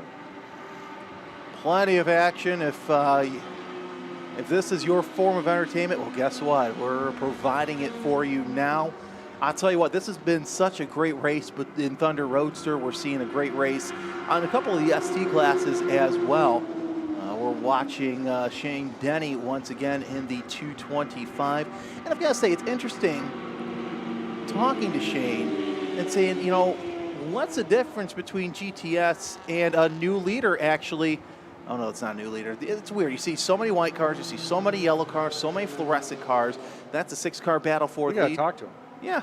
Wheeler, Walensky, Spain, Scatman, Redukel, Ryan Redukel that is, and Jason Ayler. So Ayler's fallen back to 6th place, but I don't think he's going to be there very long. There's Michael Gershanek again. He's running up on the oval and trying to hold on to that 2nd position in GTS3. Back to Shane Denny real quick. You know, he really made a statement in GTS3, and after he wrecked that car, he went out and bought a new Thunder Roadster. So he's been running with the Thunder Roadster guys all year long. So it's great to see that there's that camaraderie with somebody they're not used to. Here comes the battle for the lead in Thunder Roadster into the bus stop. Spain looks to the inside of Walensky. Wow. He's going to go for 2. Oh, is he going got to keep 2. it? He did. He went from 3rd to 1st in the matter of about 200 feet. So moved John Spain to the lead. But Wheeler's not going to let him have it for very long. He's going to draft against the 47. We're going to hang with this for a little bit and see if Wheeler can take back that lead into turn number 1.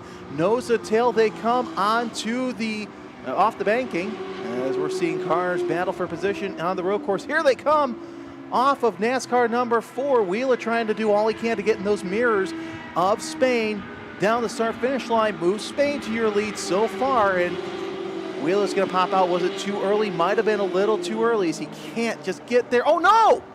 Spain let off the brakes a little too early, so Wheeler was able to get the lead into the road course portion. There's ST6, Marcelo Vine and Charlie Bazzetti. They're going to, looks like Marcelo moved over to let the P2 and P3 NP01s go by. Oh, and Marcelo went wide. And he dropped a couple wheels. Looks like now Charlie's letting them through. Oh, Vine putting his hand in the air. So there's some issues with Marcelo Vine. And now this lap traffic is going to affect the Thunder Roadster. We saw that Wheeler was able to get ahead.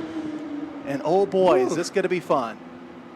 Look at that. It's about 3-4 car lengths now. We saw how close John Spain was from Wheeler, and sitting back there in third waiting for something to happen is Walensky. Walensky was yesterday's qualifying race winner. This is just some great racing here in Thunder Roadster. All right, folks, about 27 minutes down, 12 laps complete, working lap 13, 45 minutes scheduled. Well, we'll see if we're over halfway. We'll see if this lap car that's ahead of James Wheeler will have any effect on the drivers as they'll come off an NASCAR 4. And I've got to say, it's interesting seeing that Legends car right behind the GTS car drafting. Of course, it's going to punch a big enough hole. Right, for probably 3 of them. little Legends car freight train. Again, that's Goshanik with one of the bobbies behind him.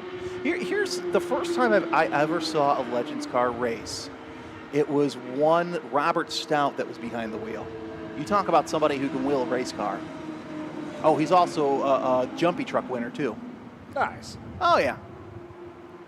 So that's interesting. All right, folks, we're doing our best to shift the coverage around. Oh, here we go. We'll try to cover Spain. everybody. Spain trying to hold off Walensky. They're side by side, and Spain just got kicked out of the draft. So let's see if Walensky's going to try for a pass on the 19. A little bit of a bump on. Oh, but look, they're all in line. Yep, the 19 and the 314 with a little bump in coverage as they come off of NASCAR 4. It is still the 19 over the 314, and Spain's going to try and look to the outside of Walensky. So still it is Wheeler, Walensky, and Spain, but Spain too far back to make anything happen. Does Walensky time the pass right? He's going to actually, wow, looked like that Wheeler defended the outside line because that's a line that Wheeler knew that he could get around. Walensky probably saw that and thought, hey, I'll try that. And it didn't work this time. All right, so a very brief shot there of Scott Adams, NSX. Guess what? He is now 6.2 seconds ahead of Paul Costa, so something has gone wrong there. Right now, Scott Adams is opening up a gap and mixing in with some of the Thunder Roadsters. Well, Wheeler kind of giving himself some breathing room, and it looks like Reducal trying to get around Spain for that bottom step of the podium as Reducal is going to have to try and go around the hard way. Spain's going to give him no room on that inside. And Walensky, he's going to try the Greg Moore line through that horseshoe, not going to make anything happen through there. Kind of interesting that, you know, he's trying top to... 6 right there. Oh, they're just right there. You cover him with a blanket right now. It looks like we got a stationary yellow coming onto the oval real quick. Your top 6 at Thunder Roadster, which we've been watching. This has been the battle of the race. It's Wheeler in the 19, Walensky in the 314, Spain in the 47, Reducal in the 89, Ayler in the 101, and Scatman in the 340. Also a great battle for Super Touring. All right, it looks like Mendez and Barbado are still 1-2 in Super Touring. There's a 2.3 second gap between the two of them and another 30 seconds back to Charles Ford. So look Mendez at Wheeler. Barbado. He's a sitting duck right now as Walensky goes to the inside with Spain. Oop, lost his draft Yeah, buddy. he lost his draft partner. Oh, they're getting a little squirrely coming through the Very bus loose. stop. Whoa, Does Walensky keep that lead? Oh, he does barely as he wiggles coming out of the bus stop. And now that's given Wheeler a chance. Now it's a 4-car battle for the lead. Hang on to your hats as this is going to be interesting to see who gets the lead next time by. 30 minutes down right now, 13 laps complete, working number 14. We've got a waving yellow coming onto the oval from the road course. Wheeler back into the point. Redukel is his drafting partner. Does he decide to tango with two or go solo into one? And it looks like Redukel's going to stay for now, but he's going to back off and try and look to the outside. So Spain has lost a couple of spots. He's down into 4th place. It's Wheeler, Redukel, Walensky, and Spain. John, real quick, give us the leaders in the other classes, because I know we've been focusing on Thunder Roadster. All right, hold the phone for a minute. Of course, there's a Super Touring 6, Charlie Bizzetti, and now, oh, hey, Marcelo Vine fell out. So it's Charlie Bizzetti and now Xavier Calderon and Dan Miller. That's your top 3 in ST6. Super Touring 5, Carlos Mendez, 1.6 seconds ahead of Nick Barbato, and then Charles Ford. That's your top 3 in Super Touring 5. Super Touring 4, Scott Adams is a 3.7 second lead on Paul Costas, another 13 seconds back to Elijah Thompson. NP01, Tony Bracco-Hiampa is 35 seconds out ahead of Abu Zaid and Mesmer, who are 2.5 seconds apart. And then the legends, Bobby Pugh is about 30 seconds ahead of Bobby Christensen, so he fell off. Brian Pogue is another 26 seconds back. Jacobson Dennett has fallen out. GTS 3, Randy Mueller, 17 seconds ahead of Michael Gershonik, and then Mike Fallen. Mayor Regan has fallen out, so he was running strong. Now he's out. I tell you what, Spain's doing all he can to get back up into that podium. He was wiggling left, wiggling right to keep Spain, to get around Walensky, Wheeler, Redukel, Walensky. This is the race of the group right now as they come off of NASCAR 4 here shortly. Wheeler, he's a little. It looks like from our eye in the sky, he's a little further away than. There it is. Yeah, there it is. So Wheeler's off shot. This is the battle for 2nd place. Does Redukel keep it? No, he's not going to keep it. He's going to give the spot to Walensky for now, but a little bit of a sideways. See the spots he's going to lose some time there. Holy cow, Walensky trying off some off-roading here at Daytona. A lot of drivers have been doing that in the bus stop, but it doesn't affect him too much. Unfortunately now, because this is a momentum class, it's going to affect him, and now they're trying for Wheeler. Wheeler has no dance partner. So he got left. Oh, he got dropped like yesterday's trash. Redukel is your new leader. Walensky is in 2nd place. And Spain, I believe, hooked up with those battles in the 3rd place. There we go. There's our leaders. There's our leaders for now. Does Redukel make anything happen? We've got a handful of laps left. Yeah, it looks like Spain has moved to 3rd place, although at the line. Ryan Redukel up 9 positions from where he started. This is amazing. Well, Redukel was quick during yesterday's race. He just couldn't catch up to Walensky. And I misspoke a little bit earlier about Jacobson Dennett. He was actually coming in for gas. He's in one of the Legends cars. Okay, so that was the car that. Oh man, I'll tell you what. Hot tires. Yeah, we got hot tires on a slick racetrack. Charlie's going to roll over and let him go if I know Charlie will. Yeah, it's a battle between. He just saw that absolute hornet's nest coming around. It's a battle between Wheeler and Walensky. Redukel is your new leader. Let's see if Wheeler has anything for Walensky. He does not. As Walensky gets a little squirrely coming off the turn and heads into the turn 6 area where they jump onto the oval. So this will give those guys a chance to kind of reset and stack themselves up in a draft. And we're watching the timing feed. Nick Barbato is slowly whittling away at that lead that Carlos Mendez has. So this has been the battle for the race. We also have some great battles in ST right now. As John has been saying, they're going through the bus stop. All right, folks, 34 minutes down. Now, Jeremy, I want to set something up. Did you see that dark sky? I did see that dark sky. So we are hoping that we're going to avoid the weather that is all around us, but we are 34, almost 35 minutes in, 15 laps complete, working lap number 16. There's your MP leader. Of course, he's backing off. Oh no! He's not backing off. He's maybe he did though. Look, he's back up to speed. He's back. He had some issues coming out of the horseshoe. Okay, so Tony Bracco-Hiampa, he may have been being a good citizen or had a little miss there. As we see some out-of-class racing between the 4C and the Thunder Roadster. There's another one. That one actually I saw did like a lap or two during yesterday's qualifying race and decided that discretion was a better part of valor. And just came right into the pits. All right. Well, Charlie Bizzetti is 43 seconds ahead of Xavier Calderon, so I think he has it sewed up unless calamity strikes. Mendez and Barbato at the top of Super Touring 5. They are still consistently about 3.3 seconds. Nick shaved a little bit off there. Super Touring 4, Scott Adams still out in front with a 6-second gap back to Paul Costas, and Elijah Thompson is 16 seconds back from Paul. Legends, Bobby Pugh out front, then another 32 seconds back to Bobby Christensen and Brian Pogue. Looks like Jacobson Dennett was out, but maybe back in soon. Oh, look at Wheeler going to the outside for the lead, and he's not going to have it as the 314 Walensky slides across his front bumper. He's going to shut the front door on him, but Wheeler's going to force it right back open. This is the battle for second place, and Walensky's going to try and look to the inside of Verdukel. So Verdukel, who didn't have the lead going into the road course, he now has the lead going onto the oval. We're going to see them here in our picture shortly. This battle has been mind-blowingly amazing. If you're here at the track, hopefully you're enjoying. If you're on YouTube, we're glad that you're with us because they're coming off, and what looks like the 314 going around the inside. Wheeler side by side for second place with Verdukel. Now here comes the drama. Oh yes, what's going to happen next is it's nearing the end, and somebody's got to find a dance partner. It's Walensky, Verdukel with a little bit of a bump, a little bit of a kickoff, and Spain drifting around the bus stop. Oh, that's more of a love tap. That's a bump to get going. That's not love. That's let's go. Yeah, baby, let's get out of here. We need to get out of this dance hall before the music stops. So Walensky leads Verdukel here in the closing part of this race. I would not be surprised to see the white and the checker here momentarily. About 8 minutes left. Got about 8 minutes left, but if I do math correct. I announce. That's why I don't do math. Debatable. It is debatable. Oh, we got one car. That's Gershanik. That's the second spin that he's had in that area. Yep. So Michael's having a little bit of a challenge there. I think he's still running second. There's the checker, folks. There is the checker. And there's the checker. Let's see how it shakes out here. Checkered flag. And let's see how this Thunder Roadster deal works out because they didn't take the checker yet. I think they're still running.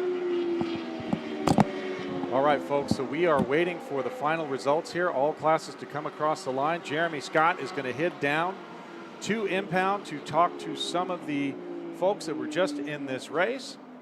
Then we'll have a little video piece for you. Then we'll come back with the Pony Cars Group D.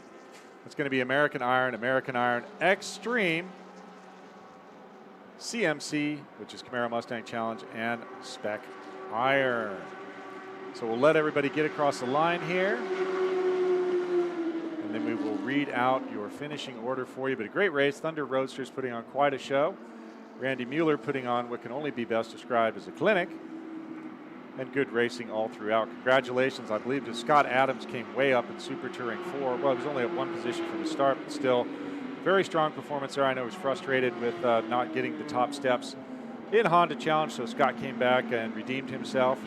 Oh, here comes the finish for the Legends.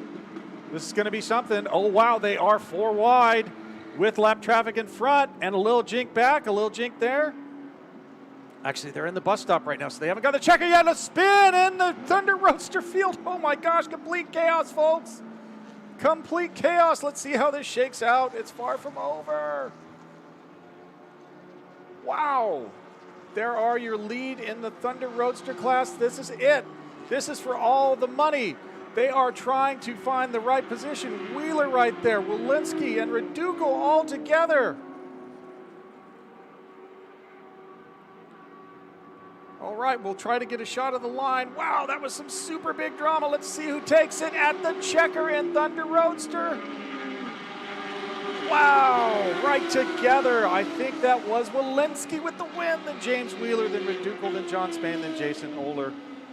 Whew, that's your top 5 in Thunder Roadster. My gosh, I'm wore out after watching that one. Man, that was some great drama.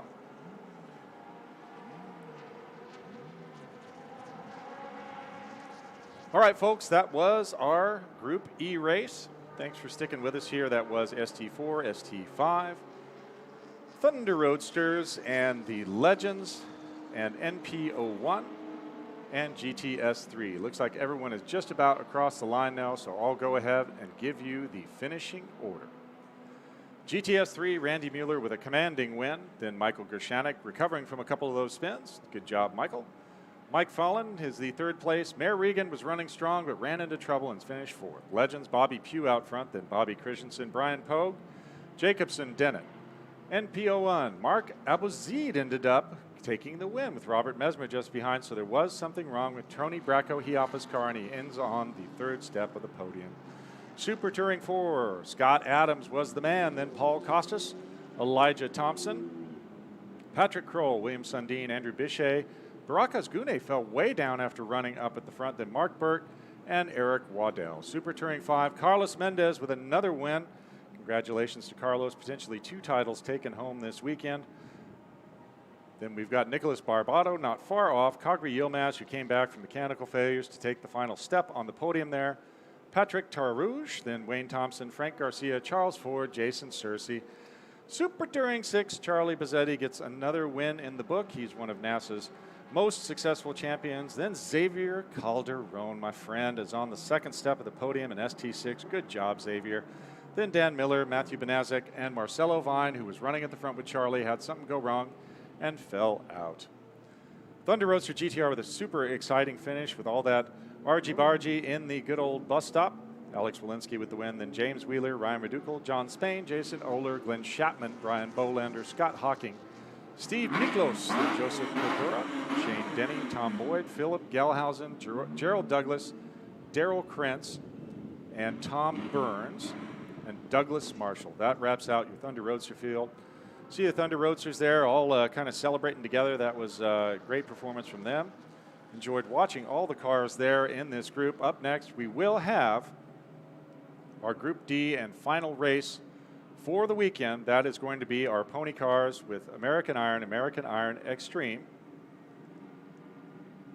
Camaro Mustang Challenge, and Spec Iron. That's going to be a great one. We're going to watch the team of Patrick and Carson Waymeyer. We've got Jeff Lindstrom, who's been running away with AI all weekend. Billy Griffin has been killing it in AIX. We've got great battles all throughout this Camaro Mustang Challenge field. We'll see if Robin Burnett can come back from some problems yesterday and bring it to Cash Canada and the other folks at the front of the Spec Iron Grid. So that's going to be a great race. So we'll hear from Jeremy here in a little bit. Then we've got a package prepared to you to run in between races. So you can watch that or perhaps go get a soda or a beverage of your choice. And then we'll be back to close out the day here at the 2021 NASA Championships presented by Toyo Tires. In just a minute, we'll be throwing down to Jeremy Scott when he is ready for us. And then we will have a quick piece for you, I believe, on the Toyota GR86. So once Jeremy is ready, we will be ready for him. Okay, folks. Jeremy is getting ready to have a chat here. I believe it's Randy Mueller. I'm not sure, though. All right, here we go. There's Jeremy Scott. Race that we've had Randy Mueller with us. He is a race winner. Let's talk real quick. I know that you had to deal with the NPO ones, but once you got past that, it was smooth sailing for you. Congratulations. Thanks. I'm not sure why they keep putting them up front. You know, they split the classes and they should put the faster cars up front, but it definitely makes it more entertaining. We get to, you know, work through the traffic to get by them. The race was good. The car is, it's fast today. I got to thank, you know, the people that are helping me, my crew, my sister, my crew chief, Chris, Bimmer World for the sponsorship, you know, Epic Motorsports. We tune BMWs. We've tuned most of the BMWs in this paddock that are winning the races. You know, I can't say enough. It's been an awesome weekend for us, super successful. Well, 2 for 2, congratulations, and thank you very much. All right, thank you. All right, now we've been talking a lot about the Toyota GR86 pace car. Earlier this week, I had a chance to sit down with Don Gardner, and he explained the partnership between NASA and Toyota. All right, 3, 2, 1. And we're joined here by Don Gardner. He's the team owner of DG Spec, also former Scion racer and 3-time NASA champion. And actually, Don, one of those championships is behind you right now. Yeah, Jeremy, this is circa 2008 at Mid-Ohio. We are coming through in the small bar group and passing slower traffic. And one of the fun things about this championship, I mean, everyone is special. It doesn't matter if it's your first or your third or your 10th, for those that are lucky enough to do that. But everyone is memorable. And this one was cool because in the small bore group, we didn't just win the class, we were the first vehicle across the finish line in the whole group of 60. So that's what you see back there.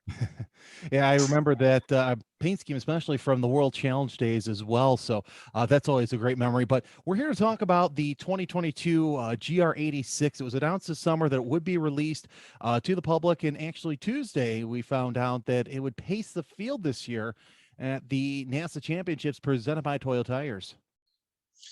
Yeah, so the 86 is an amazing car. It's got some personal attachment for me. We had one of the first FRSs back in 2013, and it really brought back the affordable sports car, rear-wheel drive, sexy looks, and was an alternative to a couple of cars that have been out for a while. But the FRS, which then became the 86, sort of took the world by storm and became a favorite track weapon of so many NASA drivers, whether they're HPD guys, time trial guys, or racers. And as the car gets ready to launch later this year, Toyota and NASA came together and put together a prototype car with an awesome wrap on it that you see here this week, which is pacing every single one of the classes. I think there's 28 of them right now. So it's also a perfect integration point. It didn't just come from nowhere. Oh, there's a new 86 coming. Let's have it as the pace car at the NASA National Championships at Daytona.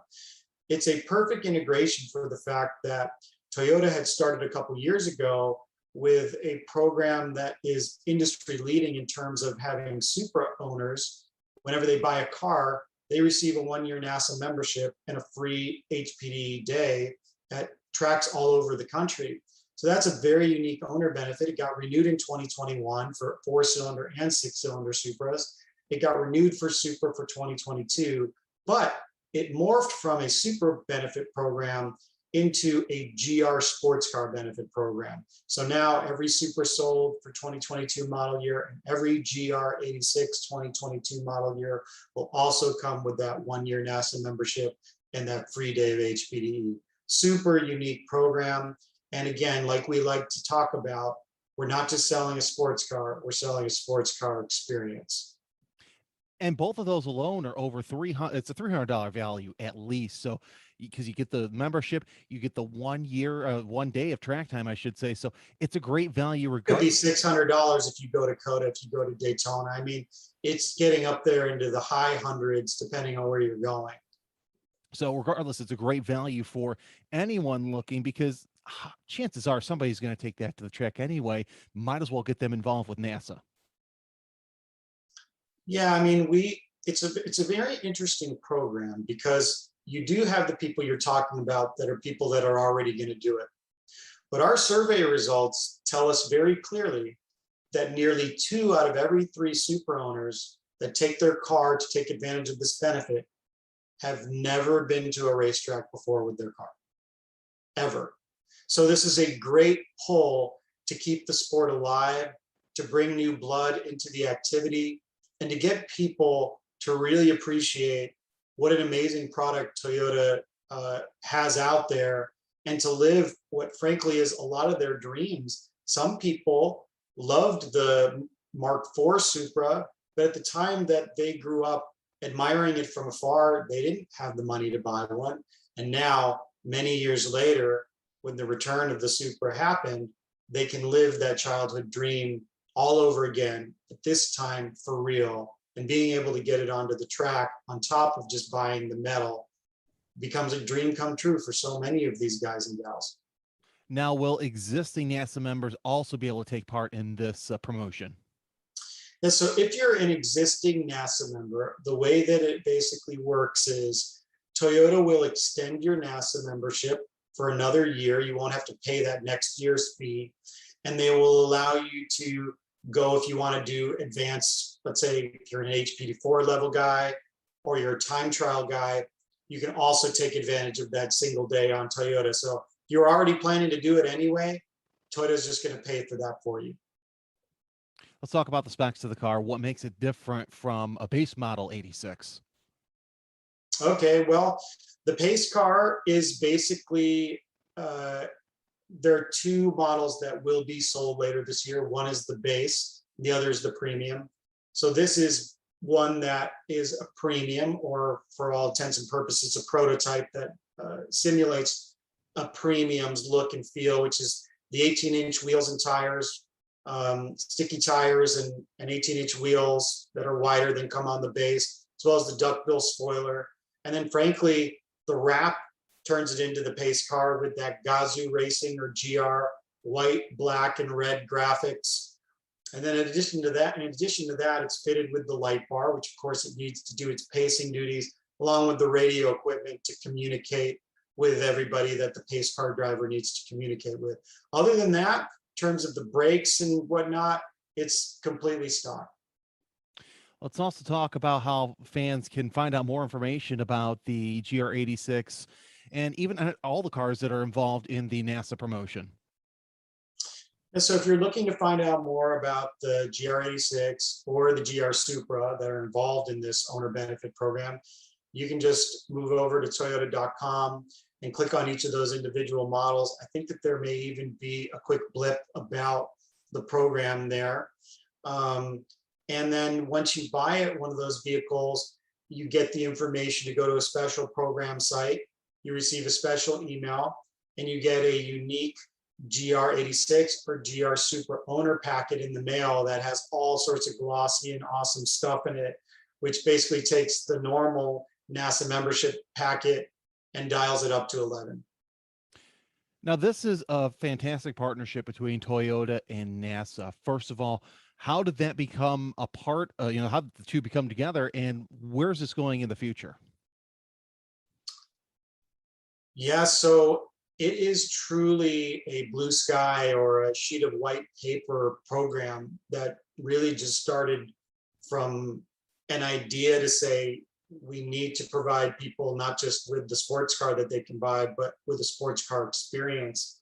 And so some Toyota folks and I were down in Houston at MSR, which is one of the tracks down there. And they got to start to be immersed in this whole experience. The Toyota people went through the HPDE. They experienced it as though any other person would. They got to talk to people in the paddock, see the camaraderie, watch some of the racing. And they really kind of bought into that. In the Toyota world, we call that Genshi Genbutsu. And that's where you actually go see and go experience what's going on. And it's a part of the Toyota way and a part of the Toyota culture to really understand things, not just from the ivory tower in an office building, but from actually going boots on the ground. And it just built more and more momentum from there. And the program got greenlit, and then it's continued to evolve. So that's the first part of your question, I think. And the second part being, I think you said, where does it go from here? Is that right? Correct. Yeah, so where does it go from here? I mean, what I can tell you is the 2022 GR86 is not on sale yet, so that is still in the future, in the very, very close future. The 2022 Supras are already on sale. We've seen our first ones come through. We've created our first memberships, and people are going to start taking advantage of signing up for their track days for the 2022 model year guys and gals.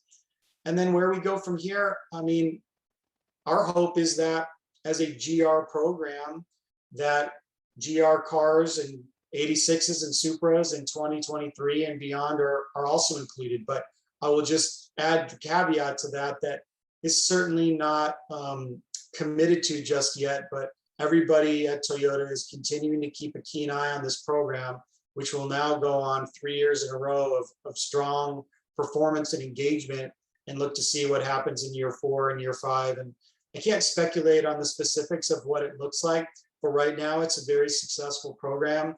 People really are bought into it, and we're going to keep looking at what the opportunities are with this partnership between Toyota and NASA.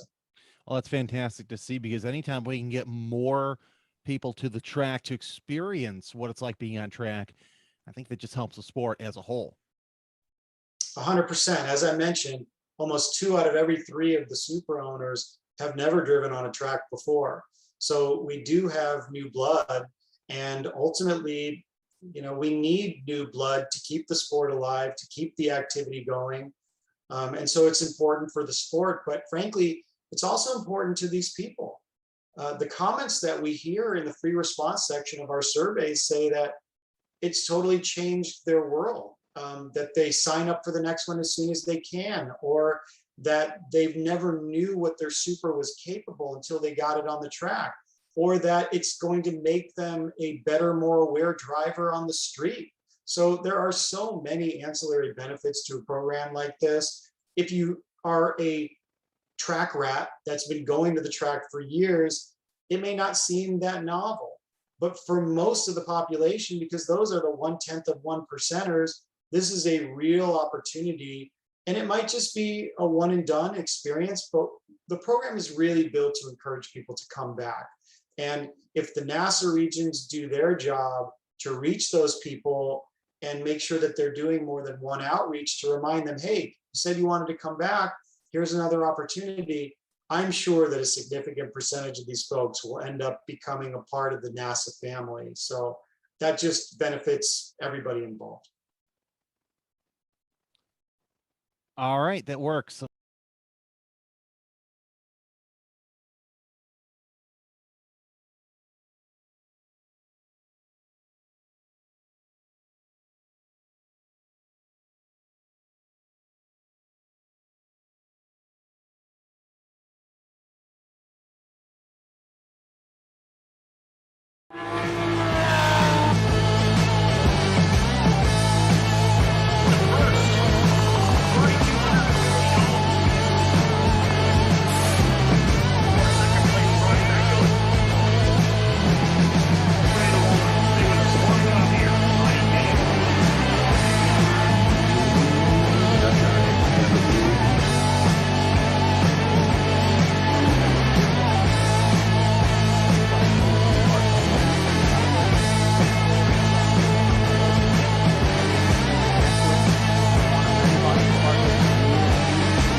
Right. And welcome back to Daytona International Speedway. It is the final round, final race, I should say, of Championship Sunday. I'm Jeremy Scott alongside John Lindsay. And John, this is going to be an exciting race.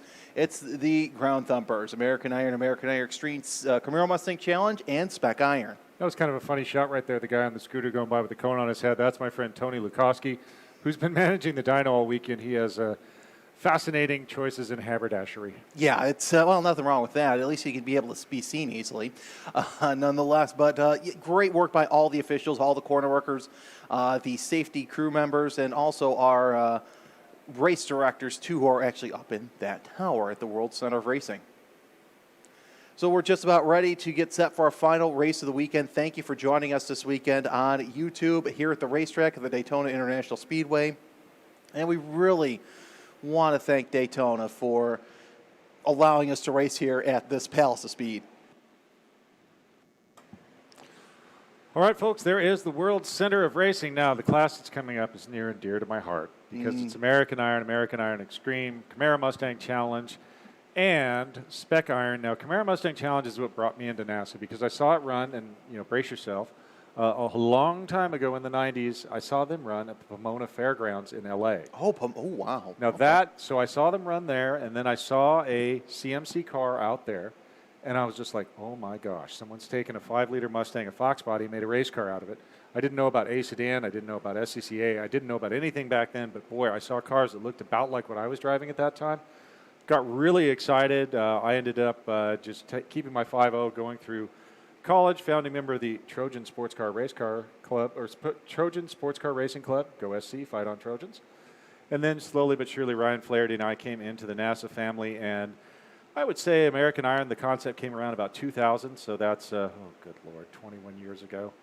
And we had some great times in the early days of American Iron, the great Maximum Motorsports and Griggs Racing battles that happened over the years. I drove the number 22 White Lightning AIX. for Maximum Motorsports, I guess my nemesis was Bruce Griggs in the GR40 Old Blue. We had some great races there. A lot of fun, and now the class is, I think it's a win if a class can keep going for 20 years. Big, healthy field here in AI. Spec Iron, of course, just recently came about, leveraging the goodness that is the S197 three-valve engine Mustang. So it's pretty cool to see this flourishing. CMC, that's the OG. CMC is all of the fairly earlier cars with pretty simple modifications to them, but they are a hoot to drive. My good friend Todd Cavini used to take me around in his convertible CMC car. Again, all the legends that came through that program, they were the originals, the pony cars in NASA racing. AIX, of course, that is extreme. That was where I ran with White Lightning. And it just evolved over the years to total monsters. We have a lot of really great cars here this weekend. If you're a fan of pony cars, again, they are limited a little bit by power to weight and American Iron. That's how we manage that. So in the next race, our camera cars will be Mr. Robin Burnett in the gold SI car and Pat Waymeyer in the 95 American Iron car, which is a flax body. Interesting story there. Pat is racing with his son Carson Waymeyer. And they also have Bruce Byerly, who's a dear family friend and a good buddy. So that's going to be an interesting race to watch. Of course, Jeff Lindstrom has been the class of the class with 2 wins. So American Iron is going to be a great race. Extreme will probably run away on its own a little bit. So you see the pace car there. Those are the Extreme cars. Again, I'm not up to date on whether we'll do standing or flying starts. Often CMC, it's a tradition to do a standing start at least once during the weekend. AI normally, clutches can be a little tricky, so it's usually a flying start. SI can go either way because those are pretty much stock 2005 to 2010 S197 chassis Mustangs running the 4.6. It's called a 3-valve motor. It's just before the famous Coyote motor. And it's interesting to note that most of the time in CMC and in Spec Iron, American Iron, you see Mustangs and Camaros. And AIX, it can be any of those. Oh, by the way, we have an AMC Javelin, in the field. Oh. I mean, so for those of you that don't know, the Javelin was from a now defunct company called American Motors. It was the AMC answer to the Mustang and the Camaro. The Charger never really was raced in anything but NASCAR, so it was a bigger car. I actually have a 66 Charger. It's pretty cool, but it's a big car, so it really wasn't a pony car in the truest sense. But the Javelin was not doing much in terms of sales and whatnot, and then Roger Penske and Mark Donohue got a hold of it, and the Team Sunoco Javelins were extremely successful just because of the magic team of Penske and Donohue. So one is here today. Well, there was also that Challenger that ran a couple years ago. It was an ex-Black Forest. Right. And that ran in Grand Am, and also I think it ran a couple races in AIX regionally. But the Challenger, the modern day Challenger, is a big car. Oh. It's based off the old E-Class Benz chassis. Yep. So it's a big car. I mean, it's amazing. It's been around for so long, and that car has continued to be successful. But, honestly, more of a drag racer, not much of a road racer, even though it does have the independent rear. So we're just about ready to get set for today's final race of the weekend. If you've been with us all weekend, thank you for joining us. We greatly appreciate it. And those of you on the chat, we thank you for bringing more flavor into this race coverage this weekend.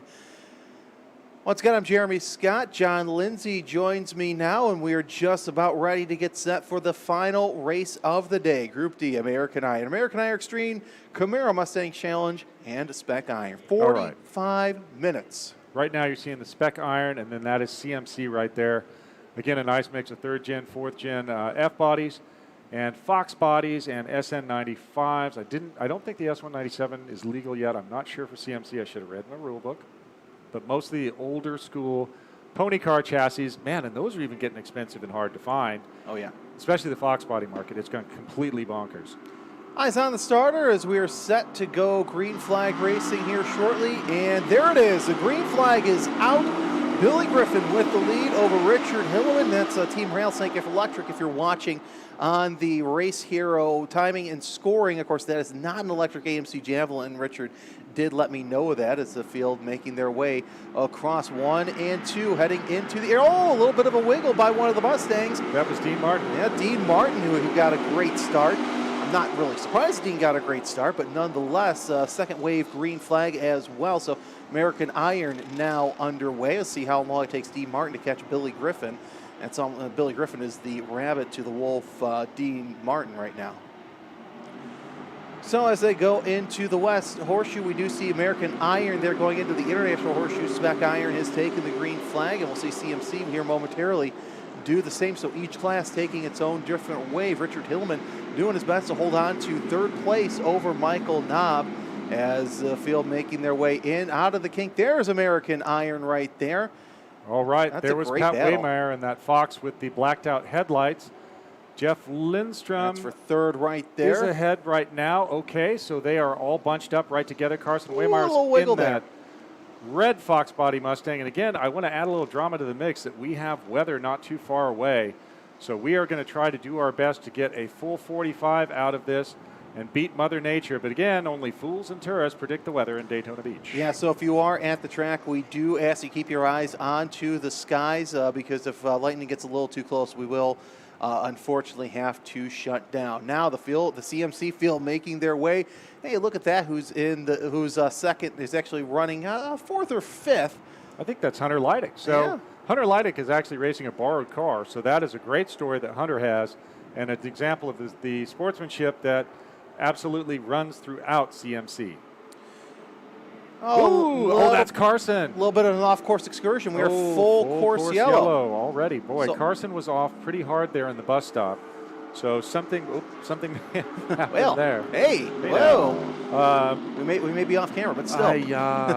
Hi-ya, full course yellow, not great. Something's up. We'll get a clarification here, but But look, Jeremy on the feed, looks like I don't think it's full course because these guys are still racing and going. well, let's see what we see here.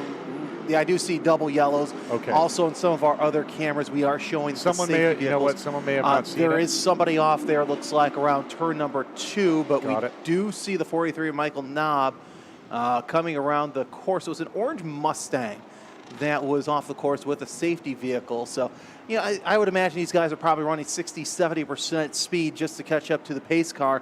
And with the weather moving in slowly but surely, I'm looking at radar. There's some pretty heavy rain bands in Deltona, DeLand Springs. So we do have a space to where we can run this race as long as we get back to green here momentarily. All right, let's go, boys. Let's get that cleared and let's get back to racing. This is what I've been waiting for. I mean, Exactly. These are my boys, Blue. Well, here's what's going to happen. So that first lap, Dean Martin made up 4 positions. Billy Griffin better be watching out in his rearview mirrors because Dean Martin has been running pro races for the past decade. I wouldn't be Now, surprised. if we get rain but not lightning, the race can continue. Correct. So, guess who's a specialist in the rain?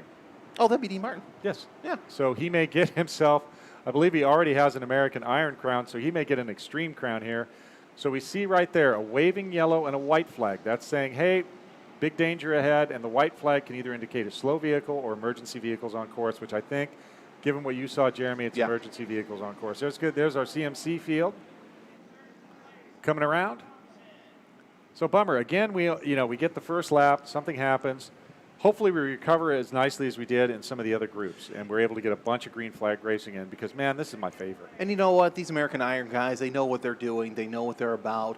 They've been racing in NASA long enough, or racing long enough in general, to understand how to run a clean race. You don't see the same mistakes that you do in your Spec Miatas, your 944s, the series that a lot of drivers get their feet wet in.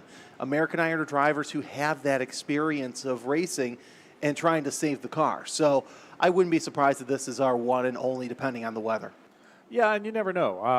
I started in American Iron Extreme, but that was when American Iron Extreme was like 3 guys scratching our heads trying to figure out how we wanted to go racing.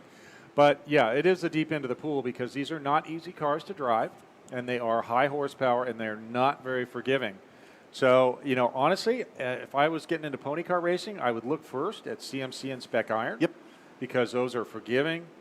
cheaper. Nothing with a V8 is cheap to race. Let's get that out of the way early. But, it's a little bit easier. But then the cool thing is that same car that you started in Spec Iron or CMC with, you can start hotting it up, and it still is competitive because you see Fox Chassis Mustang totally competitive in AI still, as proved by the Waymeyers. So Griffin, Martin, Hillman, and Knob, your top 4. Also Robert Shaw rounds out your top 5. Those are all American Extreme drivers. John, let's take a look at the AI, CMC, and Spec Iron real quick. All right, so CMC right now, the running order is our hero Hunter Leidick, son of Kent, longtime CMC family, then Joshua Suknanan, who's been running strong all weekend, Russ Carter, Timothy Bennett, and Bob Denton, who is a Great Lakes OG in his Firebird. That's your top 5 in CMC. Now let's go down to Spec Iron. Cale Phillips, who was killing it yesterday. Cash Canada, he did great yesterday. He's in second position. Then Philip Franz, Matthew Shaw, Team MMR. Robin Burnett has fallen off a little bit. He's down in 7th position. That's our camera car. And of course, in American Iron, Patrick Waymeyer is our camera car. So American Iron Field is just coming through right now. Notching times against Lindstrom, Deering, Shield, Waymeyer, and Bobby Bird. Then Bruce Byerly, Dustin Cornell, Carson Waymeyer, Reg Mason, and Robert Kaiser. That's your top 10 in American Iron. So we are trying to get our camera feeds up. That'd be super cool if it happens. If it's not, No, it's going to be a good race. It's going to be a good race. I mean, even without the in-car, it's still fantastic racing. So we're all good. Well, we saw what happened last race. We didn't have the in-cars, and man, that was a heck of a show. So anyway, we're just about ready to get back to racing here shortly, and we are getting word from race control that it's 1 lap to go. So we're going to go back to green flag racing momentarily. Billy Griffin, Dean Martin, and Richard Hillman, your top 3 thus far. So that car got pulled off, and we're going to see some interesting racing here. I think some of the guys are looking at those rain clouds over there off around NASCAR 1 and 2 in their line. They're thinking, well, let's try and get ahead of the game. So it's going to be some crazy action here shortly. Oh, yeah, absolutely, because they know that we're not going to have a lot of time here seeing the thunderclouds, and they probably have their family on the radio with weather apps pulled up. But, hey, just a word on the in-car cameras. I'm just amazed that we can have those. I mean, that is pretty cool. Right now, every now and then you have a situation where the power is not hooked up correctly. That's kind of what we're dealing with right now because we have everything installed and we're ready on the broadcast end, but we're just not getting the signal. So hopefully that'll come back and we'll get it. But if not, it's an amazing technical advance, and we try to make it work every time, but it is quite a lot of wizardry to get that in-car signal consistently every time. I apologize. Hopefully it comes back, but it is a challenge every time. 8 minutes into this race, working lap number 3, and we are just about ready to get back onto the leaders as we see the pace car come into view. You see Billy Griffin, Dean Martin, Richard Hillman all warming their brakes and tires. Michael Knob not really worried too much about it. So we'll see the pace car pick up speed coming off of 3 and 4, NASCAR 3 and 4 that is, off the bus stop on the back straightaway. Actually, had a couple people ask me, where is the bus stop? And yeah, it's actually on the back stretch. And the reason... It's over by Dillard's. It's Dillard's, Just yes. kidding. Interesting little bit of history. The reason why they put the bus stop in is because the GTP, the prototypes in the 80s were just run way too fast without it. So they threw that back there. And smart. It is really smart. And really adds a little bit of flavor to this Roval, this 3.56 mile, 12 turn road course. So we do have word from control that we will be green next time by, so we'll catch that shot with the pace car, and we will be green next time by, and then everybody's all bunched up. So all that separation that went away, we're going to have a lot of multi-class racing going on, and hopefully everybody gives mad respect to everybody else, and we will be back to green in our Group D, our final championship race of the weekend here at the 2021 NASA Championships presented by Toyo Tires. We're going to do it live. Right here at Daytona International Speedway. Here comes the Toyota pace car, and it is still staying out, so we will not see the green flag. So we'll probably see it next time high. Okay. Must have called an audible. We'll see what happened there. Get a word from race control on what exactly is going on. So Looks like next time. Next is the word. time, okay. I have a clandestine source in race control, so I'm getting text updates over the secret channel here. So it looks like next time by, we are seeing that the rain is coming down heavily all around us. So hopefully we'll be able to get it in. But if not, you'll find out who is the Stig when they lose all kinds of traction, and that'll be interesting because there's not a ton of tread. I don't think anybody would put reins on for this race. So. Especially in American Iron Extreme, that could be a big shakeup because usually you're running on, very slick tire, not a special wet tire or anything like that. I don't even think the AX cars are running wipers or any kind of anti-fog, so that will make it very interesting. Again, we'll see how it shakes out. Hopefully, we get in all the laps. We're about 11 minutes in, only 3 laps complete, working lap number 4, with a potential for another 30 minutes plus of racing. And I got a question. It just occurred to me. Wasn't there a class, I should say, that had to run performance street tires? There've been a lot of them. So in the, I worked at NASA. I'm retired now, but I worked there for 20 years. And in the beginning, we had classes that we required street tires. Now that's become common with some of the other racing leagues that have come along. They've leveraged that, and you're on a set of street tires. But I can remember an American Iron race years and years ago where there was no specified wet tire, and we knew it was going to be soaking at Sears Point. So we went to Les Schwab and bought some all seasons, and man, we were super fast in the rain in practice and qualifying. And then we said, hey, let's gamble, let's leave them on for the race. And 2 laps in, the track dried out, and my steering wheel was basically just a volume knob because I had no traction, just skidded around. I think I finished dead last. But street tires are cool. That's a great thing to have when you're in some of these other classes. NASA has the new. There's number 47. So that must have been the problem. It's the 47 of David Lucas. Bummer. That's always a rough time to end your. Looks like there are 3 cars that didn't make that first lap. So it was Roof, Scott, and Lucas. So not sure if Roof and Scott just didn't make the start altogether. All right. Got it. Still the lights on the pace car, but I have a feeling we'll be pulling off this time by. That's the word that we have from race control. My confidential source has promised this time by. Well, if your confidential source doesn't come through, can we confidentially go up at them and confidentially yell at them? Oh, no. We'll take the rubber hose with us. Oh, yes. Love it. All right, so Griffin, Martin, and Hilleman, 1, 2, 3. Then it's Knob, Shaw, and Larson, 4, 5, 6. Lindstrom's your American Iron leader. He's in 7th. Deering in 8th. 9th is Kobe Shield. Patrick Waymeyer is in 10th. That's your top 10. So 6 American Iron Extreme cars, 4 American Iron cars. Looks like they're starting to pick up speed. Eyes on the pace car as it lights out. Yeah, so we do have lights on the pace car, and they're starting to make that dip onto the pits. Here we go. That beautiful Toyota GR86 pace car is underway. Single file restart. Griffin, Martin, Hilleman, 1, 2, 3. Does Martin get that good start like he got in the start of the race, which garnered him a 4-place position advantage? We'll find out. Green flag is back underway as Griffin, he gets a good start over Martin. Martin kind of looked to the outside, 3 wide near the back of the back as the cars are making their way onto turn number 1. We'll see who has the lead as they come through 1 and 2. And right now, for the time being, it is Griffin, but I do anticipate that's not going to last very much longer as Griffin and Martin is kind of running away from the field as they go into the International Horseshoe. 2 to 3 car lengths separate the 14 and the 50. Oh, no, Hilleman going high.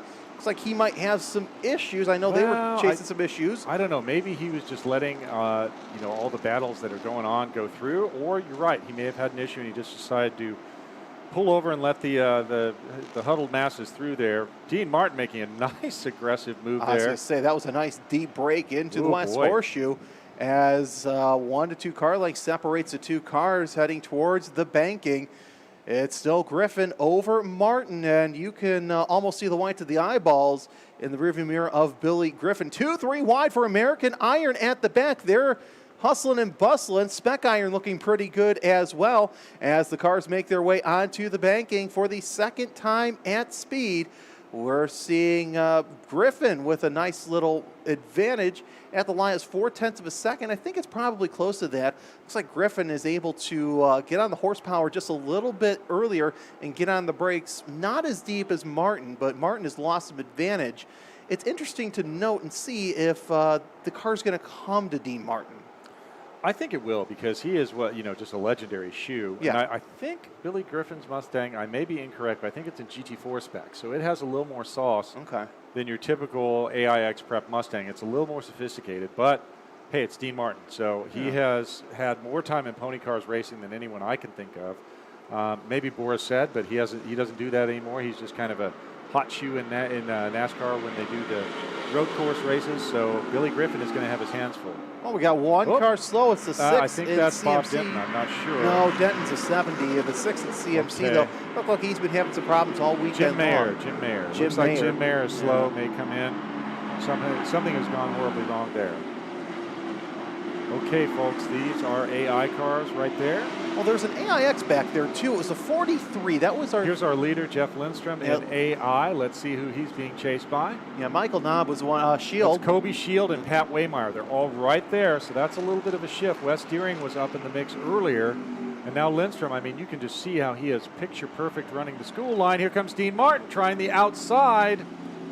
It's interesting that he's battling for position against this 22 of Robert Shaw. That's for AIX. So Martin so is falling back to third. Look at that. Dean Martin's going to take it, trying down the inside, or at least make him think about it. Martin thinks better of it. There's your CMC battle as well. And that was Bob Denton right there. I could see the 70. So that's probably 4, 5, 6. Yes. 4, 5, 6. So that is Monticelli, Bob Denton, and Timothy Bennett. And, of course, a great battle here in Spec Iron as well. Saw Robin Burnett there for a minute. He's come. He fell down a little bit, but he's up in 4th place. Cale Phillips with the lead, then Cash Canada, Matthew Shaw, and Robin Burnett and Philip Franz. Those are your top 5 in Spec Iron right now. All right, folks, 17 minutes down, 45 scheduled. 5 laps complete, working lap number 6.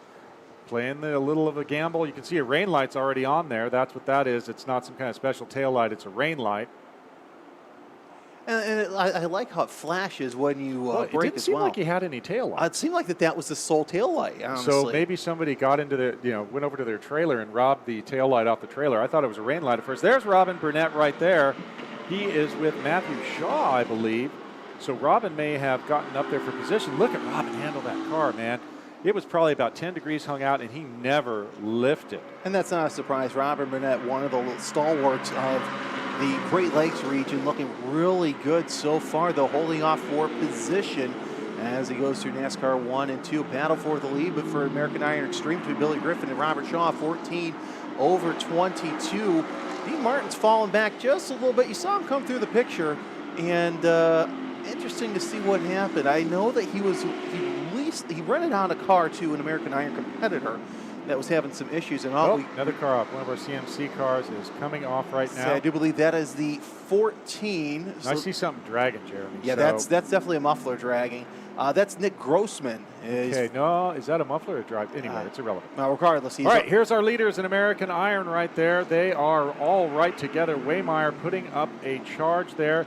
Lindstrom still with a commanding lead, but he's has some pressure from Waymeyer and Kobe Shield. Look at Pat Waymeyer hanging that dude out, man. He's hanging out so much, he's making more divots in the grass there.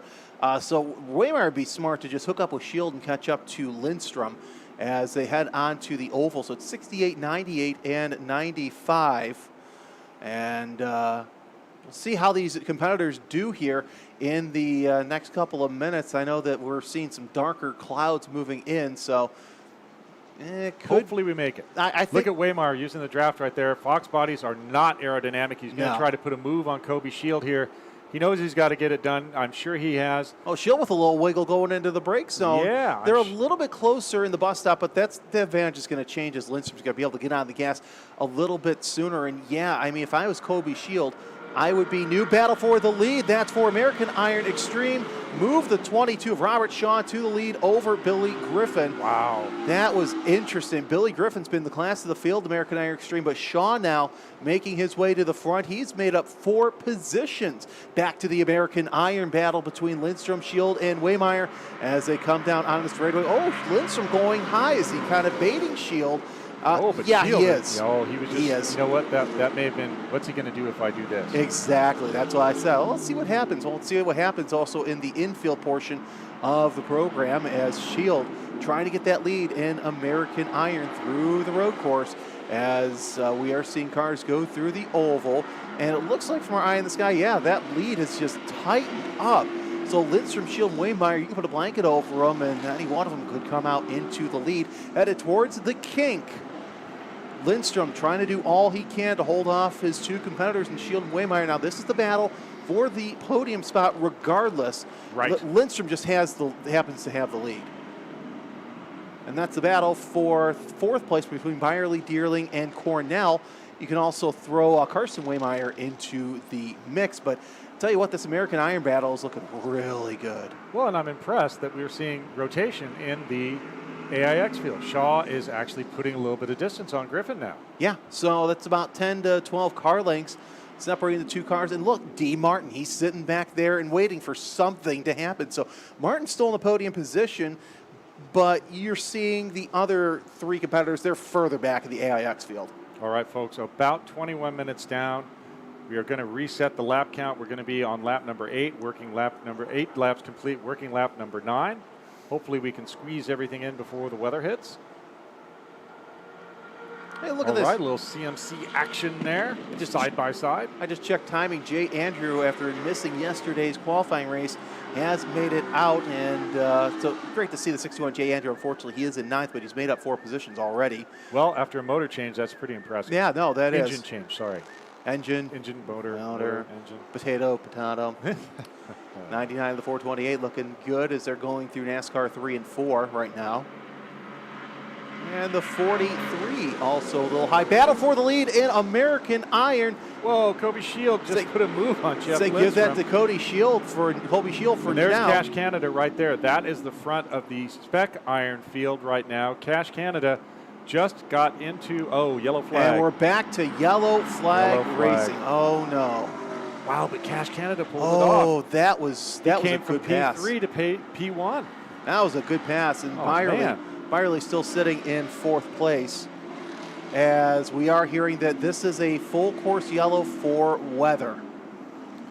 All right, folks, that's a bummer because we do have a policy here at Daytona when lightning gets close enough. We have to pull in the corner marshals because we don't want them there out exposed. So I imagine this is going to go to a full course yellow, possibly to a black where they're going to bring everybody in. Although we do see the corner marshal there starting to put away their flags. So unfortunately, because of that lightning and our priority for safety for the corner marshals, this may be it. And of course, also, if you are here at Daytona, we do ask that you safely find a sturdy shelter because lightning is within the 8 miles.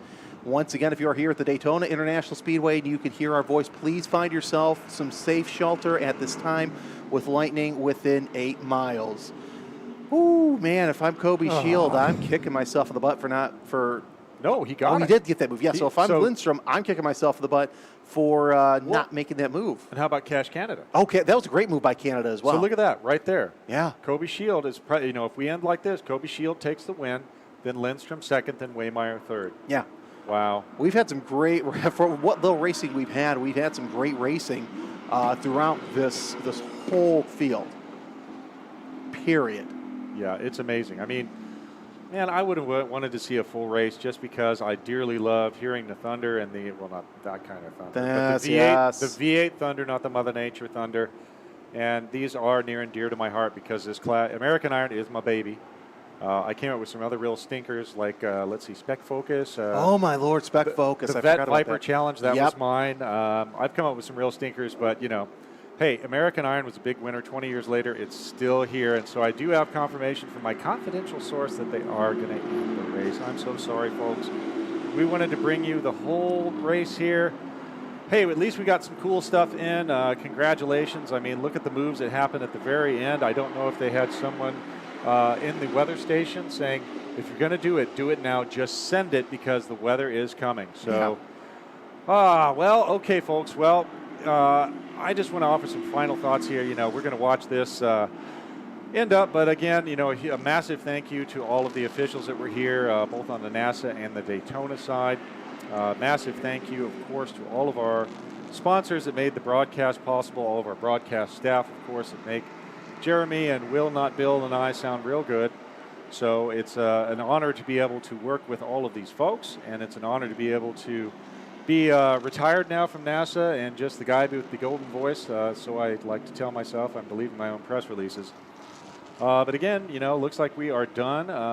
Results will be up soon. I'm sure they're going to have to do some testing with the American Iron cars and the CMC cars to make sure everything is kosher. But it looks like we may be done for the weekend. What a weekend of racing. We got in a full day of racing today with all of our NASA classes. Sorry, I'm stuttering a little bit. I'm tired, Jeremy. So we had multiple champions crowned. Let's not forget about time trial. We had lots of drama this morning. Oh, yeah. Up to the very end, the time trial racing was exciting. So this is all good, and we are going to just close out here watching the American Iron Field circulate around. And then, unfortunately, we are done for the weekend. Oh, yeah, look at the sky, Jeremy, right there. And we have, of course, like most modern citizens, we have our phones out. Yeah. Yeah, we've been watching the rain move in. I end up having to hide because I work in different ventures and series, and I purchased a high-dollar radar years ago, and it's been fantastic. Unfortunately, I need to pay more for lightning coverage, but we do thank the fine folks at the Daytona International Speedway for allowing us to use this venue, and of course all the safety features they have. With all the events they have, Well, yeah. it's not just NASCAR that's here, but there's concerts and all sorts of other races. So, folks, look on there. You see that little flashing light? That's I think that's just the general red light, but we do have flashing blue lights around the track. Hey, we'd love to run and keep going, but the safety of our corner marshals and our staff has to come first. And I agree with the policy here that the Speedway has that if it's within a certain mile, I know as an outdoorsman, when the thunder roars, go indoors. Yes. So, man, I'd love to keep running.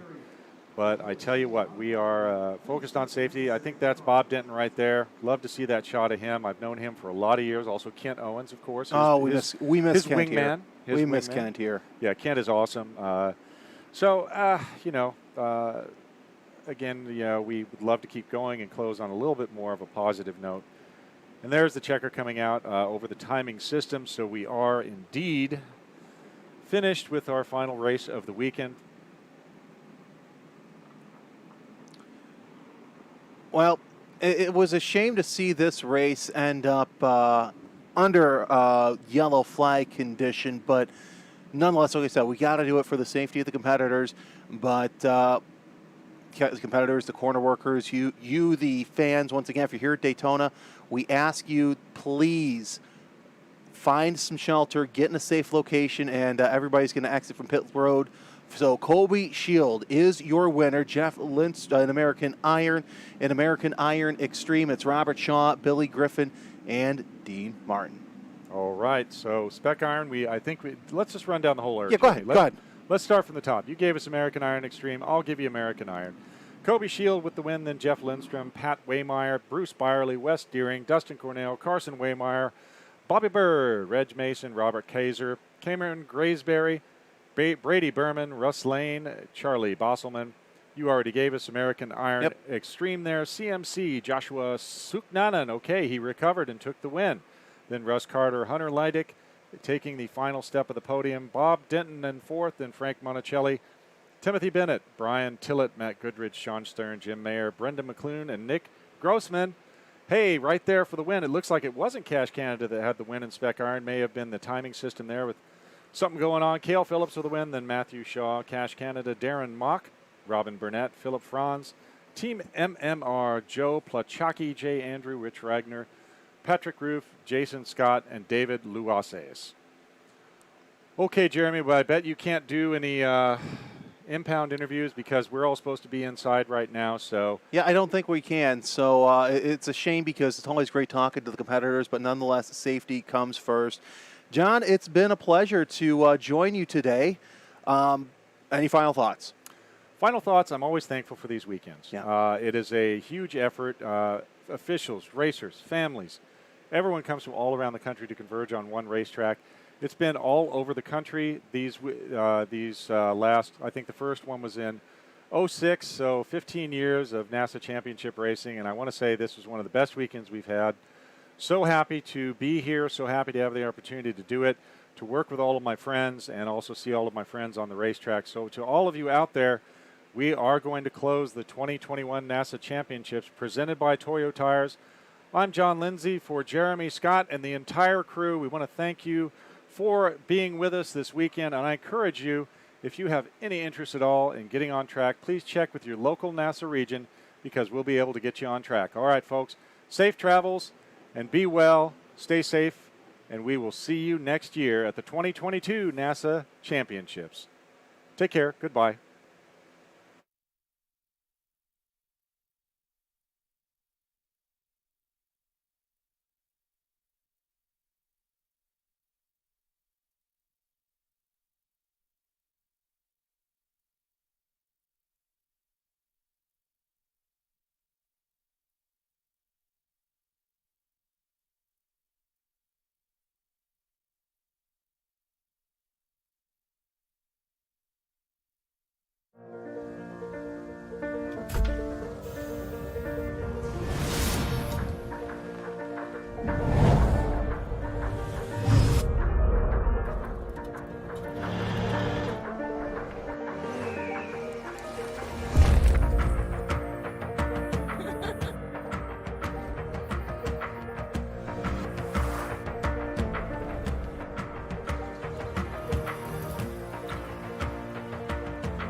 Standard brakes are good for standard jobs. When you want absolute confidence in demanding braking applications, insist on Hawk Performance products. Proudly made in the USA, Hawk Performance far exceeds expectations, delivering clean, precise stopping power up to 40% more than original equipment brakes. So you may be asking, do I really need Hawk Performance brakes?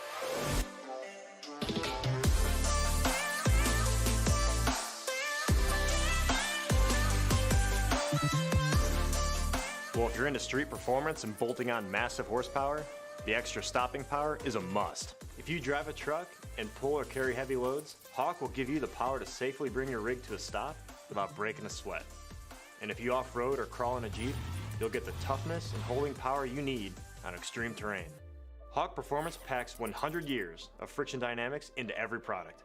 Backed by Carlisle Brake and Friction, the world's premier innovator of industrial brake and friction components, Hawk leverages R&D tools and motorsports experience to deliver uncompromising performance on the street.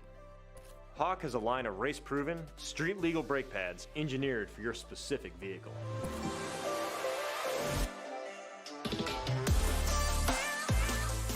The HPS 5.0 high-performance street pad pulls out all the stops for big horsepower muscle cars, tuners, and European sedans. The Performance Ceramic line redefines clean, quick stopping power for modern sports cars. The LTS line is engineered for light and full-size trucks, SUVs, and Jeeps, offering superior fade resistance, strong bite, and long pad life on any terrain. And the Super Duty line delivers confidence when faced with the demands of bringing a heavy camper, boat, or work trailer to a stop. Pair any brake option with our Talon high-performance street rotors, and you've got an edge on the street and off-road. There's no reason to settle for less. Choose pads that are race-proven and street-legal. Find the Hawk Performance brake dealer near you at hawkperformance.com. If you're like me, you've tried a dozen of these bitter drinks that stay in your system for 1 hour, even though they promise you much more. Dino's Energy Drink, the light, crisp taste, so smooth and refreshing, loaded with vitamins and nutrients. Dino Energy Drink, imported from Italy, tastes fantastic and will give you the energy you need to get through your day. Dino's Energy Drink, let Italy show you what great taste is.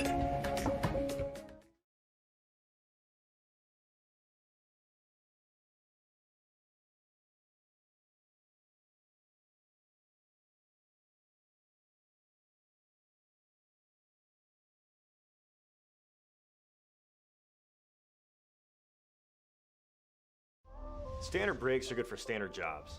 When you want absolute confidence in demanding braking applications, insist on Hawk Performance products. Proudly made in the USA, Hawk Performance far exceeds expectations, delivering clean, precise stopping power up to 40% more than original equipment brakes.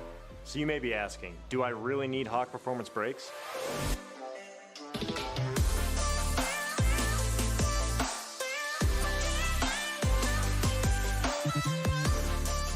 Well, if you're into street performance and bolting on massive horsepower, the extra stopping power is a must. If you drive a truck and pull or carry heavy loads, Hawk will give you the power to safely bring your rig to a stop without breaking a sweat.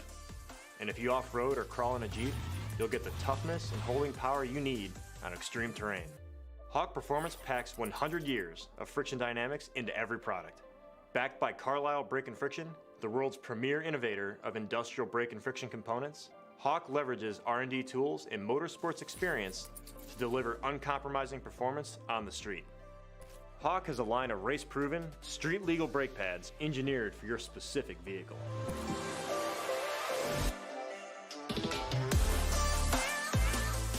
The HPS 5.0 high-performance street pad pulls out all the stops for big horsepower muscle cars, tuners, and European sedans. The Performance Ceramic line redefines clean, quick stopping power for modern sports cars.